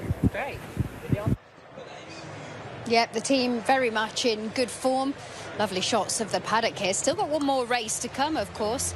You will remember that the race programme here was permanently expanded to 35 races in 2021. So 7 races here, and that last race is the Copper Horse Stakes, a handicap over a mile 6, where Cleveland is going to be very, very popular. Form looks strong. Can he go in again? We'll discuss his chance after the break.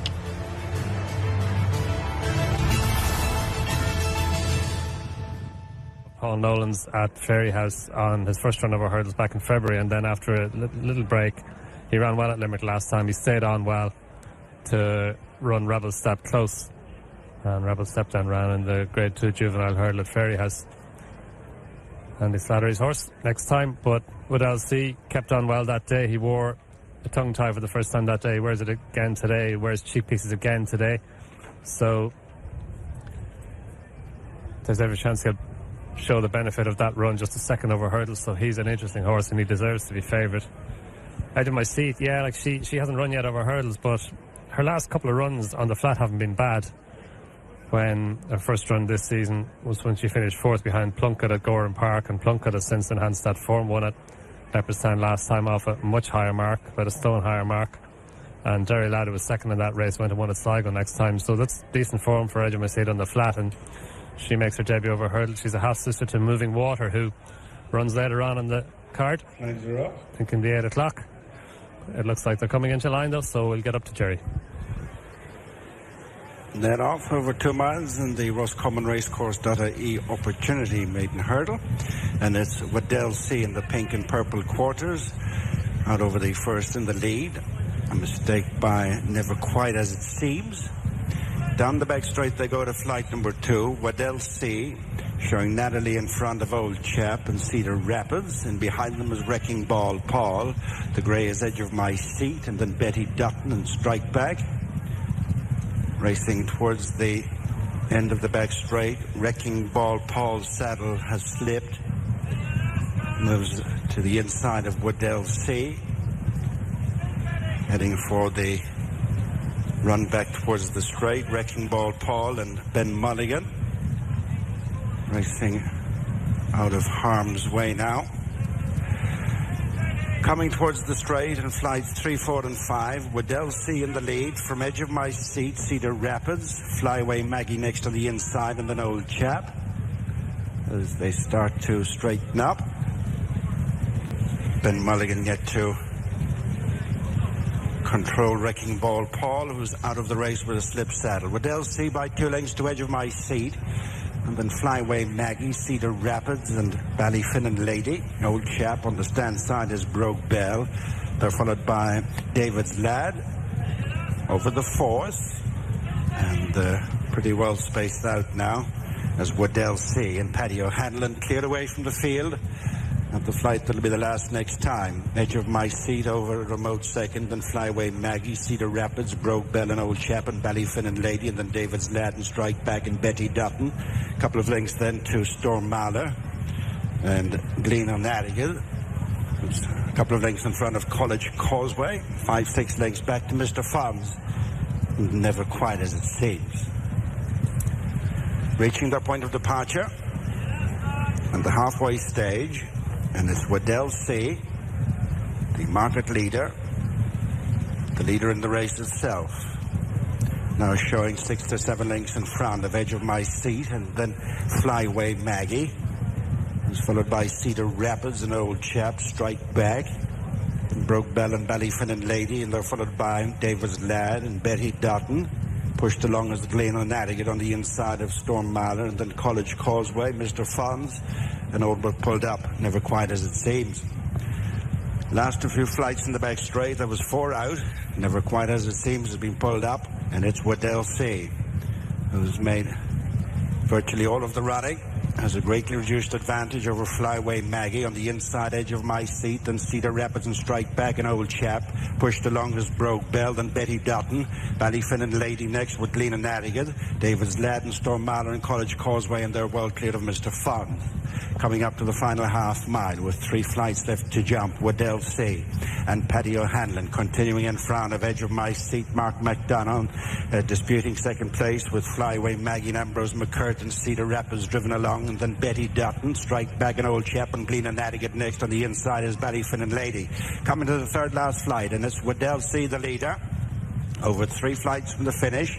From Flyway Maggie, Betty Dutton stays on in the stripes, and then Edge of My Seat and Cedar Rapids and Strike Back at the second last. And over in front and nicely clear to the field, Waddell C from Edge of My Seat and Betty Dutton, and then Cedar Rapids and Flyway Maggie and Old Chet and Strike Back, and then Storm Mahler at the final flight, and popping it clearly is the favourite Waddell C, is 5-6 lengths in front on the run up to the finish from Edge of My Seat and then Betty Dutton. But it's Waddell C who's off the mark in this country for Andy McNamara and Andrew Heffernan, ridden by Paddy O'Hanlon. They've made it all from Edge of My Seat, Betty Dutton and Old Chet.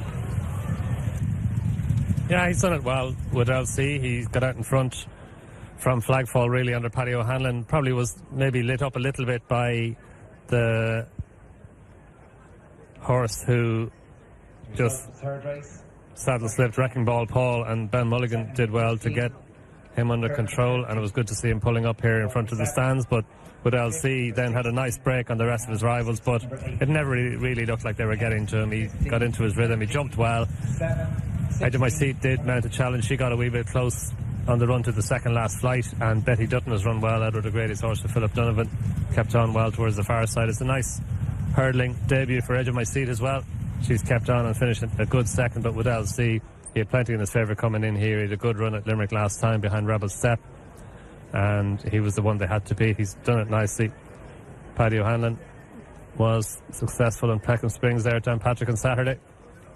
Coming back in, and Andrew McNamara's horse in tongue tie for the second time, cheek picked it for the first time, but it all was very straightforward. He was into his rhythm from early. He's done it nicely. He's just his third run over hurdles, so there's every chance he can step forward from this again now, Tom. And another odds-on shot gone in here at Roscommon. Certainly has. Waddell C, no fuss whatsoever. Paddy O'Hanlon, Andrew McNamara kept things simple from the front. 6-4 on favourite goes in. Second was Edge of My Seat. 9-2. Didn't really have us on the edge of our seats in that contest, really. It was all pretty straightforward. And third was Betty Dutton. At 40-1, that was a good run from Betty Dutton.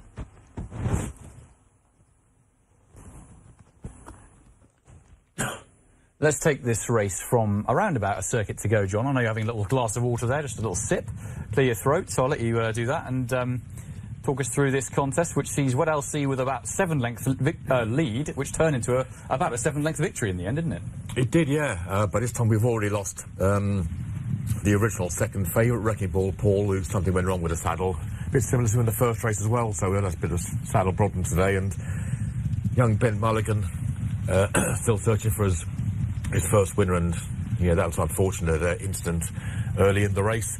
At this stage, Waddell C has just gone to the front, and he didn't have much to beat before the race, as we mentioned, and he obviously had less to beat after that incident, and he's jumped nicely enough. That's one thing you can say about him anyway today. Popped over these hurdles and never really saw another rival, and never had any real worries at all. He's just been given an easy time down the back of the far straight, just given a breather this time, but he kicked on again after that. Edge of My Seat has run a perfectly respectable first race over hurdles. He was well backed on the flat last time in a race at Cork on soft grounds on that occasion. As I mentioned earlier, rated just 49 in that sphere, but it's shown us a little bit of ability in there. And I thought Betty Dutton ran very well in third as well, making racecourse debut at the age of 4 for Eddie O'Grady under young Philip Donovan in the stripes there, and came through. I thought that just jumping to second last might even be a threat to the runner-up, but just wasn't knocked about. Run nicely. The Dam actually won a bumper on debut and won a grade 3 over hurdles as well. Now Betty Dutton probably won't scale those sort of heights, but ran perfectly well there in third place without giving at all a hard time, and she will definitely come off an experienced contingent. It was her first time in a racecourse. But Waddell C, this is a race they had to be winning, given what we saw before, and especially after the incident, an early flight, and yeah, I don't know if he's ever going to recoup that 95,000, but at least it's the first instalment anyway, and hopefully there'll be a few more wins to come. And confidence might be out now as well, considering he's got off the mark over hurdles as well. So yeah, with a bit like things will be harder after this, but at least it done it nicely enough, and the jumping was solid as well. So yeah, tougher task awaits, but some promise by the second and the third in behind, both having debut over hurdle. So probably a race of more interest than I thought it was going to be going into it. Yeah, and even at halfway, it looked like there wasn't much going to happen. Yeah. But you're right, there was a good run there in third from Betty Dustin. Plenty of promise. A big prize, too. And Edge of My Seat, considering that lowly flat rating, is actually improved, I would say. Yeah, and there was money as well for this one just before the race, so they got the place part of the money back, which they didn't quite manage on the flat last time. Very much so. Yeah, lovely stuff there at Roscommon. That was their second contest. But let's get back to Don on track with some winning reaction. Paddy Hanlon just stopping for a selfie on the way back in. Well done, Paddy. That was all very straightforward. Yeah, straightforward enough. Look, I thought Gordon Thurston would go along. I think the saddle went on Ben there, but I got left in front. Wasn't ideal, but look, his jumping was good, and he probably has a touch of class. Probably not the strongest of the race, but he'll straighten out a good bit after that as well. Did that kind of light you up a little bit when Ben went past you? Yeah, it didn't help. I heard a bit of noise down the inner, and I had a look, and Ben was in a bit of bother, so I just let him by. But kind of lit me up a small bit. I wanted to be handy, and maybe if something wanted to go along. But look, the way it panned out, wasn't a bother to him. And they kind of closed on you a wee bit at the top of the home straight, but it always looked like you were holding on to plenty, were you? Yeah, I was sitting again. I'm there, just filling them up, waiting to go from. But look, I don't think there was nothing. I wasn't in any danger. I don't think, Yeah, and like as you say, it was at its level, but it's just a third run over hurdles. So you think he'll progress from this? Yeah, look, there's definitely a lot of improvement out of him. There'll be fun to be had with him there during the summer. I don't know exactly the plans. All getting legged up. He was in good form at Windsor, wasn't he, last night? But Freddie, we've spoken about Cleveland here, but let's have a little chat about the horse that you fancy. You've already given us a 14-1 winner today. Who wins the last? I'm going to go with horse number 4, Okita Sushi, for Joseph O'Brien, and Declan McDonough takes the mount for the very first time on this Son of Galileo. He's very unexposed. He's only had the 3 runs, Alex, but those 3 runs are very encouraging. He's an out-and-out stayer. He was last time out second at the Curragh over a mile and a half, and he looked like he needed that every bit of that yard plus even further. So he's obviously stepped up in trip here today, another 2 furlongs. He liked the ground as well, and I think because he's so unexposed, he'd have a right chance. OK, we'll ask Kevin about him in just a moment, but Mick has made his way down to the start. I certainly have, Alex. Just right in, literally by the winning post as well. And the horse in shot here is Juan de Montalban.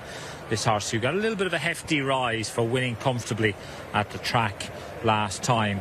He looks well here, but it's interesting. The rest of the horses are just milling round, and Cleveland has just arrived down at the start, but they're obviously a little taking their time with this horse, just playing with him, getting him towards the stalls.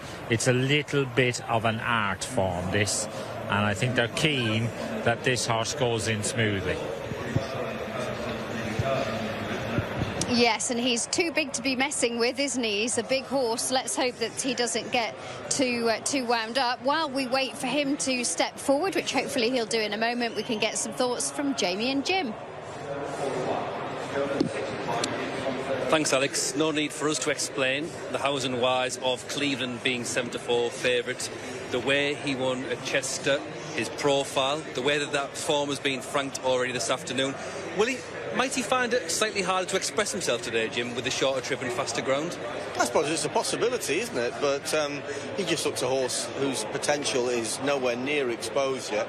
A £5 rise. We already know, whatever happens here, that's a relatively lenient rise. And he'll be very hard to beat, in my opinion. Of the others, of the English train runners, Get Shirty is a consistent horse, having a good season. And, he's got a reasonable draw. I think he could run another round race. Yeah, we heard from David O'Mara in conversation with Haley there. And even though he's gone up in the weights naturally, Jim, for the season he's having, he was placed in a Group 2 in France over a mile and 7. And he's back up to that sort of trip today. So there are lots of plus points. And I think we might just be mid-makeover rather than full makeover by O'Mara on Get Shirty right now. We have to talk about stall number 3, because this is a horse, Jim, who he's over this distance for the first time since he ran so well in the Queen's Vase last year. I think that's going to really help him. Yes, he's running 2 pretty good races this season, and all right. This is a good quality handicap. There's more so than the last race. Yeah, I think so, Alex. Sorry, the 5th race, sorry. Really good quality handicap this, but Cleveland, we could be dealing in the proverbial GH in a H. Yeah, that's what Freddie said. Group horse in a handicap. We'll see. He's 7-4 to win this, isn't he? And we still need to get the view of Kevin on Joseph O'Brien's runner Akita Sushi, and also a horse who represents somebody closely tied in here at Ascot. So stay with us. We'll reveal all in 30 seconds.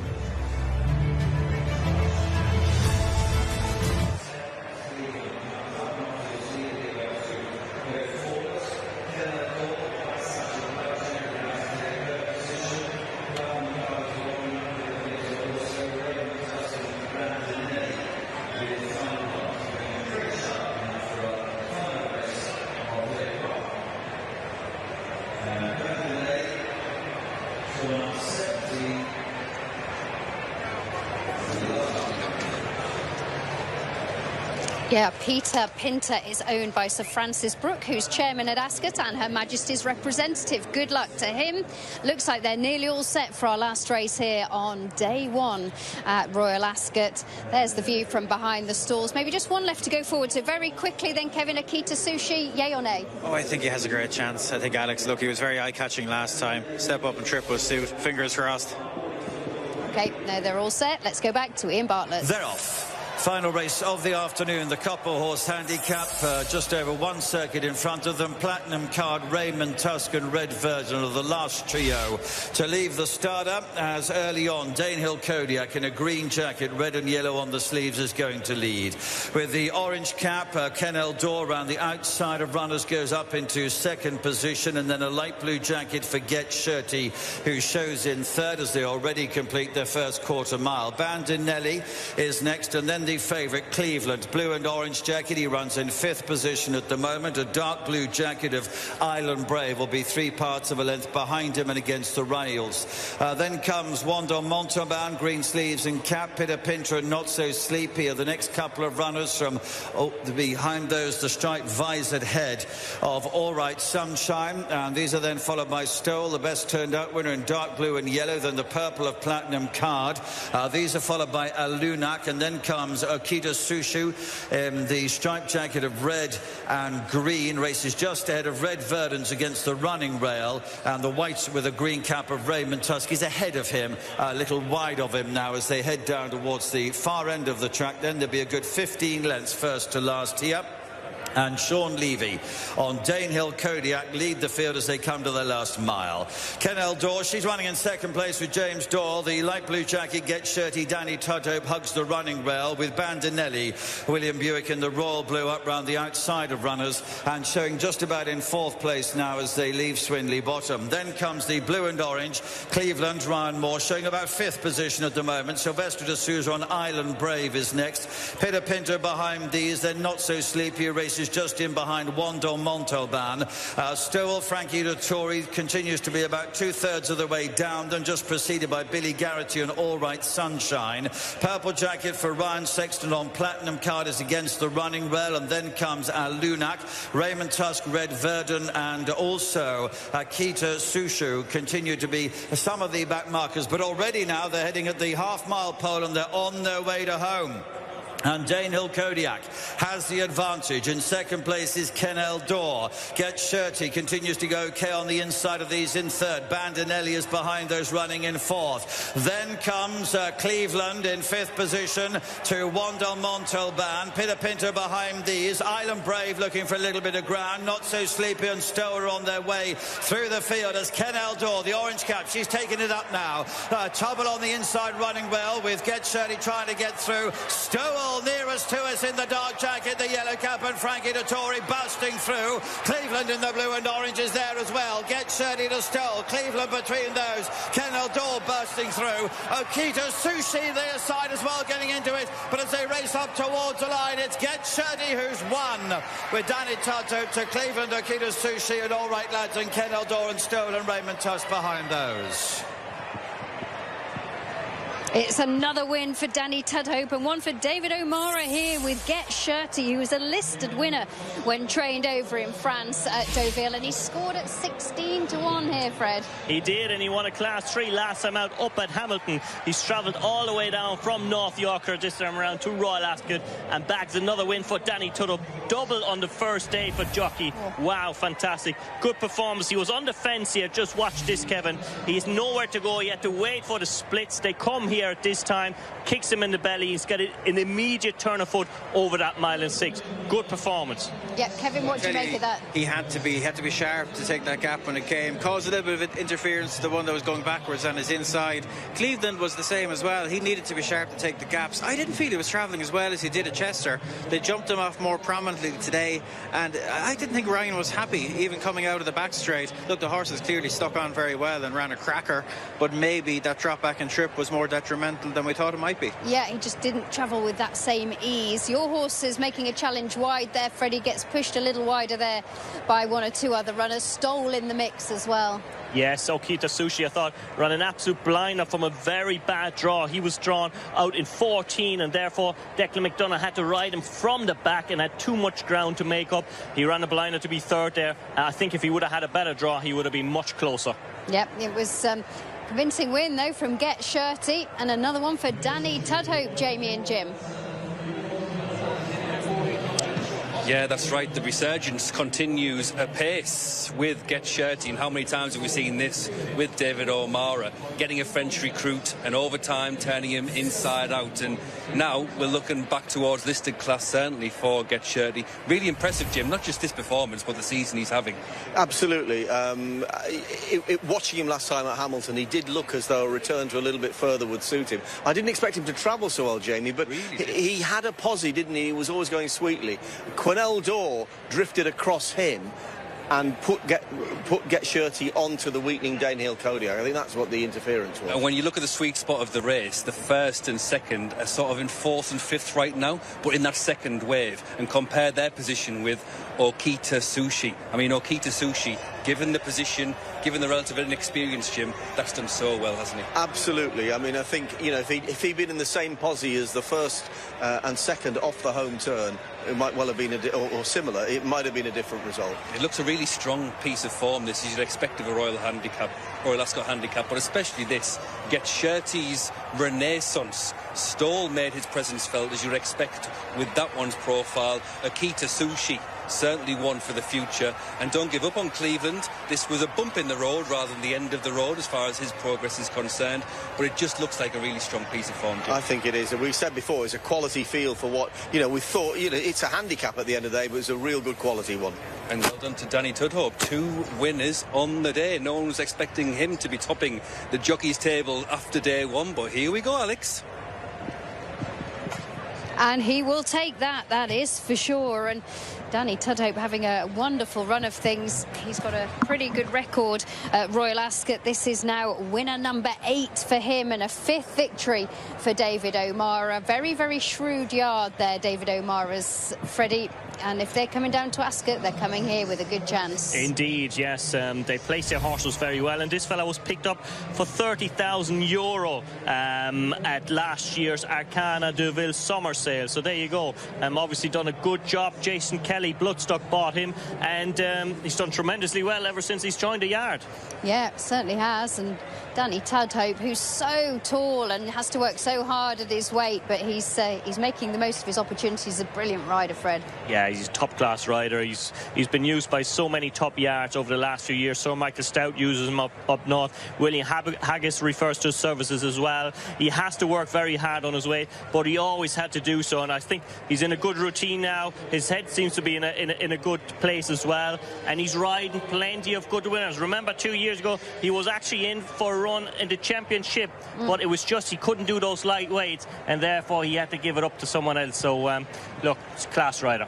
Well, listen, he's got a very good chance of having at least 3, because he rides one of the fancied horses in the Queen Mary, our opening contest tomorrow, dramatised. So good luck to Danny. If you followed him, you'll be in pretty good form. And he wins our last here on day 1. Reaction still to come.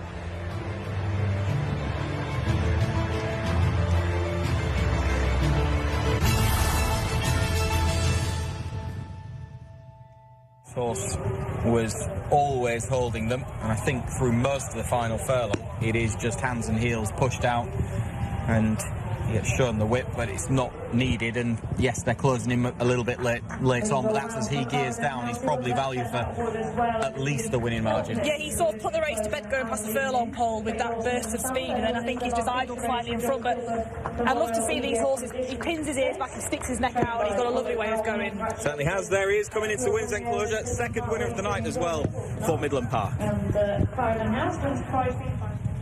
A nice performance too as well from Clarendon House over that flying 5 furlongs, as Moskill and Just Frank can't go with the winner, who's rated at 104, Moskill 106. So actually Clarendon House wasn't great at the weights, but he's certainly done it pretty well in the race itself and has finished off very nicely indeed. Just Frank just edging ahead there of Moskill, fighting out the places for second and third. But in the end, Clarendon House has shown by far the most game attitude here. He is flashing back and looks very much a hearty performer who very much wants to win as well, which is nice to see over his 5 furlongs, unlike possibly Moskill, who never really looked at the races at all. Is a horse who definitely needs to bounce back next time out. You'd think he needs to get his career back on track this season, but Clarendon House is the winner, and he most certainly has bounced back from a 6th last time out. That came in listed company at Haydock. He's gone 5 places better, and the small field probably helped him to get that confidence boost for Ray Dawson and Robert Cowell. The 5-4 favourite goes in the Condition Stakes, the feature race at Beverley this evening. Second is Just Frank at 16-5.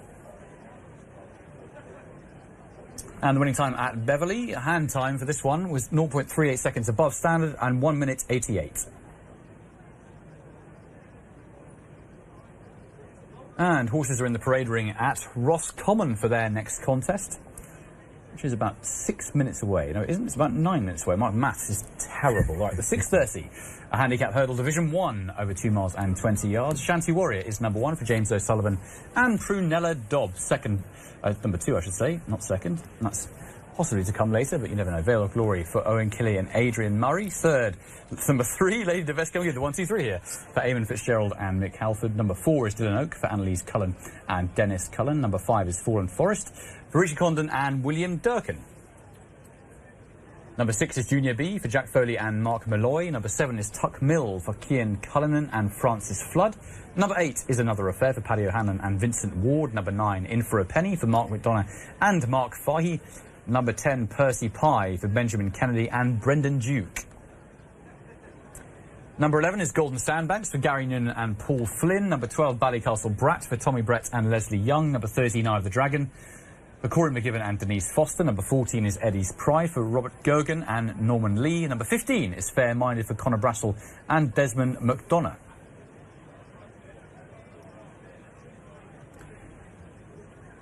Number 16 is Grin. Wasn't actually on the screen there, but there he is in the betting. He's 16-1. But Junior B heads the market 11-4. Dylan Oak is 9-2. Shanty Warrior is 13-2. In for a Penny 7-1. Golden Sandbag 7s. Tuck Mill is 12s. Fair Minded 12s. Lady Devesky is 14s. Grin is 16s. Fallen Forest 18s, as is Eddie's Pride. And Veil of Glory 25s. John, what did you make of this one? Yeah, first division of 2 ordinary enough handicap hurdles, 0-95 contests, and probably this is the better one of the 2. A few of these come here in a bit of form, none more so than the favourite Junior B, who finally justified the regular support. This horse gets back virtually every time it runs, and I think people who stuck with it finally got paid out at Wexford last time. Probably didn't have to improve really from the previous couple of runs to get off the mark on that occasion, but yeah, was beaten at 3 times at short prices before then. And there should be a little bit more to come anyway. £5, another sort of similar grade here this afternoon or this evening. Good luck to Cath's Toy Boy here. Nick Bay ran well here. Neil Cullen rode last time, finished 3rd. Luke Morris on board tonight for Phil McEntee. 9-2 Andre Amar for Robin Brisland. 2 wins from 28 starts. He was 2nd here in October to win a race here last June as well, Andre Amar. So he's got course form too. Hot is a 13-2 chance. Could be a topical one. And she is about to go in. For Tony Carroll, who's got quite a few runners here tonight. Tony always supports the Brighton meetings very well indeed. And it's just such a shame he's so far away, Tony, because he seems to have more runners here than anywhere else. Hot, just thinking about going in. John Egan riding. Danny Muscat, of course, riding. Cath's Toy Boy's got a good ride, isn't he, tomorrow at Royal Ascot and the Windsor Castle. And Thinks that one's got a good chance. Now they're trying to get hot in, which is proving a little bit troublesome. They have now got her. And this Big Time Maybe. Now, this horse won the 5 furlong sprint, the first race on the card last year. William Carson and Michael Atwater looking for a quick double after they took the opener. This is Julie Johnson about to go in. Let's go and join Gareth Topham for the call. Cheers, Enzo. Yeah, we're just waiting on Nig Bay to head forward. Last one goes in, and we're just about ready. And they're off. Oh, and very slow in getting going was Andrea Marr from stall 7.